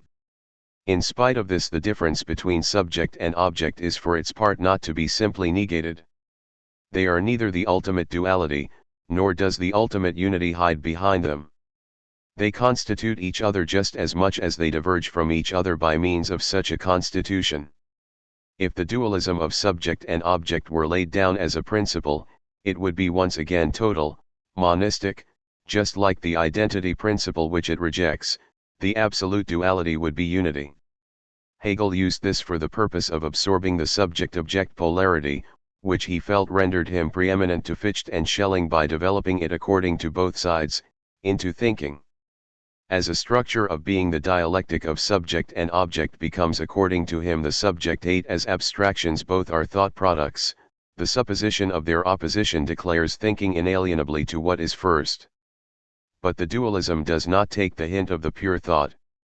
As long as this remains thought, it is consummated according to the dichotomy, which has become the form of thinking and without which thinking would perhaps not be. Every concept, even that of being, reproduces the difference of thinking and what is thought. It was burned into the theoretical consciousness of the antagonistic constitution of reality, insofar as it expresses this, the untruth of the dualism is the truth. Once detached from this, however, the antagonism would become the philosophical excuse of its eternity. Nothing else is possible except the determinate negation of the individual moments, through which subject and object are opposed absolutely and precisely, thereby identified with each other. The subject is in truth never wholly the subject, the object never wholly the object, nevertheless both are not to be pieced together out of a third, which would transcend them. That which is third is no less deceptive. The Kantian agenda ausconfit, of drawing it away from the positive, finite cognition as the infinite, and spurring this on to untiring effort via the unattainable, is inadequate. The duality of subject and object is to be critically maintained against the totality claim which inheres to thought. Indeed, the separation, which makes the object into what is alien, what is to be dominated and appropriates it, is subjective, the result of ordering preparation. Only the critique of the subjective origin of the separation does not once again bring together what is separated, after it has really split. Consciousness boasts of the unification of what it first arbitrarily divided into elements, hence the ideological overtone of all talk of the synthesis. It is the veil of the analysis, hidden from itself and increasingly tabooed. The antipathy of the vulgar noble consciousness towards this is due to the fact that the dismemberment, which the bourgeois spirit reproaches its critics for practicing, is its own unconscious handiwork. The rational labor processes are its model. They require compartmentalization as the condition of commodity production, which resembles the universal conceptual procedure of the syntheses. If Kant had included the relationship of his method to theory, that of the epistemologically investigating subject to the one under investigation, in the critique of reason, then it would not have escaped him that the forms by which the multiplicity is supposed to be synthesized are for their part the products of operations, which the structure of the work, revealingly enough, entitled Transcendental Analytics. Redirection of the subjective reduction 178 to 180. The course of the epistemological reflection was, according to its predominant tendency, that which traced back objectivity more and more to the subject. Precisely this tendency should be reversed. What in the tradition of philosophy distinguished the concept of subjectivity from the existent, is modeled after the existent. That philosophy, laboring to this day from the lack of self-reflection, forgot the mediation in what is mediated, in the subject, is so little meritorious of sublimity than any other sort of forgetting. As punishment, as it were, the subject is overtaken by what is forgotten. As soon as it is made into an object of epistemological reflection, it shares with this that character of objectivity, whose absence it happily lays claim to as the preeminence before the realm of the factical. Its essentiality, an existence Dasein of second potency, presupposes, as Hegel did not fail to state, the first one, facticity, as the condition of its possibility, although negated. The immediacy of the primary reactions was broken through in the formation of the I, and with them the spontaneity into which according to transcendental custom the pure I is supposed to contract. Its centristic identity goes at the expense of what idealism then attributes to it. The constitutive subject of philosophy is more thingly dinghafter than the specific psychological content which it expelled from itself as thingly naturalistic. The more autocratically the I raises itself up above the existent, the more it imperceptibly turns into an object and ironically countermands its constitutive role. Not merely the pure I is ontically mediated through the empirical one, which shines through unmistakably as the model of the first treatment of the deduction of the pure concept of reason, but so too is the transcendental principle itself, in which philosophy believes to possess its first in contrast to the existent. Alfred Sohnrethel was the first to point out that in the latter, in the general and necessary activity of the spirit, inalienably social labor lies hidden. The aporetic concept of the transcendental subject, one which is not existent, which nonetheless acts, one which is universal, which is nonetheless supposed to be experienced as particular, would be a soap bubble, could never be created out of the autarkic context of immanence of necessarily individual consciousness. To this latter, however, it represents not only what is more abstract, but by means of its formative power also what is more real. Beyond the magic circle of identity philosophy, the transcendental subject can be deciphered as the society which is unconscious of itself. Such unconsciousness can be deduced. Since intellectual labor was separated from the manual kind in the sign of the domination of the spirit, of the justification of privilege, the divided spirit was obliged, with the exaggeration due to a bad conscience, to vindicate precisely that domination claim, which it derived from the thesis that it would be the first and originary, and that is why it takes pains to forget from whence its claim comes, if it is not to crumble. Deep down the spirit suspects that its stable rule is not at all that of the spirit, but possesses its ultima ratio Latin, ultimate ratio in the physical violence at its disposal. It may not utter its secret, at the price of its downfall. The abstraction which, even by the lights of extreme idealists like Fichte, made the subject to a constituens in the first place, reflects the separation from manual labor, discernible through the confrontation with the latter. When Marx told the Lassalleans in the critique of the Gotha program that labor was not, as the vulgar socialists were wont to hold, the sole source of social wealth, he thereby philosophically expressed, in a period in which he had already left behind the official philosophical thematic, no less than the fact that labor is not to be hypostasized in any form, in the industriousness of hands so little as in intellectual production. Such hypostasis merely perpetuates the illusion of the primacy of the producing principle.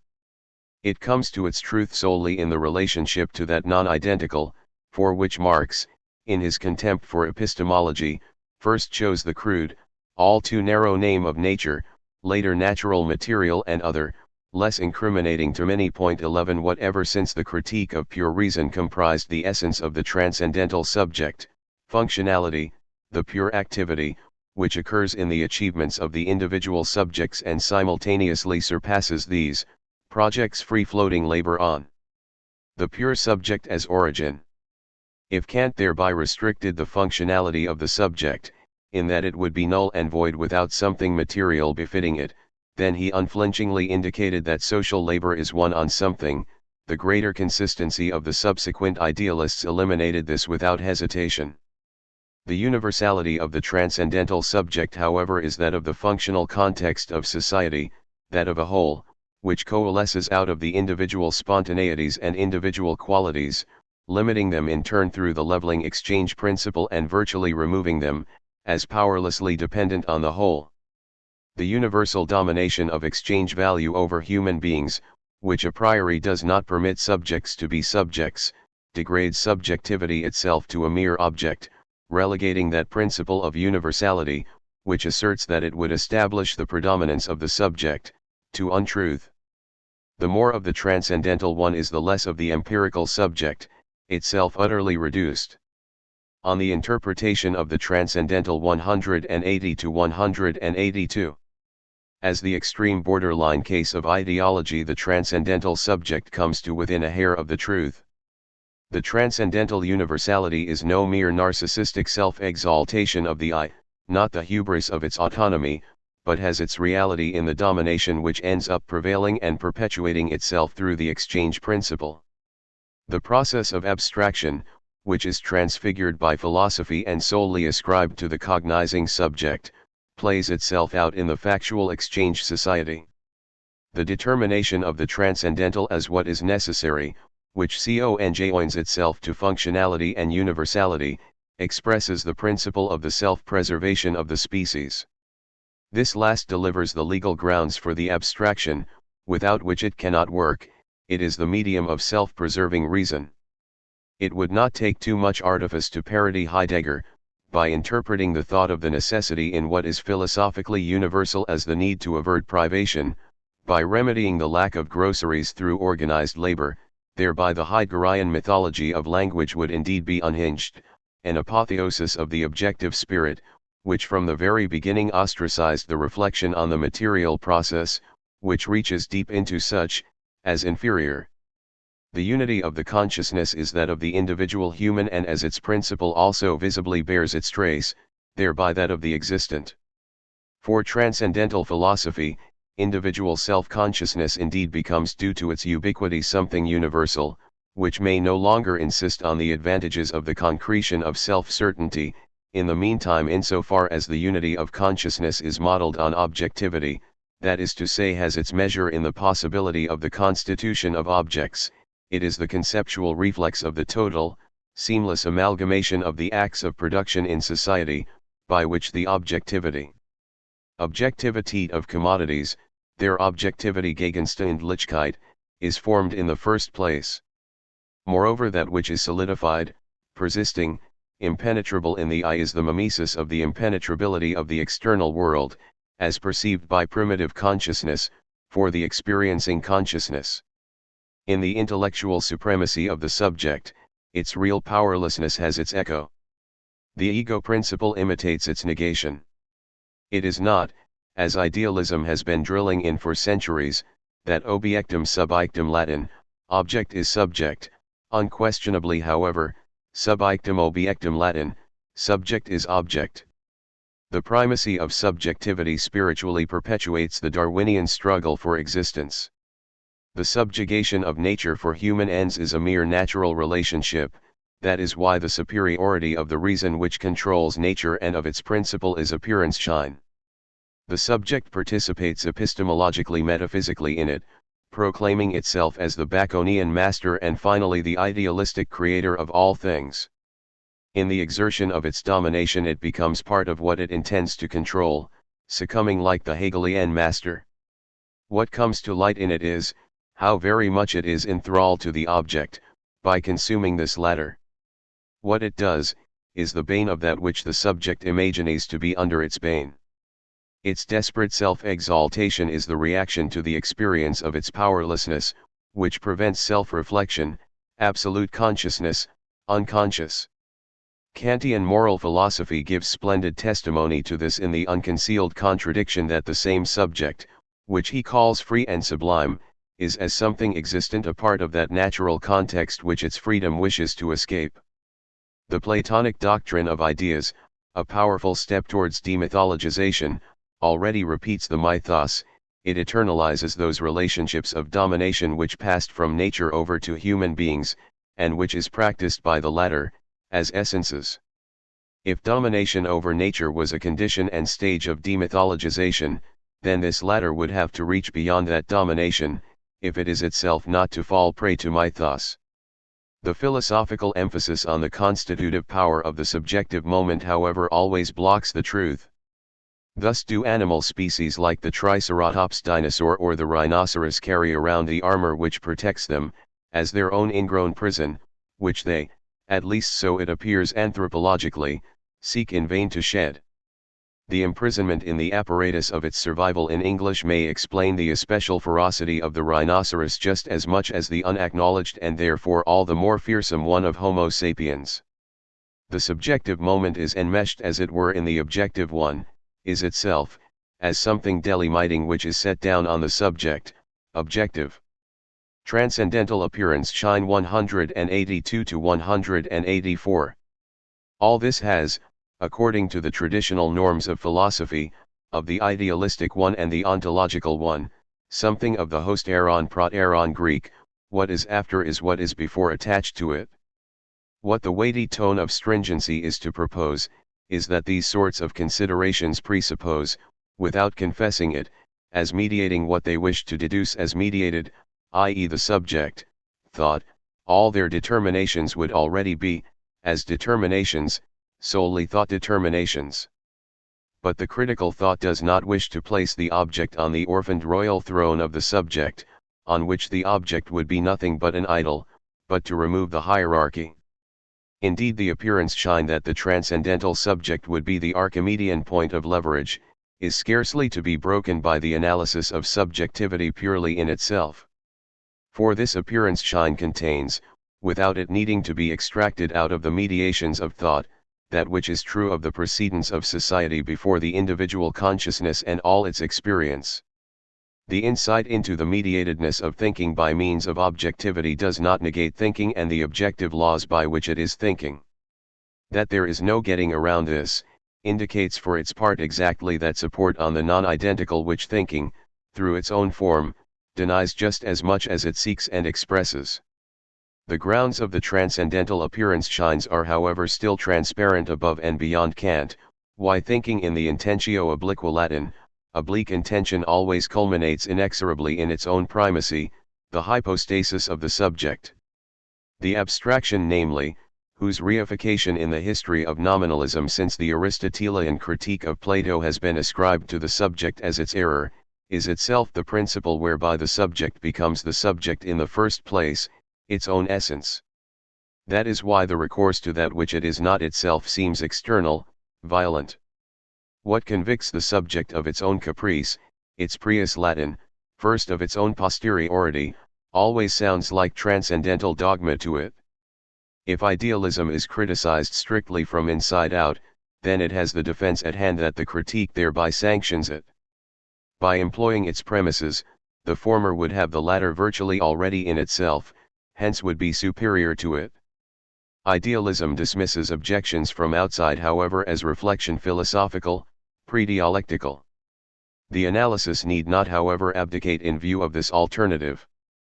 Immanence is the totality of those identity positions, whose principle is rendered void in immanent critique. Idealism is to be made, as Marx put it, to dance to its own tune. The non-identical, which determines it from inside out, following the criterion of identity, is simultaneously the opposite of its principle, which it vainly claims to control. Indeed, no immanent critique can serve its purpose completely without knowledge from outside, without a moment of immediacy, if you will, something accessory driengabe to the subjective thought, which looks beyond the apparatus of dialectics. Precisely, idealism cannot denounce that moment, that of spontaneity, because it itself would not be without it. Idealism, whose innermost core was termed spontaneity, breaks through spontaneity. The subject as ideology is enchanted in the name of subjectivity, like Hauf's dwarf knows by the spice sneeze with pleasure. This herb was kept secret from him, thus he never learned to prepare the pâté suzerain French, sovereign pâté, which bears the name of overlordship in decline. No introspection alone would bring him to the insight into the rule of his deformed shape as that of his labor. It requires the push from outside, the wisdom of Gus Mimi. To philosophy, and most of all to the Hegelian one, such a push is heresy. Immanent critique has its border therein, that the law of the context of immanence is ultimately one with the delusion to be broken through. But this moment, truly indeed that of the qualitative leap, is realized solely in the completion of the immanent dialectic, which has the tendency to transcend itself, not entirely dissimilar to the transition of the Platonic dialectic to ideas which exist in themselves.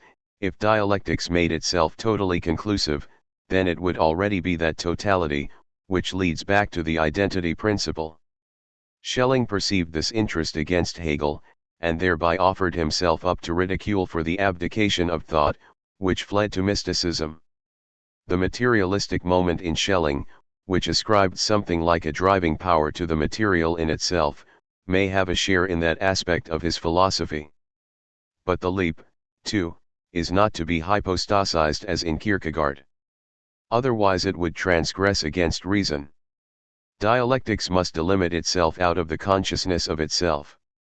The disappointment, however, that philosophy does not awaken from its dream by its own movement entirely without the leap, that it requires what its bane keeps at a distance from it, something other and something new. This disappointment is nothing other than that of the child, which feels sorry during the reading of Hauf's fairytale, because the dwarf released from its misshapen form never had the opportunity to serve the duke the pâté suzerain. Preponderance Vorrang of the object 184 to 187. The thoroughgoing critique of identity gropes for the preponderance of the object. Identity thinking is, even where it claims otherwise, subjectivistic. To revise this, to account for identity as untruth, establishes no equilibrium between subject and object, no hegemony of the functional concept in the cognition. Even where it is only infringed upon, the subject is already disempowered. It knows why it feels absolutely threatened by the slightest surplus of the non-identical, according to the measure of its own absoluteness. Even as something minimal it violates the whole, because the whole is its pretension. Subjectivity changes its quality in a context, which it is not capable of developing out of itself. By means of the inequality in the concept of mediation, the subject falls to the object totally differently than the latter to the former. The object can only be thought through the subject, but always preserves itself in contrast to this as an other. The subject is, however, according to its own constitution, already an object in advance. The object is not to be thought out of existence from the subject, even as an idea, but the subject, from the object. In the meaning of subjectivity is also the reckoning of being an object, but not so in the meaning of objectivity, to be a subject. The existing I is implicit even in the sense of the logical I think, which all my conceptions should be able to follow along, because it is the sequence of time for the condition of its possibility and is the sequence of time only as something temporal. The my refers to a subject as an object among objects, and without this my there would be in turn no I think. The expression existence Dasein, synonymous with the subject, plays at such matters at hand. From objectivity it is assumed, that the subject would be, this lends to the latter a touch of objectivity. It is no accident that sub-ictum Latin, what is subject, that which underlies, recalls what the artificial language of philosophy named objective. The object by contrast is only related to subjectivity in the reflection on the possibility of its determination. Not that objectivity would be something immediate, that the critique of naive realism could be forgotten. The preponderance Vorrang of the object means the progressive qualitative differentiation of what is mediated in itself, not beyond dialectics but a moment in it, in which it is however articulated. Kant still refused to be talked out of the moment of the preponderance of objectivity. He directed the subjective compartmentalization of the capacity of cognition in the Critique of Reason 12 out of objective intent, as well as tenaciously defending the transcendental thing in itself. 9. It was evident to him that it did not simply contradict the concept of an object, of being in itself, that its subjective mediation is to be reckoned less to the idea of the object than to the insufficiency of the subject. While it did not succeed in going beyond itself in him either, he did not sacrifice the idea of otherness. Without it, the cognition would degenerate into tautology. What is cognized would be this itself. This clearly irritated the Kantian meditation more than the inconsistency, that the thing in itself would be the unknown cause of the appearances, even though causality as a category is annexed to the subject in the Critique of Reason. Insofar as the construction of the transcendental subjectivity was the magnificently paradoxical and fallible effort to master the object in its antipode, then what positive, idealistic dialectics only proclaimed is to be achieved solely through its critique. It requires an ontological moment, to the extent that ontology critically strips the binding constitutive role from the subject, without however substituting for the subject through the object in a sort of second immediacy. The preponderance of the object is attainable solely by subjective reflection, and that upon the subject. One may illuminate this matter at hand, difficult to reconcile with the rules of current logic and seemingly absurd in its abstract expression, by noting that a newer history of the subject could indeed be written, as outlined in the Dialectic of Enlightenment, but no history of the object. This would always already deal with objects. If it was argued against this that there would be no cognition concerning the object without the cognizing subject, then no ontological priority of the consciousness follows from this. Every assertion that subjectivity would somehow be, already includes an objectivity, which the subject by means of its absolute being would first need to ground. Only because the subject is for its part mediated, hence is not the radical other of the object, which first legitimates this, does it have the capacity to grasp objectivity at all. Rather than constitutive, the subjective mediation is the block before objectivity. The former does not absorb what is essential to the latter, the existent. The autonomized consciousness, the epitome of what is active in the achievements of cognition, has genetically branched off from the libidinous energy of the species being of humanity. Its essence is not indifferent towards this. By no means does it define, as in Husserl, the sphere of absolute origins. Consciousness is the function of the living subject, its concept is formed in its image. This is not to be exorcised out of its own meaning. The objection that the empirical moment of subjectivity would thereby be intermixed with the transcendental or essential one is feeble. Without any relation to an empirical consciousness, to that of the living eye, there would be no transcendental, purely intellectual one. Analogous reflections on the genesis of the object would be nugatory.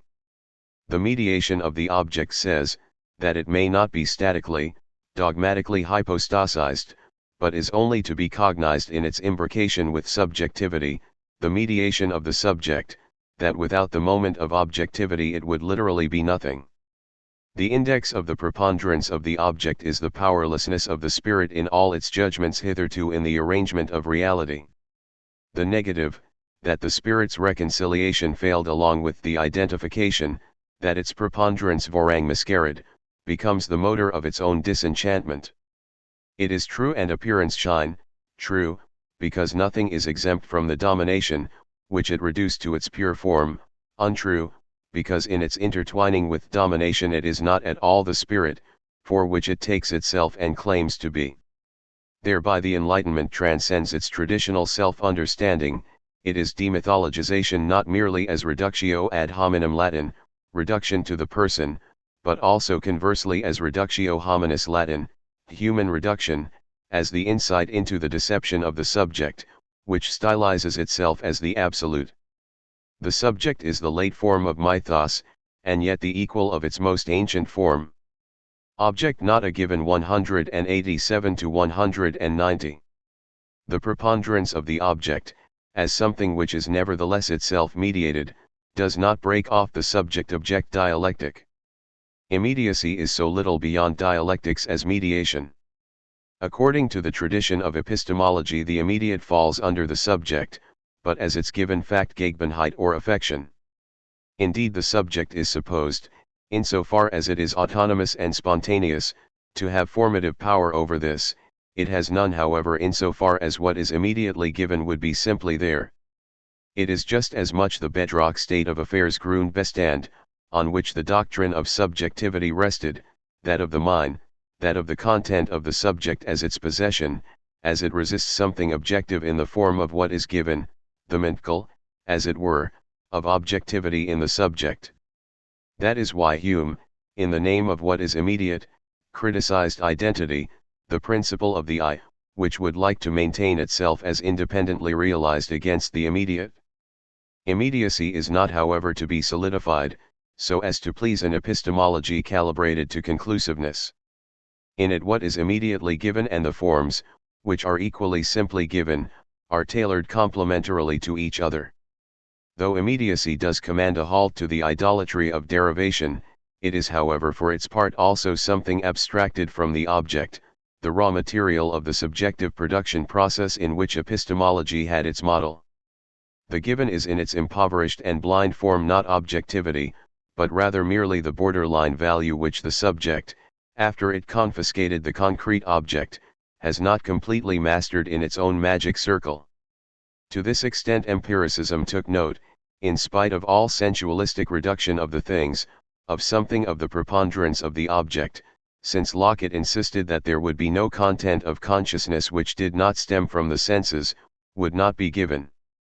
The critique of naive realism in the whole of empiricism, culminating in the abolition of the thing by Hume, was always, by virtue of the character of facticity of immediacy to which it was tied, and the skepticism against the subject as creator, despite everything still rudimentarily realistic. Once thinking has freed itself from the supposition of the preponderance of the subject, then empiristic epistemology no longer has the legal right to transfer, as a residual determination, a kind of minimum of the object into the immediacy of the data, by means of the subjective reduction.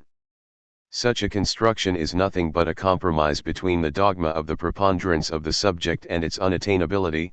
The naked, sensible datum, divested of its determinations, is the product of that process of abstraction, to which the Kantian subjective epistemology contrasted it.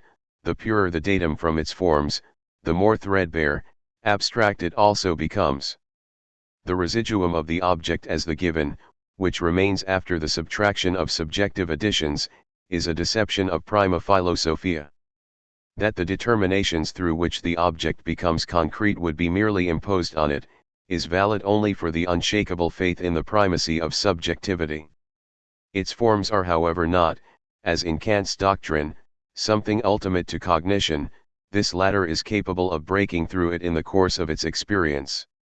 If philosophy, disastrously split off from the natural sciences, may refer to physics at all without short-circuiting itself, then it would be in such a context.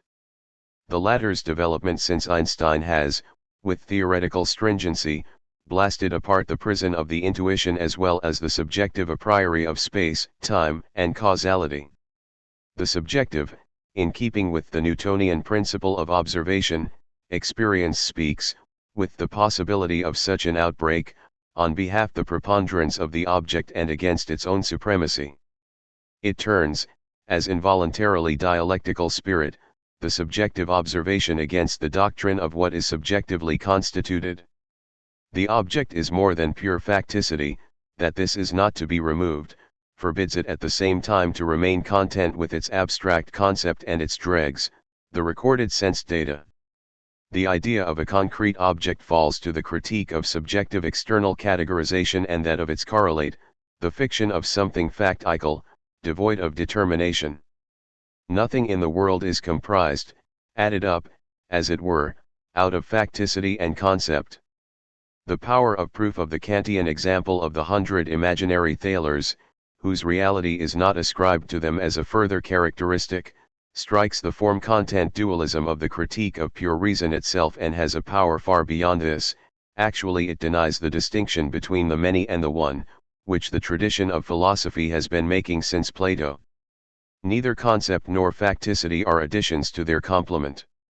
Hegel's presumptuously idealistic presupposition, that the subject could thus purely, unreservedly deliver itself over to the object, to the thing itself, because that thing would reveal itself in the process, as what it would already be in itself. The subject notes something true against idealism beyond the thinking mode of conduct of the subject. It must really look at the object, because it does not create the object, and the maxim of cognition is to facilitate this. The postulated passivity of the subject is measured by the objective determinacy of the object. But it requires a more lasting subjective reflection than the identifications which, already according to Kantian doctrine, the consciousness automatically, as it were, unconsciously carries out. That the activity of the spirit, even that which Kant reckoned as the constitution problem, is something different than that automatism which he equated it with, specifically comprises the intellectual experience which the idealists discovered, though immediately castrated. What the thing itself may mean is not positive, immediately available. Whoever wishes to cognize it, must think more, not less than the point of relation of the synthesis of the many, which is the same, at bottom, as no thinking at all. Therein the thing is itself by no means a thought product, rather the non-identical, by and through identity. Such non-identity is no idea, but something supplemental to such. The experiencing subject labors to disappear in it. Truth would be its downfall. The latter is merely feigned by the subtraction of everything specific of subjectivity in the scientific method, ad merum gloriam Latin, to the greater glory of the subject, which has grown independent as a method. Objectivity and Reification 190-193. To philosophy of import, the thought of the preponderance of the object is suspect, the aversion against this institutionalized since Fichte. The thousand-fold repeated and varied assurance to the contrary wishes to drown out the festering suspicion that the heteronymous would be mightier than the autonomy, which already in Kant's doctrine is not supposed to be compelled by that overwhelming power. Such philosophical subjectivism ideologically accompanies the emancipation of the bourgeoisie as its foundation. It draws its tenacious power from the misdirected opposition against the existent, against its thingliness.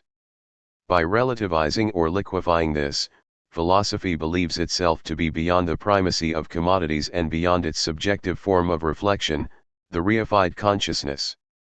In Fichte that impulse is unmistakable as the drive towards hegemony. It was anti-ideological insofar as it saw through the being in itself of the world, which was confirmed by conventional, unreflective consciousness as something artificially made, something badly self-preserved. In spite of the preponderance of the object, the thingliness of the world is also appearance shine. It misleads the subjects into ascribing the social relationship of their production to things in themselves. This is developed in Marx's chapter on fetishism, truly a piece of the legacy of classic German philosophy. Even its systematic motive survives therein. The fetish character of commodities is not chalked up to subjective mistaken consciousness, but objectively deduced out of the social a priori, the process of exchange. Already in Marx the difference is expressed between the preponderance of the object as something to be critically established and its remnants in the existent, its distortion by the commodity form. Exchange has, as something which occurs vorgeengage, real objectivity, and is nevertheless objectively untrue, violates its own principle, that of equality. That is why it necessarily creates false consciousness, the idol of the market. The natural rootedness of exchange society is only sardonically a law of nature, the primacy of the economic, no invariant. It is easy for thought to imagine as consolation that it possesses the philosopher's stone in the dissolution of reification, of the commodity character. But reification itself is the reflection form of false objectivity. To center theory on it, a form of consciousness, makes critical theory idealistically acceptable to the dominating consciousness and the collective unconscious. It is to this that the earlier texts of Marx, in contrast to Capital, owe their contemporary popularity, especially among theologians. There is no lack of irony that the brutal and primitive functionaries, who labeled Lukács a heretic more than 40 years ago due to the chapter on reification in the important book History and Class Consciousness, suspected what was idealistic in his conception. Dialectics is so little to be reduced to reification as to any other isolated category, were it ever so polemical. What human beings suffer from, the lament of reification would in the meantime rather gloss over than denounce. The woe lies in the relationships which damn human beings to powerlessness and apathy and yet would have to be changed by them, not primarily in human beings and the manner in which the relationships appear to them. In contrast to the possibility of total catastrophe, reification is an epiphenomenon, all the more so is the alienation coupled to it, the subjective state of consciousness, which corresponds to it. It is reproduced by fear. Consciousness, reified in the already constituted society, is not its constituens Latin, what constitutes. Those who regard the thingly as what is radically evil, who would like to dynamize everything, which is, into pure contemporaneity, tend to be hostile towards the other, the alien, whose name does not resound in alienation for nothing, to that non-identity, which would need to be emancipated not solely in consciousness but in a reconciled humanity. Absolute dynamics, however, would be that absolute handling of the facts, which violently satisfies itself and misuses the non-identical as its mere occasion. Unbroken universally human slogans serve thereby once again to make what is not the same as the subject, into what is the same. The things harden themselves as fragments of what was subjugated, the latter's rescue means the love for things. What consciousness experiences as thingly and alien is not to be expelled from the dialectic of the existent, negatively, compulsion and heteronomy, yet also the distorted figure of what ought to be loved, and what the bane, the endogamy of consciousness, does not permit to be loved. Far beyond the romanticism which felt itself as Weltschmerz, as the suffering from alienation, hover Eschendorf's words, beautiful stranger fremd, alien, stranger. The reconciled condition would not annex the alien fremd by means of a philosophical imperialism, but would find its happiness in the fact that the latter remains what is distant and divergent in the given nearness, as far beyond the heterogeneous as what is its own. The untiring charge of reification blocks that dialectic, and this indicts the construction in the philosophy of history, which supports that complaint. The truly meaningful times, whose return the young Lukács longed for, were just as much the product of reification, of inhuman institutions, as he only attested to those of the bourgeois ones. Contemporary depictions of medieval cities often look as if executions took place precisely as a form of popular entertainment. Should any sort of harmony of subject and object have prevailed anno Latin, in that year, then it was realized by pressure exactly like the recent ones, and fragile. The transfiguration of past conditions serves the later and superfluous renunciation, which is experienced as inexorable, only when lost do they gain their allure. Their cult, that of the pre-subjective phases, came to itself in the era of declining individuation and the regressive collective in horror. Reification and reified consciousness realized, along with the unbinding of the natural sciences, also the potential of a world without scarcity. Previously the condition of humanity was already dehumanized by what was thingly. 13 At least these went together with thingly forms of consciousness, while the indifference for things, which are appraised as pure means and reduced to the subject, help to grind down humanity. Both are in each other in the thingly, the unidentical of the object and the subjugation of humanity under the dominating relations of production, their own functional context, unbeknownst to them. In his sparse utterances on the constitution of an emancipated society, the mature Marx changed his relationship to the division of labor, to the grounds of reification. 14 He differentiated the condition of freedom from primeval immediacy. In the moment of planning, in which he placed his hopes of production for living beings, in a sense, for the restitution of immediacy, instead of for profit, the thingly alien is preserved, as is the mediation in the outline of the realization, which philosophy at first only thought. That meanwhile dialectics would not be possible without the moment of what is solidified as thingly and would be glossed as a harmless doctrine of transformation, is neither to be chalked up to philosophical habit nor solely to the social compulsion, which the consciousness gives itself to cognize in such solidity. It is up to philosophy, to think what is divergent from thought, which alone makes it into thought, while its daemon tries to talk it into thinking that it should not be. Transition to Materialism 192 to 194. Through the transition to the preponderance of the object, dialectics becomes materialistic.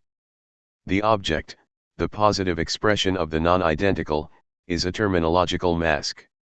In the object, prepared to this by the cognition, what is corporeal is intellectualized in advance by its translation into epistemology, reduced to the sort which Husserl's phenomenology, in general, methodologically suborned it.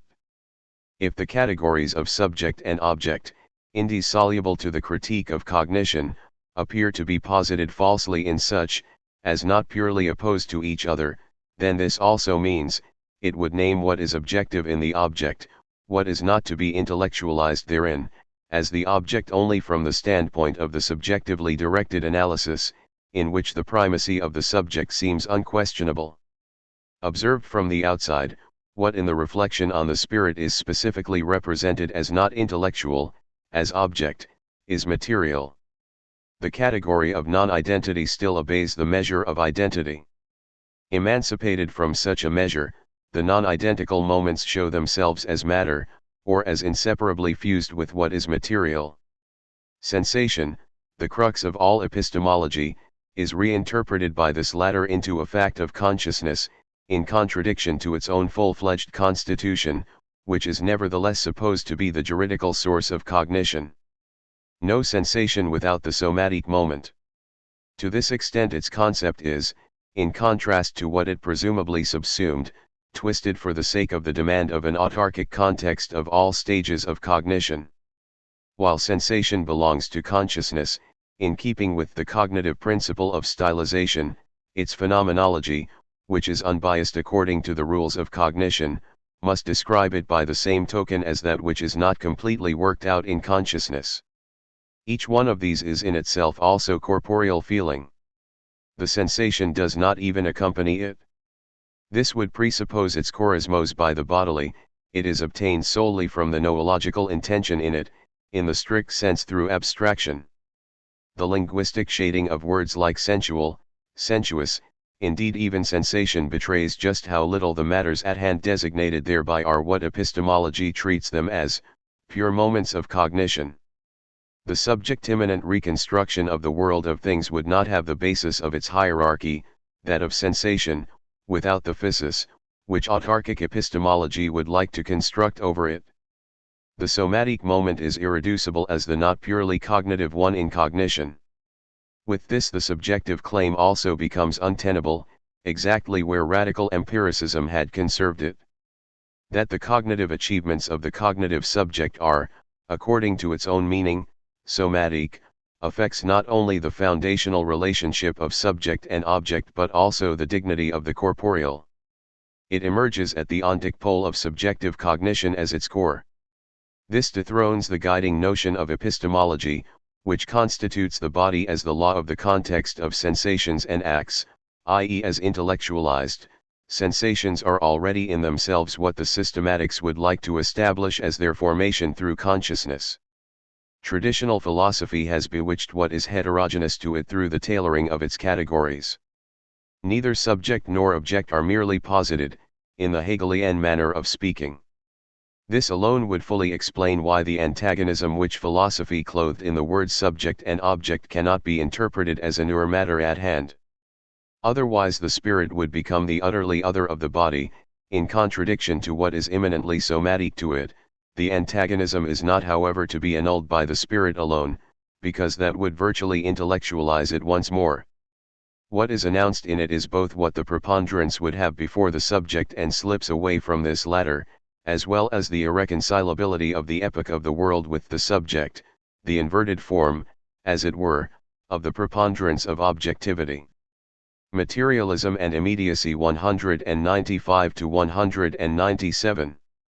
The idealistic critique of materialism gladly deploys, insofar as it proceeds immanently and does not simply preach, the doctrine of the immediately given. The facts of consciousness are supposed to ground, like all judgments over the world of things, the concept of matter as well. If one wished, according to the lights of vulgar materialism, to equate what is intellectual with events in the brain, then the originary sensuous perceptions would have to be, so runs the idealistic counter-argument, such of the events of the brain, not those of, for example, colors. The indisputable stringency of such a refutation is owed to the stolid caprice of what it polemicizes against. The reduction to the events of consciousness allows itself to be tied to the apron strings of the scientific cognitive ideal, of the necessity to seamlessly and methodically steal the validity of scientific propositions. Verification, which for its part is subject to the philosophical problematic, becomes its guideline. Science is as it were ontologized, as if the criteria of the validity of judgments, the path of their testing, were simply the same as the matters at hand which they deal with retroactively, as something already constituted, in keeping with the norms of their subjective comprehensibility. The testing of scientific judgments must be achieved in multiple cases, by making it clear step for step, how one arrived at the judgment in question. It is thereby subjectively accentuated, which mistakes the cognizing subject made, when its judgment, say, one which runs counter to other propositions in the same discipline, was made. It is evident, however, that such retrospective questions do not coincide with the matter at hand being judged and its objective foundation.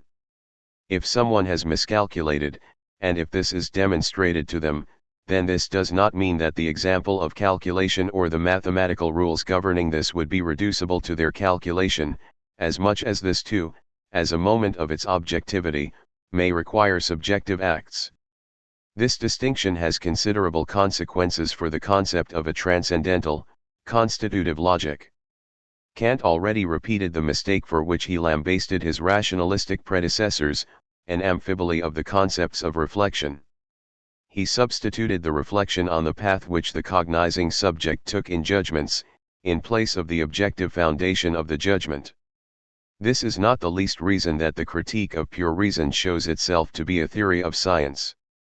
To install that amphiboly as a philosophical principle, ultimately to press metaphysics out of it like wine, was probably the most disastrous Freudian slip in the history of modern philosophy. It is for its part to be understood in the philosophy of history. After the destruction of the Thomistic Ordo Latin, social order, which regarded objectivity as the will of God, this latter appeared to break down. Simultaneously, however, scientific objectivity, in contrast to mere opinion, increased immeasurably, and with it the self-confidence of its organ, the ratio. The contradiction was to be resolved by causing the ratio to permit its reinterpretation from the instrument, from the court of appeals of reflection, into what is constituted, in the sort of ontological manner by which the rationalism of the Wolff school expressly proceeded. To this extent the Kantian criticism remained bound to pre-critical thought and the entire subjective doctrine of constitution.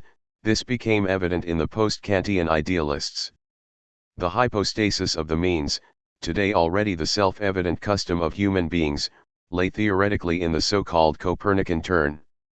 It is not for nothing that this metaphor in Kant is, according to the substantive tendency, the opposite of the astronomical one.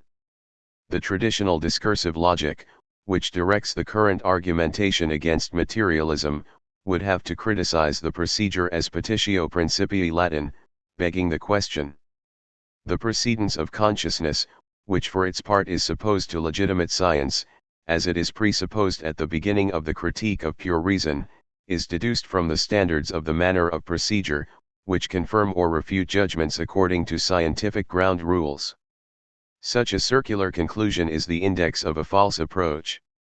What it hushes up, is that there is no pure fact of the consciousness in itself, as an unquestionable and absolute first. That was the basic experience of the generation of the Jugendstil and Neo-Romantics, who were horror-stricken by the prevailing conception of a conclusive factuality of what is psychic. Retrospectively, under the dictate of validity controls and out of the classificatory need, the facts of consciousness become differentiated from their subtle border transitions, which refute what is supposedly solid in them, especially to those of corporeal innervations. This confirms that no subject of the immediately given, no I, which might be given, is possible independent from the trans-subjective world. Those to whom something is given belong a priori to the same sphere as what was given to them. This condemns the thesis of the subjective a priori. Materialism is not the dogma which its canny opponents accuse it of, but rather the dissolution of something which for its part is seen through as dogmatic, hence its justification in critical philosophy. When Kant construed freedom as freedom from sensation in the foundation for a metaphysics of morals, he did involuntary honor to what he wished to argue away. The idealistic hierarchy of the given facts Gegenhitten is so little to be rescued as the absolute separation of body and spirit, which was secretly already tantamount to the preponderance of the spirit. Both ended up historically, in the course of the development of rationality and the ego principle, in opposition to each other, yet neither is without the other. Though the logic of non-contradictoriness may find fault with this, it is however commanded to halt by that matter at hand. The phenomenology of the facts of consciousness necessitates going beyond, where they have been defined as such. Dialectics No Sociology of Knowledge 197-198. Marx had emphasized historical materialism as opposed to the vulgar metaphysical kind. He thereby drew it into the philosophical problematic, leaving vulgar materialism to romp about dogmatically on this side of philosophy. Since then materialism is no longer a counterposition to be voluntarily taken up, but the epitome of the critique of idealism and of the reality for which idealism opts, by distorting it. Horkheimer's formulation critical theory does not wish to make materialism acceptable, but rather to bring to the latter the theoretical self-consciousness, whereby it distinguishes itself no less from the world explanations of dilettantes than from the traditional theory of science. Theory must, as a dialectical one, like the Marxist one, by far and away, be immanent, even when it ultimately negates the entire sphere in which it moves. This contrasts it to a sociology of knowledge, which merely brought something from outside and, as philosophy quickly discovered, is powerless against this. This fails before philosophy, whose social function and whose conditionality of interest it substituted for the truth content, while it did not enter into that truth content's own critique, behaving indifferently towards it. It fails equally before the concept of ideology, out of which it cooks its watery beggar's soup. For the concept of ideology is meaningful only in the relationship to the truth or untruth of what it aims at. Socially necessary appearance shine can be spoken of solely in reference to what is not appearance shine, and what indeed has its index in the appearance shine. It is up to the critique of ideology to judge the share of the subject and object and its dynamic.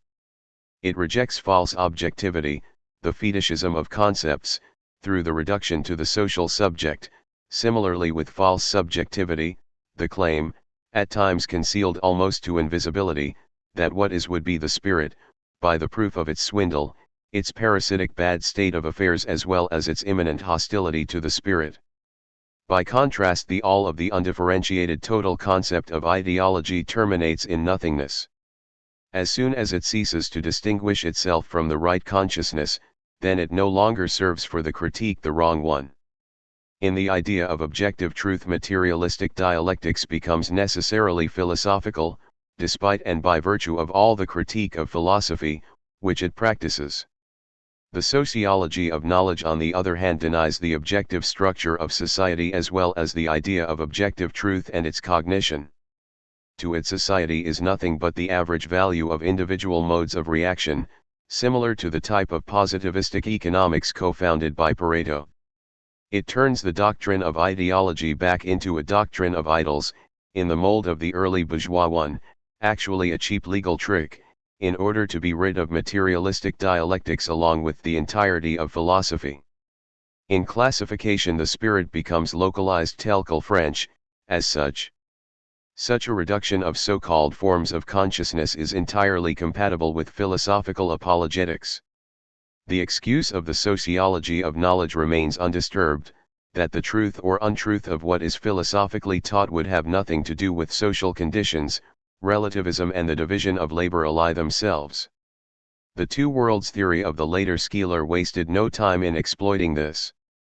Social categories are to be accessed philosophically solely through the decoding of the truth content of the philosophical ones.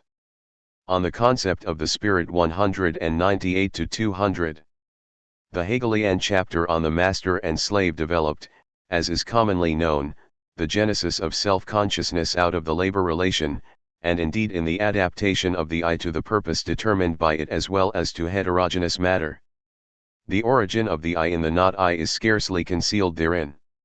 It is sought in the real-life process, in the Gesetzmäßigkeiten of the survival of the species, of its provisioning with groceries. Hegel hypostasizes the spirit in vain after this. In order to somehow bring it off, he must inflate it into the whole, although the spirit has, according to the concept, its differentia specifica in that it is a subject, therefore not the whole. No increase of tension of the dialectical concept can avoid such subreption. The spirit, which is supposed to be the totality, is a nonsense, similar to the arriviste parties in the singular in the 20th century, which tolerate no other one beside themselves and whose names grin in the totalitarian states as allegories of the immediate power of the particular. If in the spirit as totality every difference of that other were eliminated in which, following Hegel, it is supposed to have its life, then it becomes the nothingness a second time over, which in the beginning of dialectical logic is supposed to reveal itself as pure being. The spirit deflates into the merely existent. The Hegel of the phenomenology would scarcely have hesitated to designate the concept of the spirit as one mediated in itself, as much the spirit as non-spirit. He would not have drawn the conclusion, of throwing off the chains of absolute identity. If however the spirit needs, in what it is, that which it is not, then the recourse to labor is no longer what the apologists of the branch of philosophy reiterate as their ultimate wisdom, a metabasis eis allogenos Greek, change into another genus. The insight of idealism is not lost, that the activity of the spirit is performed as labor through individuals as much as through their means, and that individuals are reduced to their functions in its performance.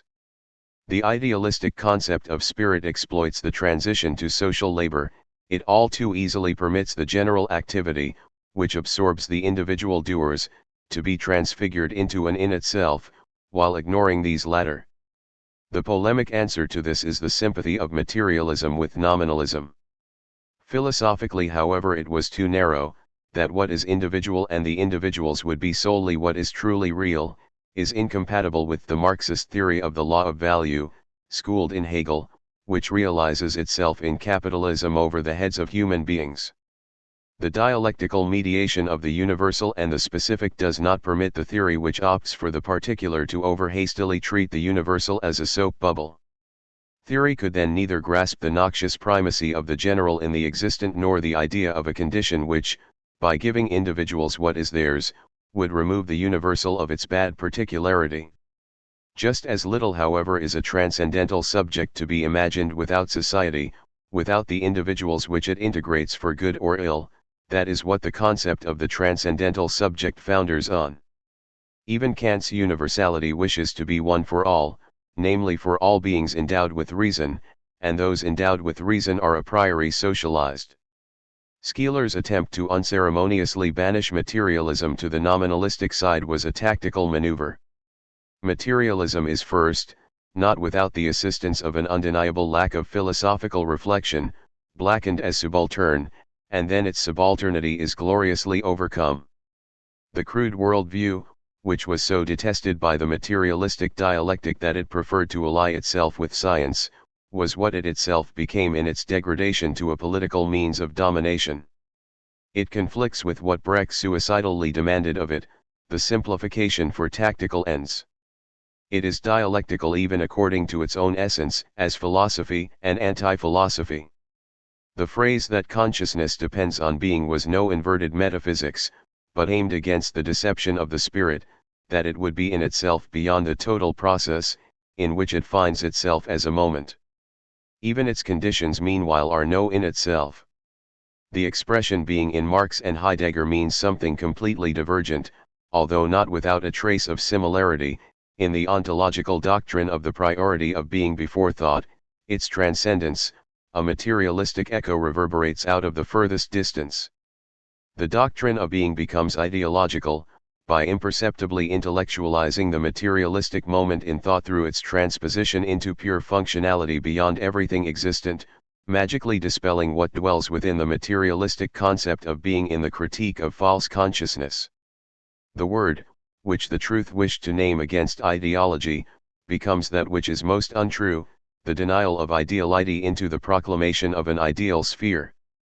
Pure Activity and Genesis 201-202. Its determination as activity imminently compels the transition of the philosophy of the spirit to its other. Since Kant, idealism could not escape this, not even Hegel's. Through activity, however, the spirit has a share in the genesis, which annoys idealism as something which contaminates it. The spirit as activity is, as the philosophers keep repeating, a becoming, hence not, something they put still greater stress on, chorus Greek, separately from history.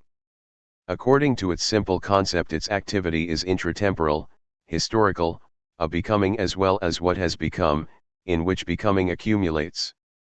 Just like time, whose most general conception requires something temporal, no activity is without a substrate, without the activator and without that on which it is exerted. In the idea of absolute activity lies hidden only, what is supposed to be done there, the pure noesis Greek, thinking of thinking is the shamefaced belief, neutralized into metaphysics, in the divine creator. The idealistic doctrine of the absolute would like to absorb theological transcendence as process, to bring it to an immanence which tolerates no absolute, nothing independent from ontic conditions. It is perhaps the most profound inconsistency of idealism, that it must on the one hand carry out secularization to the extreme, in order not to sacrifice its claim to the totality, on the other hand however can express its phantom of the absolute, the totality, solely in theological categories. Torn from religion, they become devoid of essence and are not fulfilled in that experience of consciousness, which they are now delivered over to. The activity of the spirit, once humanized, can be attributed to noon and nothing else but living beings. This infiltrates even the concept, which overshoots all naturalism the furthest, that of the subjectivity as the synthetic unity of apperception, with the moment of nature. Solely insofar as it is also the not I, does the I relate to the not I, does something, and would itself be the doing of the thinking. Thinking breaks the supremacy of thought over its other in second reflection, because it is always already the other in itself. That is why the highest abstractum, the abstract concept of all activity, the transcendental function, affords no preponderance vorang over the factical genesis. No ontological abyss yawns between the moment of reality in it and the activity of real subjects, hence none between the spirit and labor. Indeed, this latter is not exhausted, as the assembling of something preconceived which was not yet factical, in what is in existence there Dasendum, the spirit is so little to be leveled down to existence as this latter to the former. Yet the not existing moment in the spirit is so interwoven with existence, that to neatly pick it out would be so much as to concretize and falsify it. The controversy over the priority of spirit and body proceeds pre-dialectically. It drags on further the question concerning a first.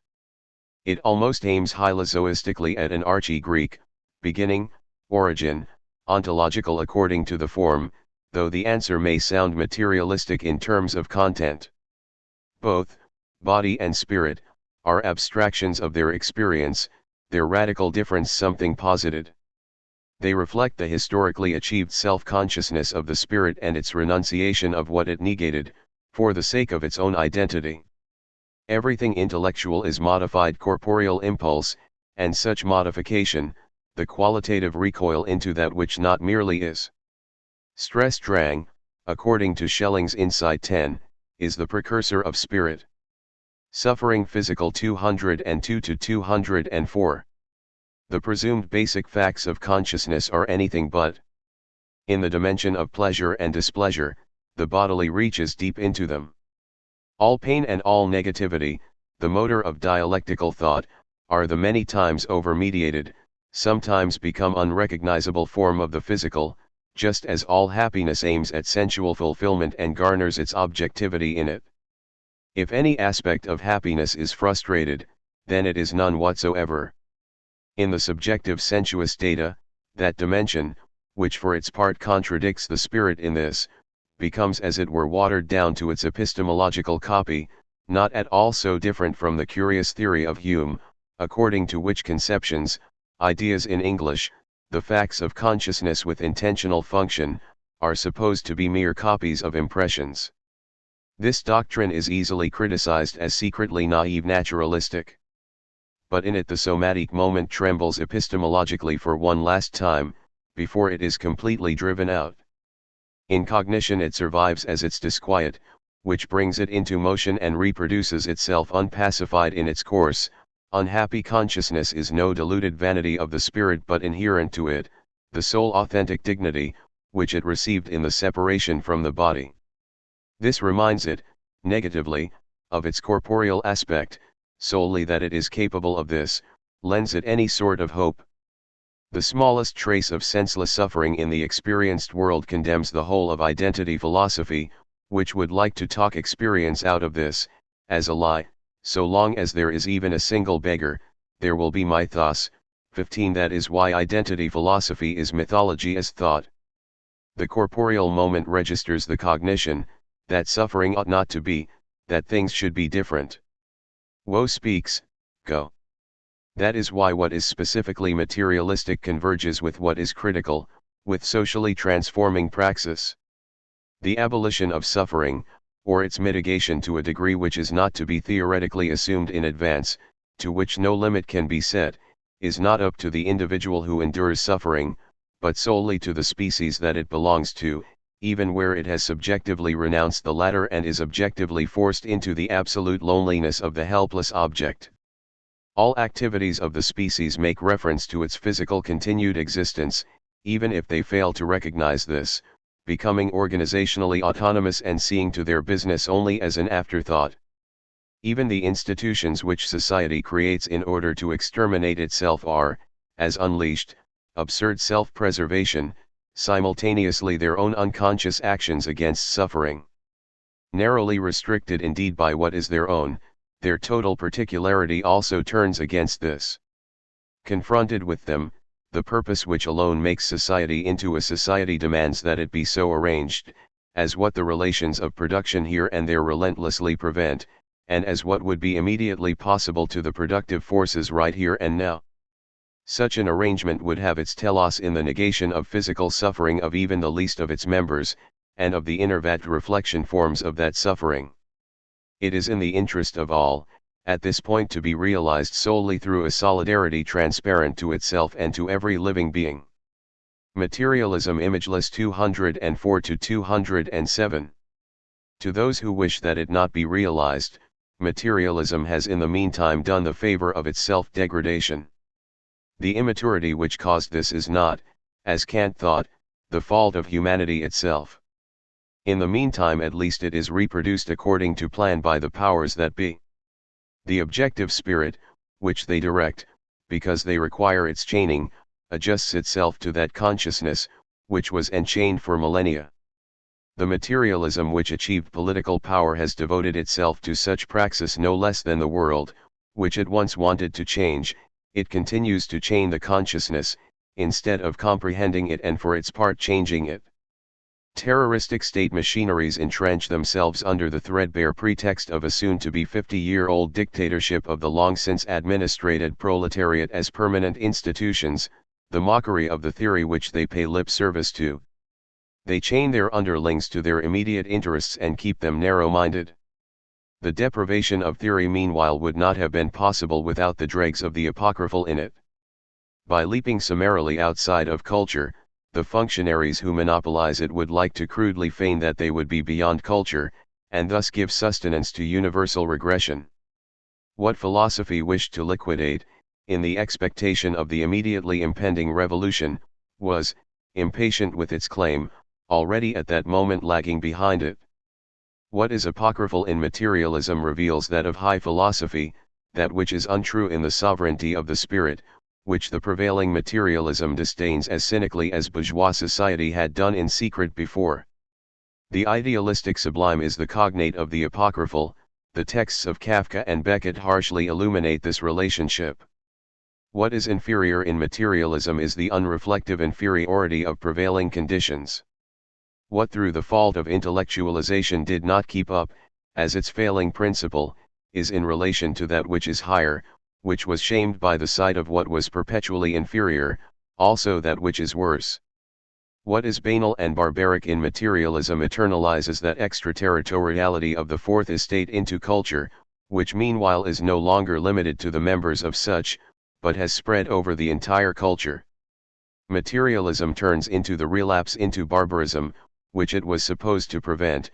To work against this is not the least of the tasks of a critical theory. Otherwise that which is untrue of old will, with a reduced coefficiency of friction and all the worse for that, continue. What is subaltern grows, after the revolution went the way of the return of the Messiah. Materialistic theory became not merely aesthetically defective in contrast to the hollowed-out sublime of bourgeois consciousness, but untrue. This is theoretically determinable. The dialectic is in the things, but it would not be without the consciousness which reflects it, no more than it could be dissolved into the latter. In the one pure and simple, undifferentiated, total matter, there would be no dialectic. The official materialistic one skipped over epistemology by decree. The latter's revenge is epistemological, in the reflection doctrine à Baudelaire. The thought is no reflection of the thing, it is made into this solely by materialistic mythology in Epicurean style, which discovered that matter sends out little images, but aims at the thing itself. The enlightening intention of thought, demythologization, nullifies the image character of consciousness. What clings to the image remains mythically ensnared, idolatry. The summation of images forms a wall before reality. Reflection theory denies the spontaneity of the subject, a movens Latin, what moves of the objective dialectic of productive forces and relations of production. If the subject is bound to the stubborn mirror image of the object, which necessarily lacks the object, which discloses itself only to the subjective surplus in thought, then the result is the restless intellectual silence of integral administration. Solely indefatigably reified consciousness imagines, or tries to persuade others into imagining, that it would possess photographs of objectivity. Its illusion crosses over into dogmatic immediacy. When Lenin, instead of entering into epistemology, compulsively and repeatedly asserted against this the being in itself of cognitive objects, he wanted to demonstrate the complicity of subjective positivism with the powers that be in English. His political need turned thereby against the theoretical cognitive goal. Transcendent argumentation finishes things off by means of the power claim, and for ill, by being left unpenetrated, what is criticized remains undisturbed as it is, and is capable, as what has not been properly examined, of being resurrected in transformed power constellations any which way. Brecht's offhand remark, that after the book on empirio-criticism no critique of immanence philosophy would be necessary any more, was short-sighted. Philosophical desiderata are enacted in materialistic theory, if it is not to succumb to the same provincialism which disfigures the art of the Eastern Bloc states. The object of theory is nothing immediate, whose replica it could drag back home. Cognition does not possess, as the state police, a portfolio of its objects. Rather it thinks these in their mediation, otherwise it would remain content with the description of the facade. The overextended and already in its place problematic criterion of sensible intuition is, as Brecht nevertheless confessed, not applicable to what is radically mediated, society, what migrates into the object as its law of motion, necessarily hidden from the ideological form of the phenomenon, slips away from the former. Marx, who out of disgust for petty academic squabbles rampaged through the epistemological categories like the proverbial bull in the china shop, scarcely put too much weight on expressions like reflection Widerspiegelung. Their presumed supremacy comes at the cost of the subjective critical moment. In its emphasis, a piece of hostility to ideology lives next to the ideology. What is prevented is the underhanded move, that what is produced and the relations of production would immediately be nature. No theory may for the sake of propagandistic simplicity play dumb in relation to the objectively achieved state of cognition. It must reflect it and drive it further. The unity of theory and praxis was not meant as a concession to the weakness of thinking, which is the monstrous product of repressive society. In the form of the computer, which thinking makes itself similar to and for whose glory it would like most of all to cancel itself out, consciousness declares bankruptcy before a reality, which at the present stage is not intuitively given but functionally, abstractly in itself. Reflection-based Abeldende's thinking would be devoid of reflection, an undialectical contradiction. Without reflection, no theory. The consciousness, which would slide a third, images, between itself and what it thinks, unwittingly reproduces idealism. A corpus of conceptions would substitute for the object of cognition, and the subjective caprice of such conceptions is that which commands.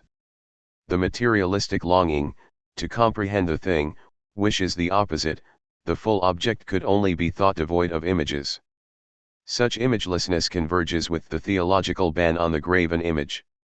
Materialism secularized it, by not permitting utopia to be positively pictured, that is the content of its negativity. It comes to agree with theology there, where it is most materialistic. Its longing would be the resurrection of the flesh. This is utterly foreign to idealism, to the realm of the absolute spirit. The vanishing point of historical materialism would be its own sublation, the emancipation of the spirit from the primacy of material needs in the condition of their fulfillment. Only with the satiation of the bodily urge would the spirit be reconciled to itself, becoming that which it only promises, so long as the bane of material conditions refuses to let it satisfy material needs. Footnotes. 1 footnote pg 139. Hegel refuses to begin with the something instead of with being in the first note to the first treatise of the Logic, see Hegel, WW4, Ibid especially pg 89, also pg 80. He thus prejudices the entire work, which wishes to expound the primacy of the subject, in its own sense, idealistically. The dialectic would scarcely run any other way for him, even if he started, as would correspond to the work's fundamentally Aristotelian assumptions, from the abstract something. The conception of such a something in its own right may attest to greater tolerance in regards to the non-identical than that of being, but is scarcely less mediated. Rather than remaining standing by the concept of the something, its analysis ought to move further in the direction of what it thinks, towards the non-conceptual. Hegel meanwhile cannot bear even the minimal trace of non-identity in the approach of the logic, which the word something recalls. 2 footnote pg 145. The word identity had several meanings in the history of modern philosophy. Once it designated the unity of personal consciousness, that an I remain the same in all its experiences. This is what the Kantian I think, which all my conceptions should be able to follow along meant. Then again identity was supposed to be what was juridically the same in all rational beings, thinking as the logical generality. Furthermore, the self-sameness of every thought object, the simple A equals A. Finally, epistemologically, that the subject and object, however mediated, go together. The first two layers of meaning are by no means strictly separate from each other, not even in Kant. This is not the fault of a lax usage of speech. Rather, identity indicates the point of indifference of the psychological and logical moment in idealism. The logical generality as that of thinking is tied to individual identity, without which it would not come to be, because otherwise nothing which is past could be maintained in something which is present, nothing at all could remain the same. The recourse to this, which presupposes once more the logical generality, is one of thinking. The Kantian I think, the individual moment of unity, always requires the supra-individual generality. The individual I is one only by virtue of the universality of the numerical principle of the unitary Einheit, the unity Einheit of consciousness itself, the reflection form of logical identity. That an individual consciousness would be one, is valid only under the logical presupposition of the excluded third, that it is not supposed to able to be something else. To this extent its singularity is super-individual, simply in order to be possible. Neither of the two moments has priority over the other. If there were no identical consciousness, no identity of the particularization, there would be so little a generality as the reverse. This epistemologically legitimates the dialectical conception of the particular and the general. 3 footnote pg 155. A textbook case of such a master concept, of the technique of logical subsumption for ideological ends, is the contemporary one of industrial society. It ignores the social relations of production by recourse to the technical productive forces, as if solely the state of the latter would be immediately decisive for the social form. This theoretical slippage can indeed be excused by the undeniable convergence of East and West under the sign of bureaucratic domination. 4 footnote pg 157. If the dialectic only reworks the gains of the particular sciences and thinks them into a whole, then it is a higher empiricism, and actually nothing but the sort of reflection, which toils to depict the harmony of the whole out of the experiences. Then however dialectics may not break from the genetic observation, it may not boast of imminent progress, which indeed excludes all accidental acquisition of observation and discovery, then it works only in the same ways and with the same means as all the other sciences, differing solely in the goal, to unite the parts into the thought of the whole. A thought-provoking dilemma can thus be observed here. Either the dialectical development is independent and only determined by itself, then it must in fact know everything out of itself. Or it presupposes the finite sciences and empirical forms of knowledge, then however imminent progress and the seamless context is shot through by what is externally absorbed, and it acts uncritically towards experience. The dialectic may choose. We see no third possibility. F. A. Trendelenburg, Logical Investigations, Volume I, Leipzig 1870, pg 91. 5 footnote pg 161. Like almost every one of the Hegelian categories, that of the negated and thereby positive negation also has a degree of experience content. Specifically, for the subjective course of philosophical cognition. If the cognizer knows precisely enough, what an insight lacks or where it is wrong, then he or she is practically obliged by virtue of such determinacy to already have what is missing. Only this moment of the determinate negation, as something for its part subjective, is not to be credited as something objective let alone to metaphysics. In any case that moment is the strongest argument in favor of the adequacy of emphatic cognition, in favor of its capacity for nevertheless doing so, and therein the possibility of a metaphysics, beyond the Hegelian one, finds support. 6 footnote pg 166. This relation, the whole as the essential unity, lies only in the concept, in the purpose. For this unity the mechanical causes are not sufficient, because they are not grounded in the purpose, as the unity of the determinations. Under sufficient grounds, Leibniz understood one which would also suffice for this unity, hence would comprehend in itself not the mere causes,